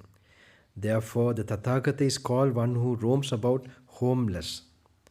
The desire, lust, delight, and craving, the engagement and clinging, the mental standpoints, adherences, and underlying tendencies regarding the feeling element, perception element, volitional formations element, the conscious element, these have been abandoned by the Tathagata, cut off at the root, made like a palm stump, obliterated, so that they are no more subject to future rising. Therefore, the Tathagata is called one who roams about homeless. It is in such a way that one roams about homeless. And how, householder, does one roam about in an abode? By diffusion and confinement in the abode consisting in the sign of forms. One is called one who roams about in the abode. By diffusion and confinement in the abode consisting in the sign of sounds, in the sign of orders, the sign of taste, the sign of tactile objects, the sign of mental phenomena. One is called one who roams about in the abode. And how, householder, does one roam about? The first one, even all this is good. It's a good thing to think about, contemplate. This is all connected with, the five khandhas. Five khandha means aggregates. We have body, feeling, perception, mental reaction, and consciousness. Inside the consciousness only we have these components of it. So they are working with craving and attachment. Soon attachment, craving goes away. The focus, the consciousness getting focused to something, it reduces. Okay. So as I told you in the first, like the last thought and all that, someone who has no desire whatsoever, and the karma is all extinguished. No karma to drive him or to get distracted or to be driven by any thought. When then the last moment, such a person will not get a thought dominated by karma, and he can keep his attention to the last moment, how the breath goes away. And when he can keep like that, the causes for consciousness no more rises.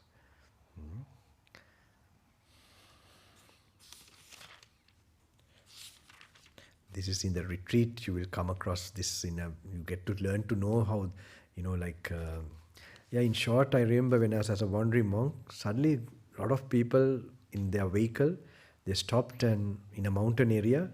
They were on a picnic, I think. I don't know whether they were drunk also, but they came to me and worship and said they were very faithful. They thought, oh, can we make a kutia for you? They were asking, can you please tell us any place you like, Bante, that we can come. And then I was telling them, I don't have kuti and so on, I don't want to build anything outside. Then finally I couldn't escape from them. I said, yeah, I'm making one kuti, I told them. They said, where, Bante, can we support that? I said, yes, inside. This kuti of letting go. So then they, of course, they left me alone.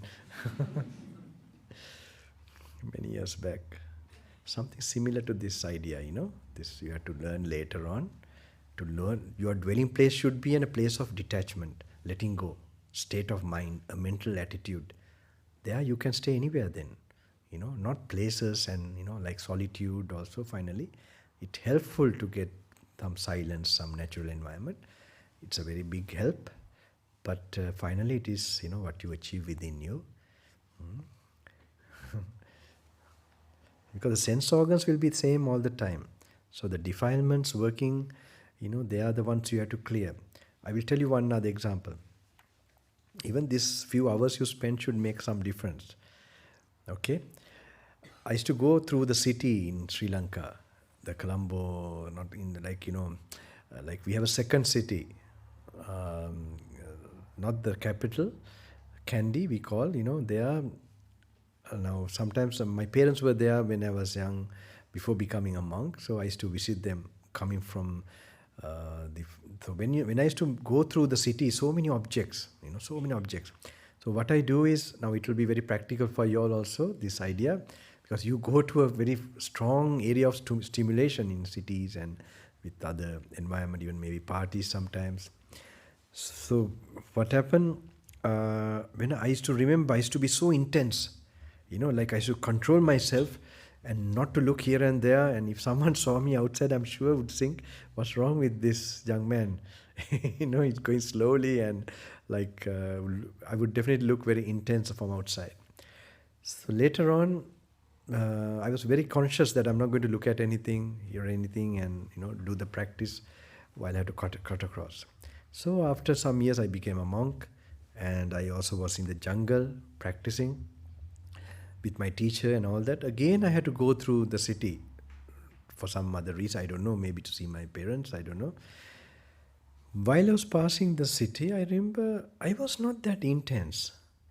I was going in a relaxed way, and I would know that I'm not like, and also I was not involved with the objects.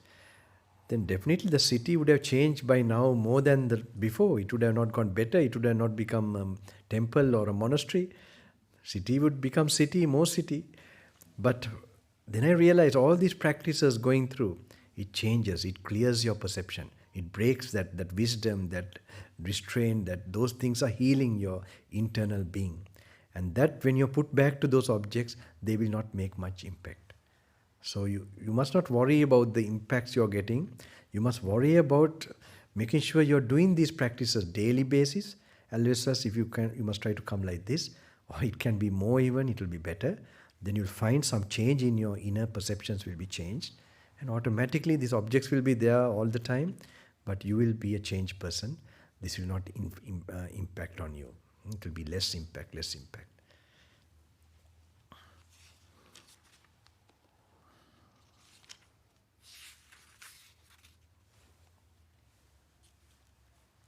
Another 5 minutes. I don't want to go to the Samadhi meditation, and then we'll go, okay? Later you must feel very absorbed. This is like a gem. This exercise you have done, I believe it will be something that will break your stagnation, break your obstacles in the supreme way. That's why if we are not inclined to do this, If you were inclined, we would have been enlightened long time ago. Unfortunately, we are postponing, and we feel it's something there, but why we are not doing, that's the very thing we must bring and do. It will complete our path.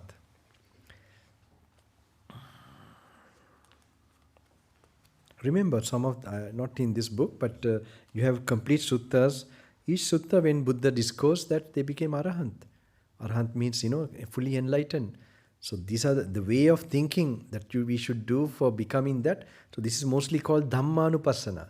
We are only familiar with, when my teacher referred to me, then I realized there are so many suttas, discourses. Otherwise, we only knew few discourses told by. So there are so many methods, so many ways Buddha has to different disciples, different people to make them enlightened. So this is very important that, one will hit us. One verse, one line. It can happen, but if we are constantly, involved in that. And Buddha guarantees if you are doing that, moment of death, it will happen. He guarantees, he gives the guarantee. Who purifies his general life and keep on contemplating when what he has spoken, that same direction of thinking. When you are doing this, that he guarantees the moment of death, they will see the immortal state. If that does not happen, next life, very young, they will experience that. So it is also kind of a cause and effect thing. Who makes that effort becomes the cause for that effort to happen. Not by praying, may I attain Nibbana, Nibbana. It's not something Buddha feels sorry from somewhere in the sky and then he makes sure you get it.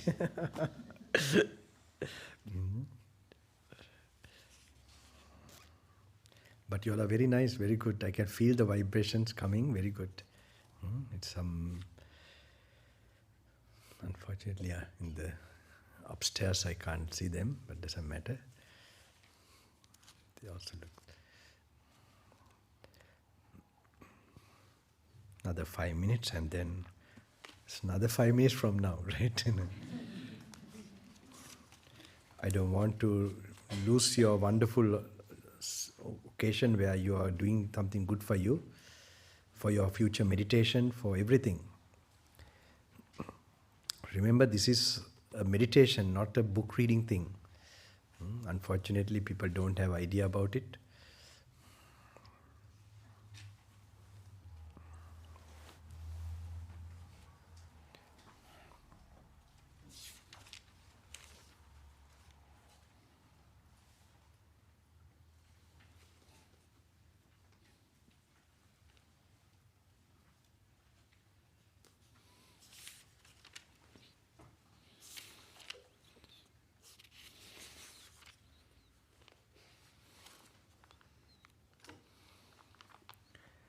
මම පාවිච්චි කරපු පොත් නෑ නේද මහත්තයා? අර retreat එකේ පාවිච්චි කරපු ඉංග්‍රීසි පොත් නෑනේ. ඒක මෙහෙ නෙමෙයි අර ගෙදරකද? නෑ අර ලොකු පොත. නෑනේ කමන්නේ. මොකද? ඒවනි රිට්‍රීට් එකට ගියේනේ. නෑ කමන්නේ. මම මේකේ හොයන්න.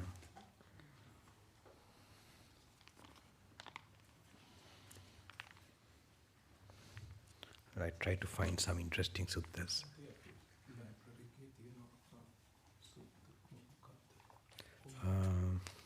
No, we had a PDF thing that was for that retreat, but because I have folded some, but I try to find it here. Thank you.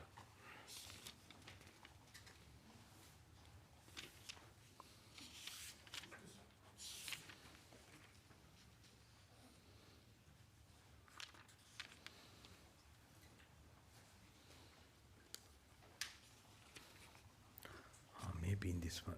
It's a Sinhalese one, no? English, if there, it doesn't matter.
This is the word of the Buddha. I have the book.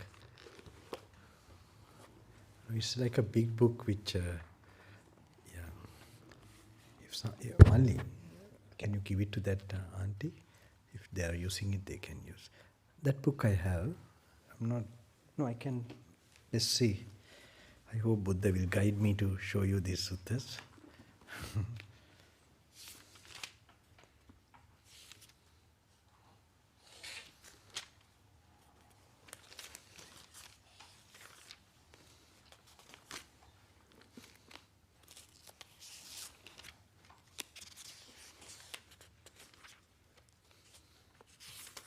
Yeah, this one also we can have a look. Okay. On one occasion, the Blessed One was dwelling at Ayodhya, on the bank of the river Ganges. There the Blessed One addressed the bhikkhus thus. Bhikkhus supposed that this river Ganges was carrying along a great lump of foam. A man with good sight would inspect it, ponder it, and carefully investigate it, and it would appear to him to be void, hollow, insubstantial. For what substance could there be in a lump of foam?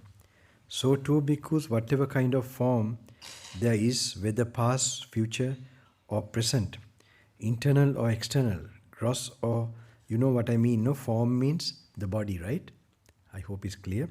Whatever kind of form there is, whether past, future, or present, internal or external, gross or subtle, inferior or superior. Now, maybe you will not know this. Present, now, so too, bhikkhus, whatever kind of form there is, whether past, that is clear. In the past, whatever form we had, maybe a few hours ago or a few years ago as a child, or previous life. Future, that means in the future, in few minutes or few years or few lifetimes, what body we will get. Or present, just now the body we are having. Internal or external. Internal means that what we call ourselves, and maybe externally, the outside. Other people's bodies or objects. Gross or subtle.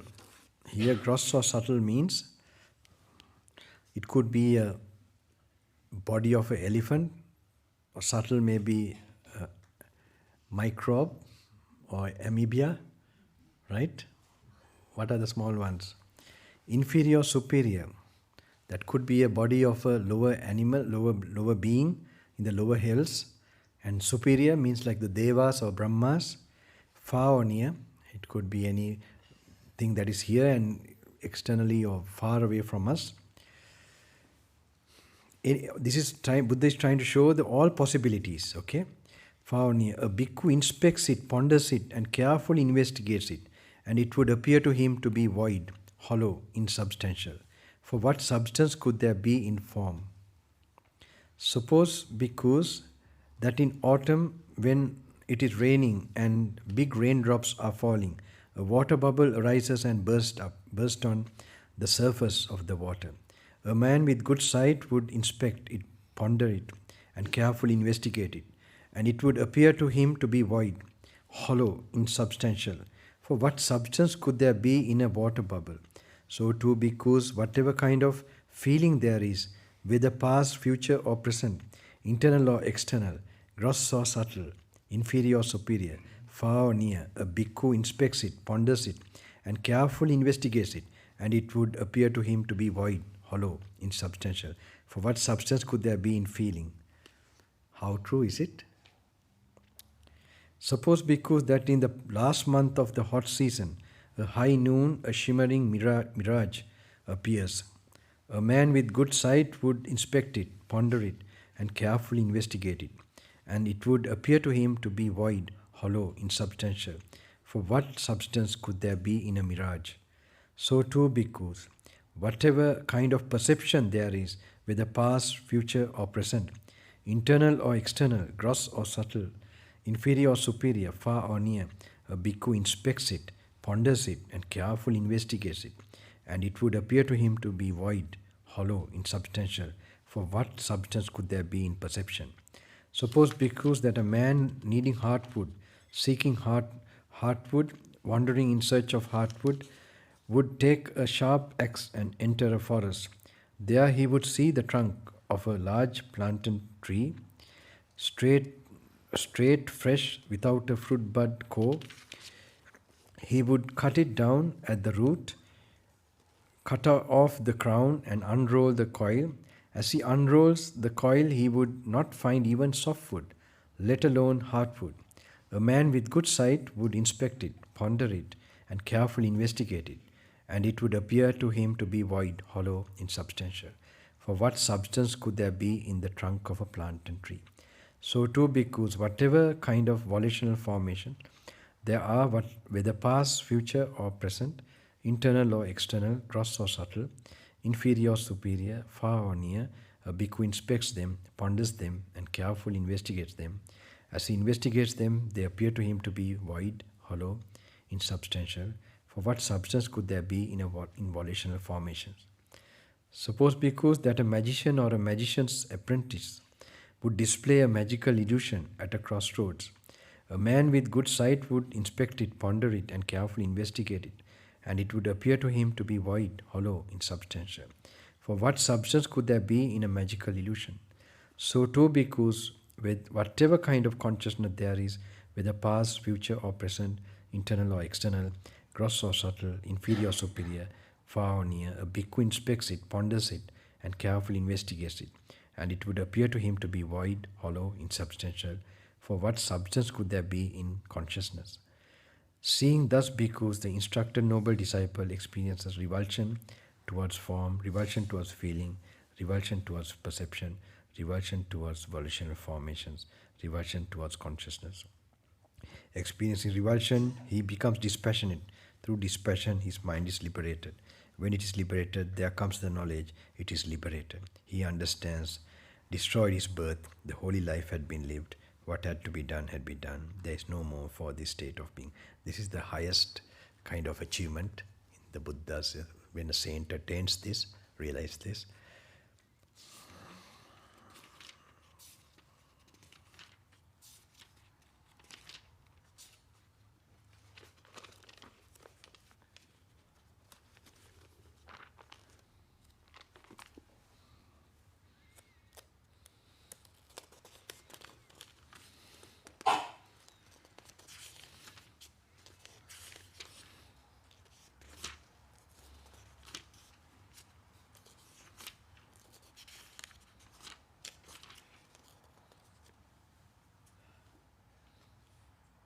Here we read this one also.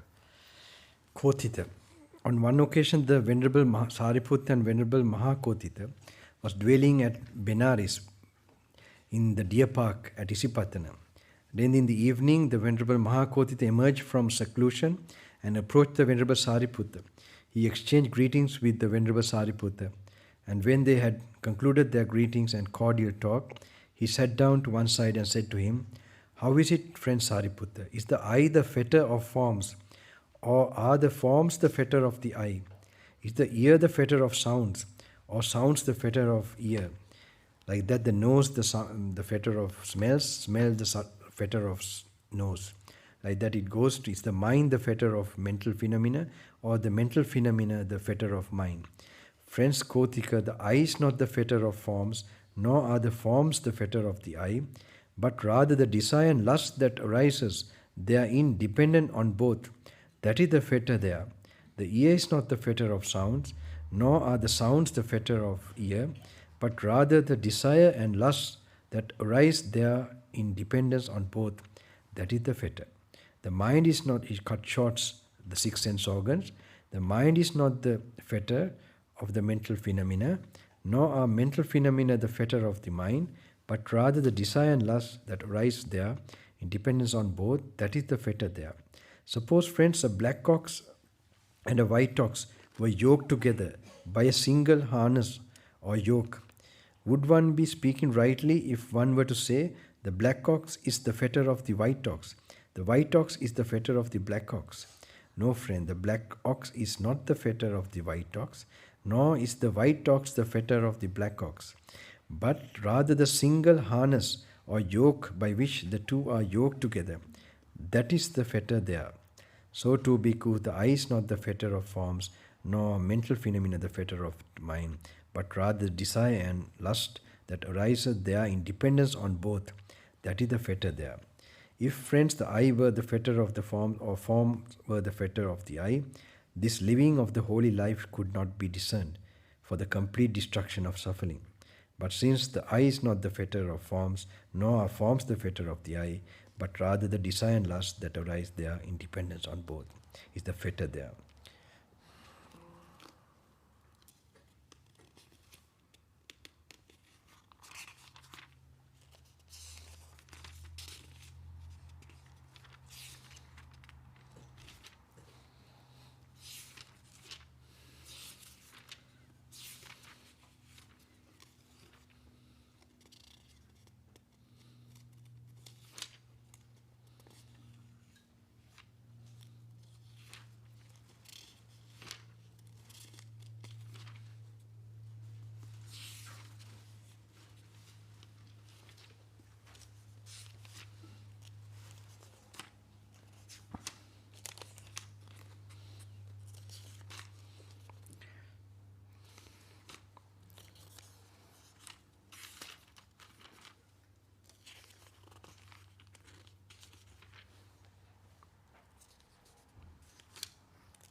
If I'm looking at this, you can read, continue reading. I know more than 5, I am not keeping my word. Soon I'm going to come to that. Okay. Don't worry, wait, we are almost coming to the end. Okay.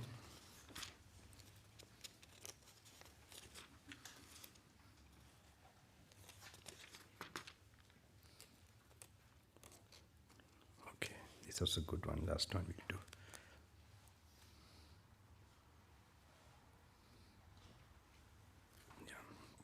This is coming back to what we explained. This is when the King of Gods came and questioned the Buddha in that discourse. He asked one question there. Venerable Sir, what is the cause and reason why some beings here do not attain Nibbana in this very life? And what is the cause and reason why some beings here attain Nibbana in this very life? Nibbana means, I told you, like who can keep the focus to the breath last moment. So he won't be reborn. He breaks the condition for consciousness to arise. Okay. So this King of God is asking why some beings attain this and some beings don't attain that. Okay. So they are the Lord of the Devas. Then there are Lord of the Buddha is telling there are Lord of the Devas. He telling that Deva King. Forms cognized by the eye that are desirable, lovely, agreeable, pleasing, sensually enticing, tantalizing. If a bhikkhu seeks delight in them, welcomes them, and remains holding to them, his consciousness becomes dependent upon them and clings to them. A bhikkhu with clinging does not attain Nibbana. Now we are going to that very small point also. Okay? There are Lord of the Devas, sounds cognizable by the ear, and like there's smells cognizable by the nose, like they're the 6 sense organs, and mental phenomena cognized by the mind that are desirable, lovely, agreeable, pleasing, sensually enticing, tantalizing. If a bhikkhu seeks delights in them, welcomes them, and remains holding to them, his consciousness becomes dependent upon them and clings to them. A bhikkhu with clinging does not attain Nibbana, does not come to that. This is the cause and reason, Lord of the Devas, why some beings here do not attain Nibbana in this very life. There are Lord of the Devas, forms cognizable by the eye and smells cognizable by the nose and so on with the 6 sense organs, mental phenomena cognizable by the mind that are desirable, lovely, agreeable, pleasing, sensually enticing, tantalizing. If a bhikkhu does not seek delight in them, does not welcome them, and does not remain holding to them, his consciousness does not become dependent upon them or cling to them. A bhikkhu without clinging attains Nibbana. Okay? This is the cause and reason, Lord of the Devas, why some beings here attain Nibbana in this very life. Now, when I was just here, some of them came and asked me, Bante, like, now this is to explain, I told even my teachers to tell how to focus, when you can keep focus on the last breath. But that doesn't mean you live a different life and you have a target like a shortcut method. The moment of death, I will, you have been doing all these things, it will not happen. You get so shocked or frightened, you will be distracted by, whatever. So it is this process of becoming realized internally with wisdom, with the wisdom that you can go, the deepest you can go. That wisdom, if you awaken in yourself, then that will happen automatically. You will be breaking those latent tendencies of the defilements inside you. Because when you get an intuitive experience of this, that touches the latent tendencies. Okay? So this the subconscious which is stored, and then naturally you become pure and clean, never to come up again. Wisdom is a powerful weapon. It burns the defilements powerfully. Even with virtue, they are temporary. That will help. Samadhi or concentration also is temporary. It will suppress the defilements. But those latent, which is within us, it can't be removed other than through this wisdom. And the wisdom should not arise when you have like tendencies, like when you get craving, desires to watch them. That's also good. But that wisdom is not powerful enough. You must do that practice. But separately, you must learn to think the Dhamma, the teachings. That is very important. Then only the real enlightened factor of Dhamma, analyzing the Dhamma, those things happen. And then that wisdom eye might open in you, like it opened in those days, in those disciples. Okay? So, I think we can end here.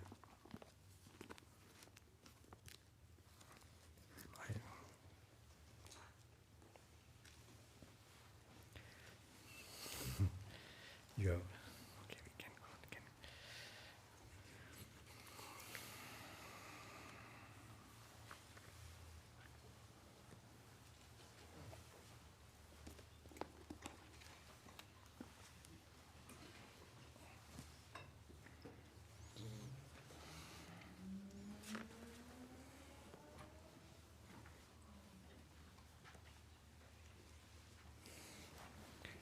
So as I gave my word, I didn't promise that we will do a samadhi meditation, okay? But using some of vipassana, and then to turn into samadhi, and then a little bit anapanasati also.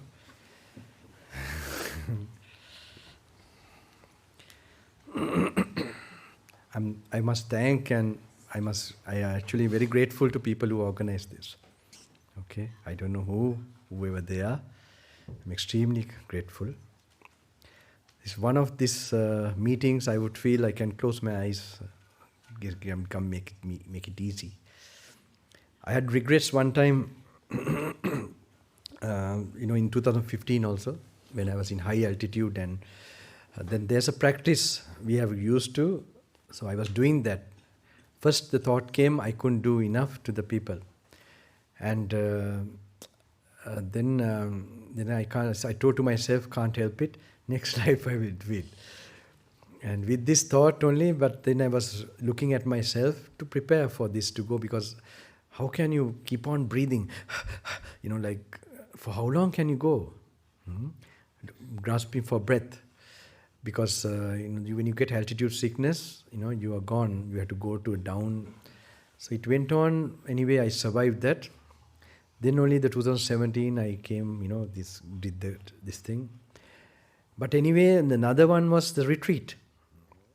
The other thing was I was talking about things that were blocking your way to Nibbana in real practice, the addictions and all this, and little bit doing this.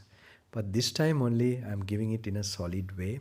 Things that I have, it's not only these blessings and all that, okay, this cosmic energy or whatever, okay, those things also I have been doing maybe before life, so much of that. But this special one, no point, Buddha is a rare phenomena. And his very unique contribution of yoniso manasikara, deep reflection which leads to Nibbana, that's the key. There's only one yoniso manasikara, I don't know this term, the yoniso manasikara means reflection, wise reflection. And you could call it the silent reflection, which is deep actually. So, which brings out that intuition finally. That's the closest word, intuition, for vipassana. that like a wow experience. Suddenly, oh, this is it. Like it becomes clear. It is shown that to get this, it's like you know, in the Buddha's time, he explains something to this simile. Like you take a horse's, the one of its hair and breaks it into 16 parts, and then with an arrow in a dark night you shoot. Okay, the possibility is very, very tough, so fine. Same way this insight is supposed to come. So that is paved, don't worry about it. That is paved when you have actually samadhi, when your mind is free from greed, and it's like, you have a water, and when you have greed, it's like you are having dye, colors put into it. Then you can't see your reflection properly. And then say you are having boiling water. That also you can't see your reflection when you're angry, irritated. So you have a muddy water with mud, that's like drowsiness and all these nice similes given. So this water, clear water, how we get that, the clear mind, it's by good character, losing addictions, having peacefulness in your daily life, with peaceful mind, no tired mind, whether you're driving. That's the way you know you have done it with meditation. You have kept the mind in the present moment. And when you have made it a habit, you're growing your mind to enlightenment. You're creating the proper, otherwise you're going to go from lecture after lecture or searching for reading this book, that book. You must be someone who going to own this freedom. This is something, this is my encouragement I could give you all. This is how we have lived this life. So it becomes part of you and it becomes a blessing in this life. You live happily hereafter until your last breath. And you know what to do until you live. You know what you should be progressing. You have a direction, proper direction. So, this, when the clear mind comes, automatically when you're reading, as I told you, don't try to understand in future if you're going to read, just go through it. And don't after you've read think you're finished. No, go through it until there will be a point where you have an experience from that. Suddenly, then you will never leave those books. If you're leaving the books, don't. If you can remember what I'm saying, I hope. If you think I have, something, or if you think I'm a mad monk, then don't worry about it. Maybe, who knows? So, but otherwise, this is what I can tell you all. You can go through it. There will be a special vision that will come where you will actually, I can't say you see the Buddha. It is something like you see the Dhamma, the teaching, and then like Buddha is, you know who Buddha is, something, like this. You have no doubt. Even the Buddha's time, it will happen if that experience happens. It will not happen when he's teaching. If someone practice and when they see the teaching, then they see him. That's how we told to see him, not by looking at his body or form. So this can be done still, is because all the original recorded instructions are there. When this is gone, finish. We don't get the right standard of investigation, reflection and practice.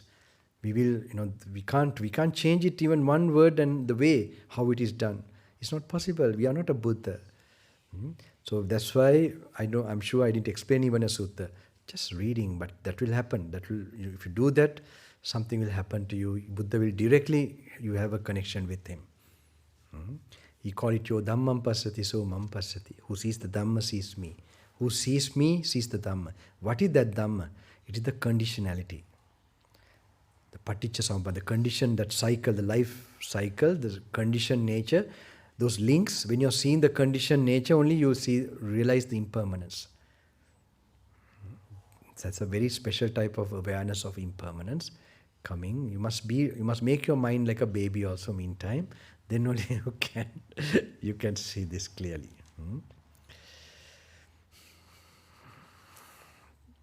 So we'll do the samadhi meditation. I'm sorry. So it's a very simple thing. We'll do first. Can you all hear me? That's the sound because I can't bend down or bend forward. I have to make a hand. In the back, can you all hear? Okay, that means huh? How to check? I have to fly through this. Okay, I think, yeah.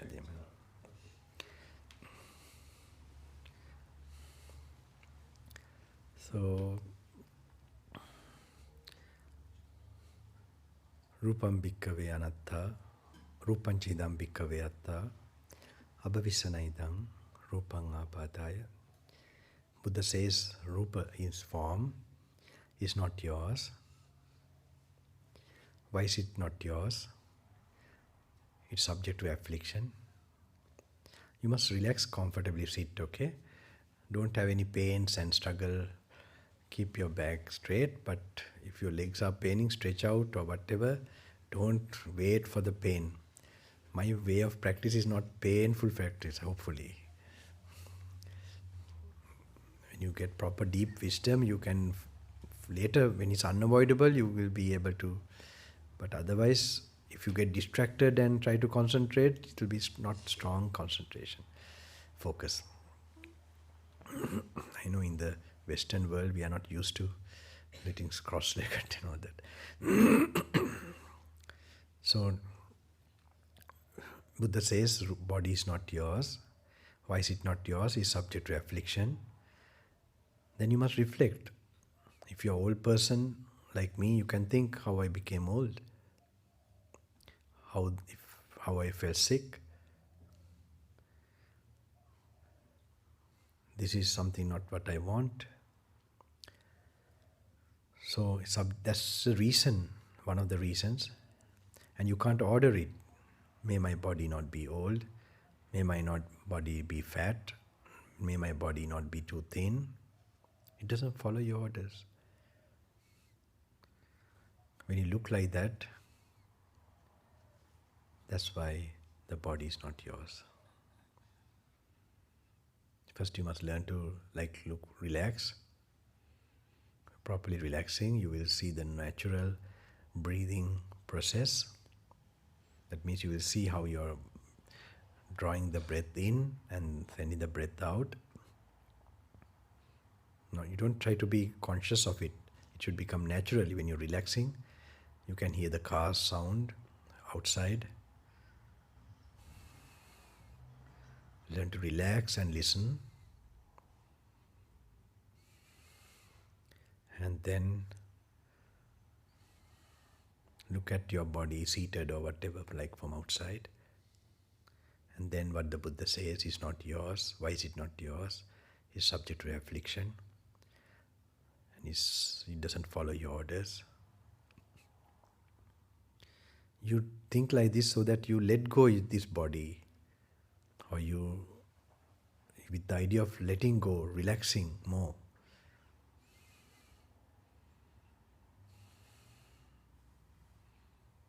And when you're doing that, you'll feel a coolness, more coolness in your forehead area. But if you are drowsy and all that now, that drowsiness might increase with the calming down. Then the other four feelings, perceptions, mental formations and consciousness. This is also not yours. Vijnanang abhadaya, vijnanang anatta, vijnanang chedam bhikkhave atta. Why is it not yours? It's subject to affliction. It doesn't follow my orders. Let it be like this, may it not be like that. Say someone comes shouting. You don't want someone to shout. But there you are getting what? The type of feeling, perception which you don't want. But it's happening. So it's not in your control, the feelings and perceptions. What is not in your control? Can it be you? Can it be yourself? No. It's a special kind of awareness you are developing through wisdom. This finally will lead to Nibbana also. So with the idea of letting go all that, what is experienced through your senses, then next contemplation is, Buddha is asking, we will put all together now. Body, feelings, perceptions, mental formations and consciousness.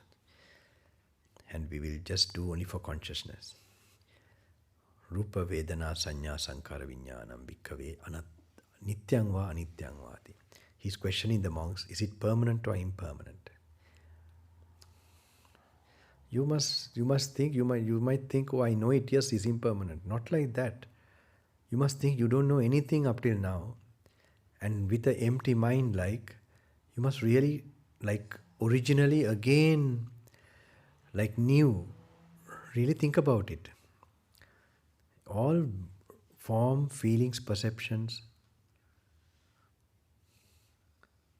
is bound to finish impermanent.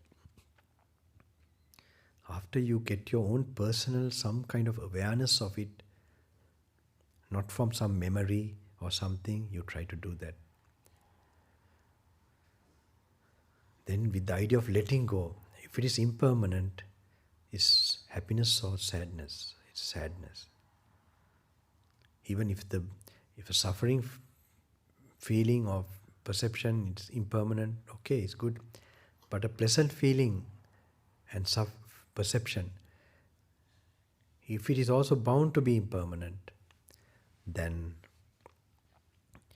it's a sweet, bittersweet. So that's why all feelings are known as suffering. Buddha's noble truth of suffering is based on that the definiteness of impermanence. Yampana nityang dukkhang, what is impermanent, suffering, can you call it this is me, this is I? No.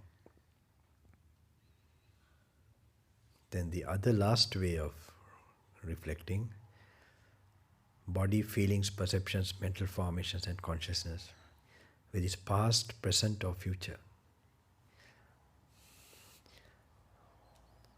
What we said, internal or external, gross or subtle, lofty or low,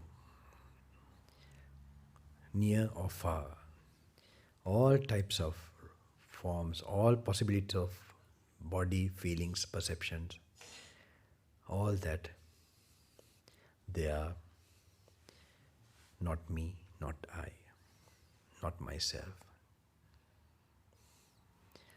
You think how peaceful it is when if I have experienced these things and my mind is free. And when you properly see this, it is said you get desirelessness to form, to body, feelings, perceptions, mental formations and consciousness.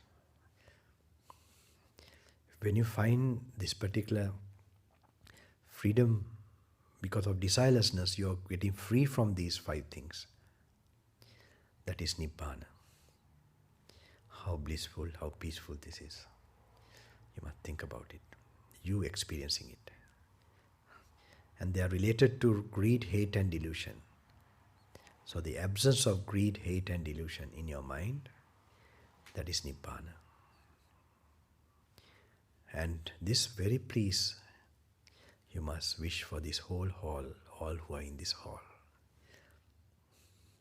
May they experience this. All who are in the upper hall, like you're flying over. All who are in this area, I don't know, Victoria State,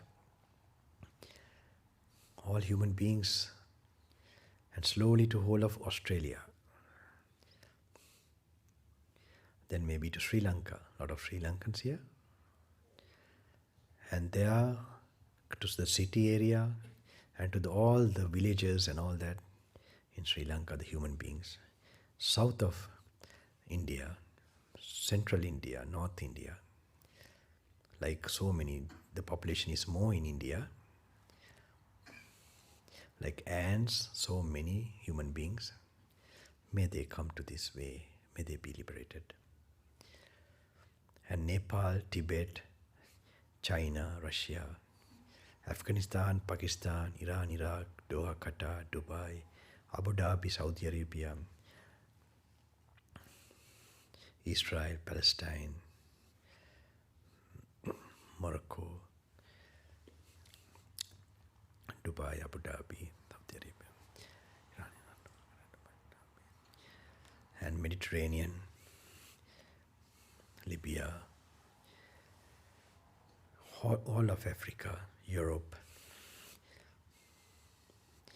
then UK, North America, South America, like you're in the space looking at these countries, Central America, Canada, Australia, Indonesia, Jakarta, Sumatra, Borneo, Vietnam, Thailand, Cambodia, North Korea, South Korea, Malaysia, Hawaii, Singapore, Indonesia, Jakarta, then Hawaii, Fiji Islands, then Maldives, Seychelles, Madagascar, the islands, Bahamas, Trinidad, West Indies, with all the islands and continents, the entire earth, human beings, may they be free from greed, hate and delusion.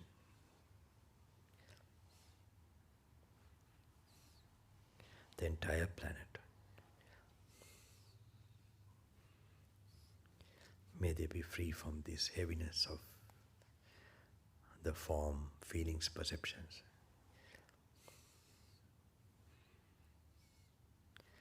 Not only these human beings, all animals in the land, in the air, in the fire, in the sky, all billions and billions. Human beings are very few, very little.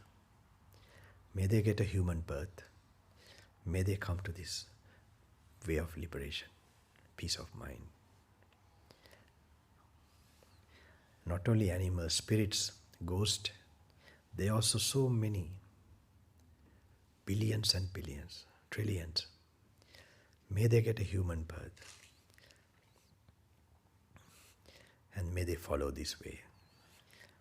And then the most lowest hell worlds, Paduma, Avicchya. I have no time to talk about this existence of this, but when you have done research, it will be very interesting. These dimensions do exist. So, the lowest worlds, may they get a human birth and go on this path. They can't do that in those worlds. May after that, then you slowly go to the human planet again. May they reach liberation. And then go to the next heavenly divine worlds, the King of Gods and all these. Brahma, Chatumaharajikatavatim Satusitayamani Matarati. These are the names of those heavenly planes, angelic planes, who have done good deeds in the human plane, observed virtue, had faith, they reach those planes. And who have done meditation and reduced their desires, they go to the beyond, which we call Brahmalokas. So, those Devalokas, you think of them, the divine worlds, their greed, hate and delusion is less, even than human beings. But may they completely eradicate it. Beyond that, the Brahmaloka, or the higher divine worlds who have gone by meditation, they have no greed, no hate. Brahma Purohita, Brahma Parisat, Maha Brahma Veha Palabhasa, Akanita Brahmaloka, Nesanya, Nasanya.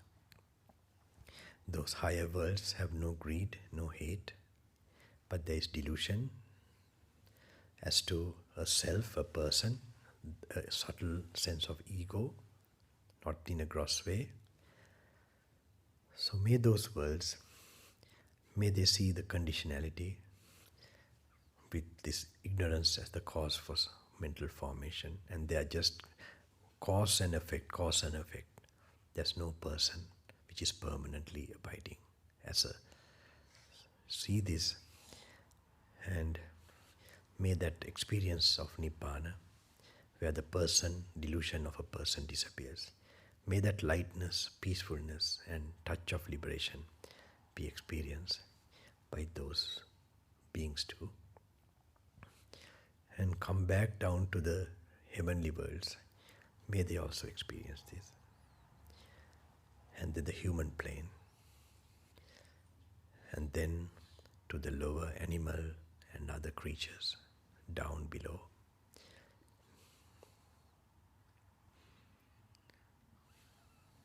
Just have a vague picture of you know that they do exist, and you just wish them this, like you're a mother, that they are like babies.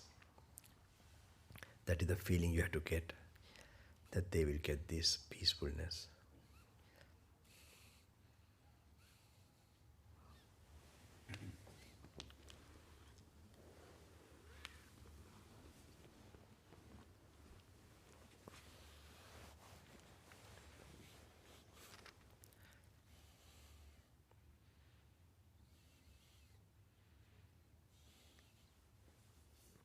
With the outer breath, you have to relax.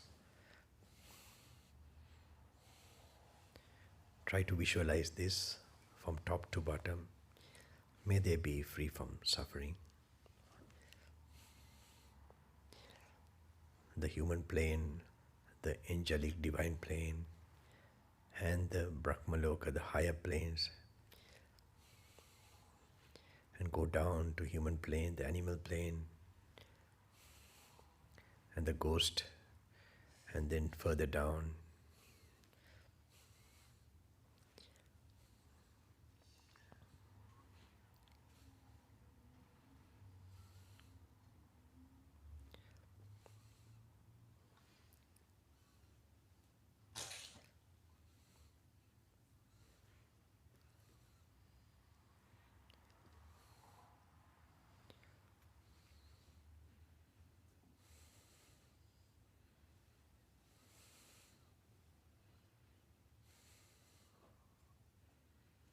There's a practice. You almost like leave the body.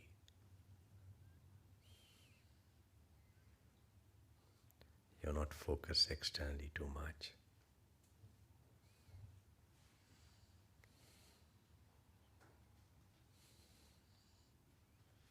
And you visualize the human plane.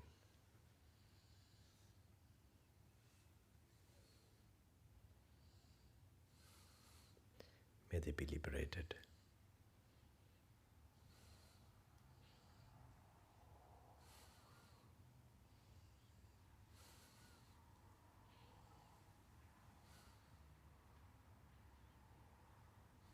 May they be liberated. Not only human plane,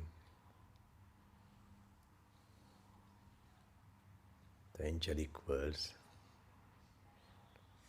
and the highest worlds, and the animal world, the ghost realm,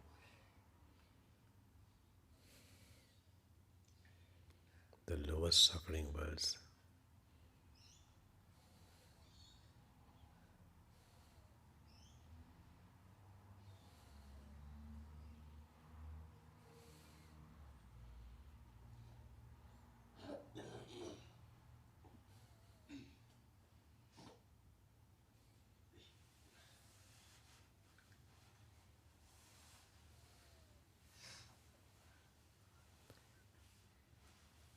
Such worlds like this, there are 10,000 world systems according to Buddha's cosmology, each one having a human earth, a plane. May all those, like you're looking from far away from the cosmos, those 10,000 world systems in the end of that galaxy, wish all those living beings this liberation,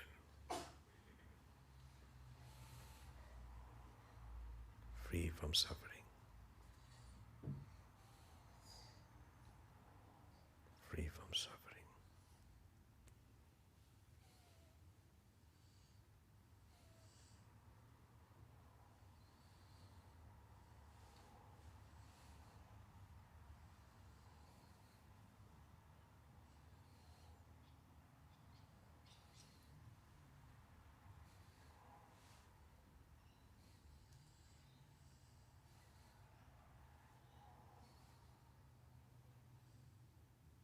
Free from suffering.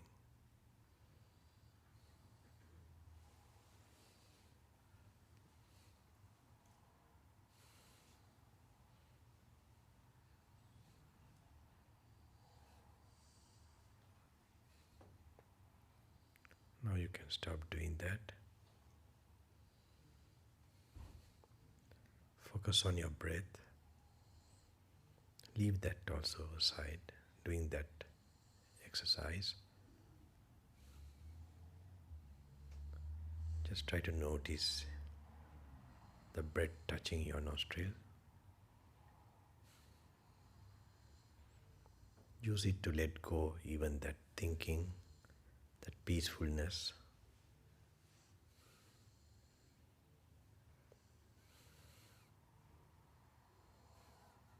Try to notice it touching your nostrils.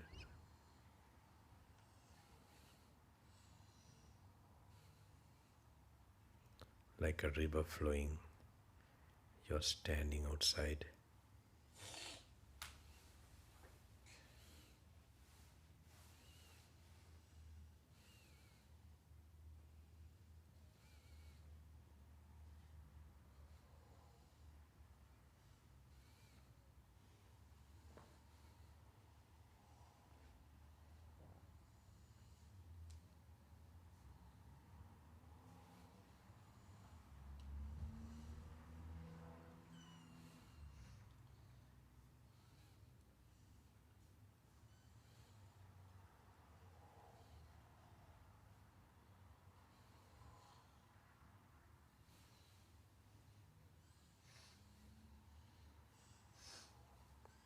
Try to focus on the breath, letting go everything.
Doesn't matter.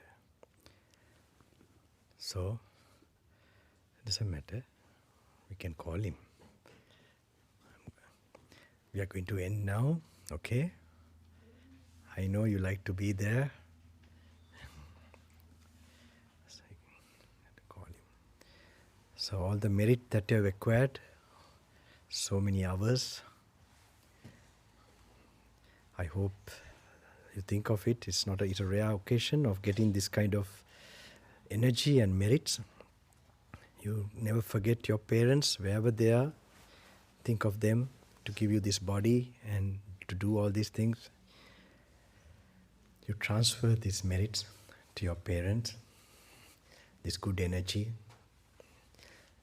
And according to the Buddha's cosmology, we have this protective in the 4 directions. The angels, not yet, not yet, my friend. Okay, not yet, when I tell you can put. Okay.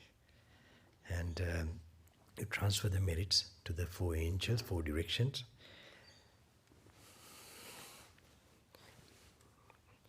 All the noble deities who are protecting these noble teachings from those higher realms, may they get this share of these merits. Different types of beings of different planes of existence who are developing this positive energy free from greed, hate and delusion, and who have this faith, may all of them receive this good karma, good energy. You think of them.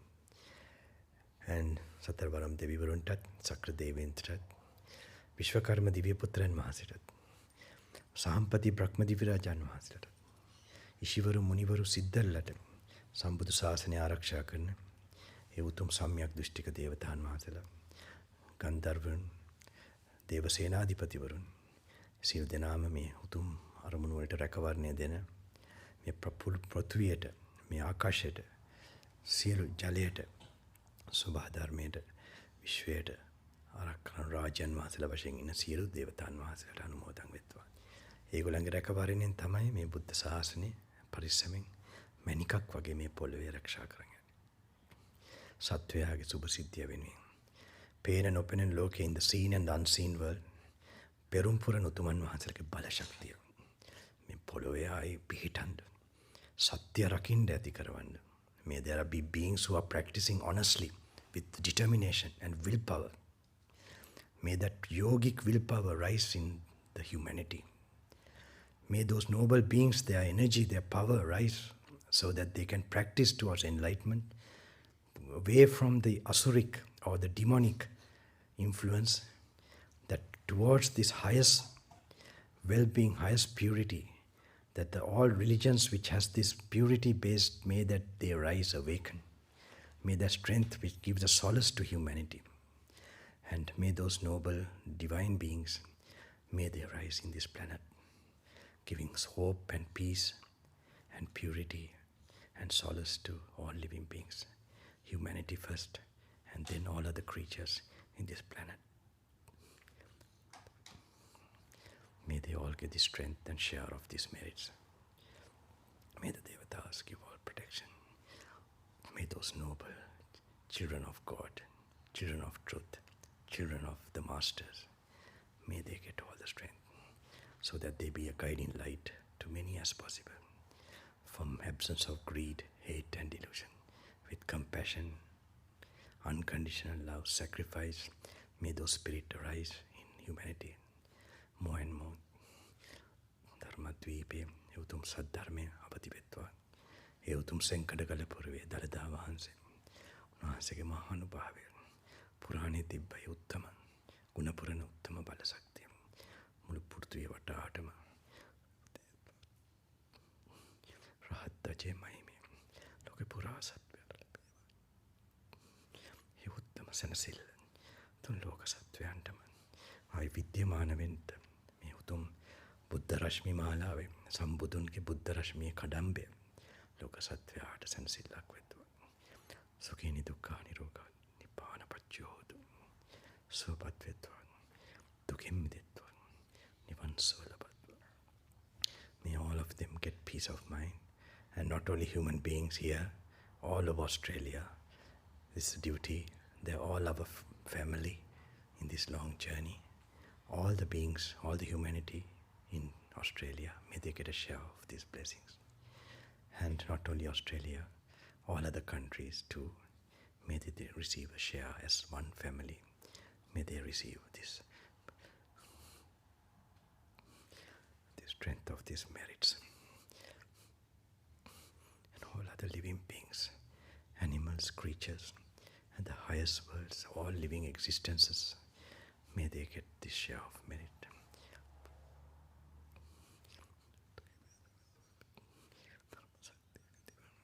You can put it on.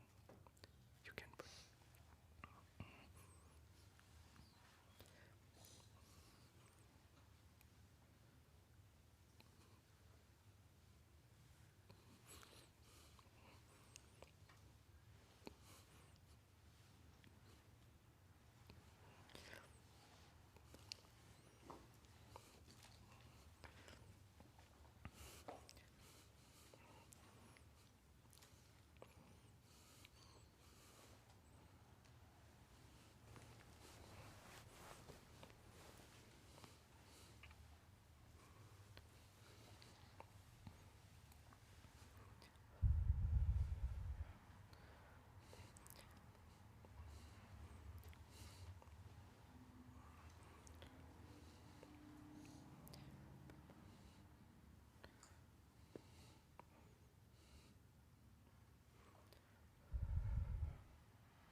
සියලු දේශයන් සනීපේ ලැබෙන්න මාසගේ ජීවිතේ පූජාව බුදුන්ගේ බුද්ධ මාතාවගේ මහා කරුණා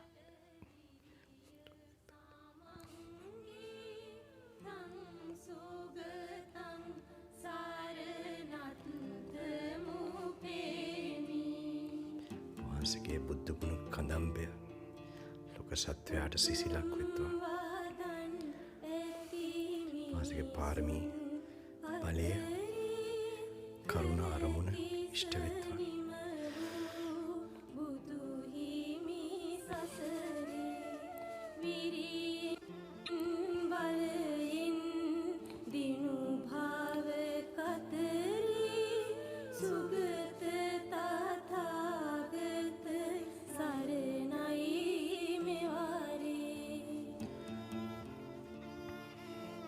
Close your eyes for 5 minutes. In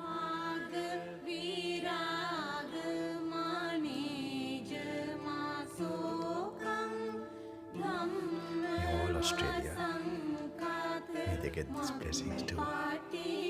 All other countries, all over the universe, as one body, as Jesus used to tell. Just like you want someone to treat you, you treat others.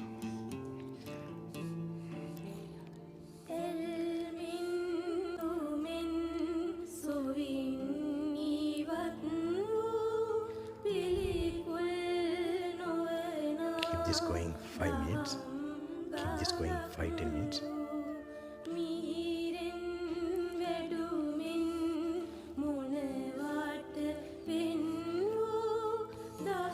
වහන්සේගේ බුදු ගුණ විද්‍යමාන වෙන්න පොළොවේ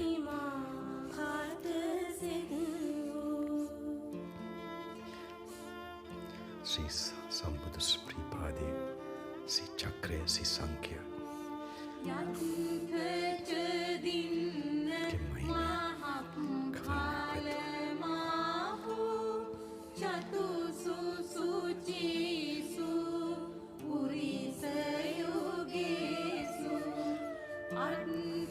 विद्यमान आशीर्वाद बुद्ध शास्त्र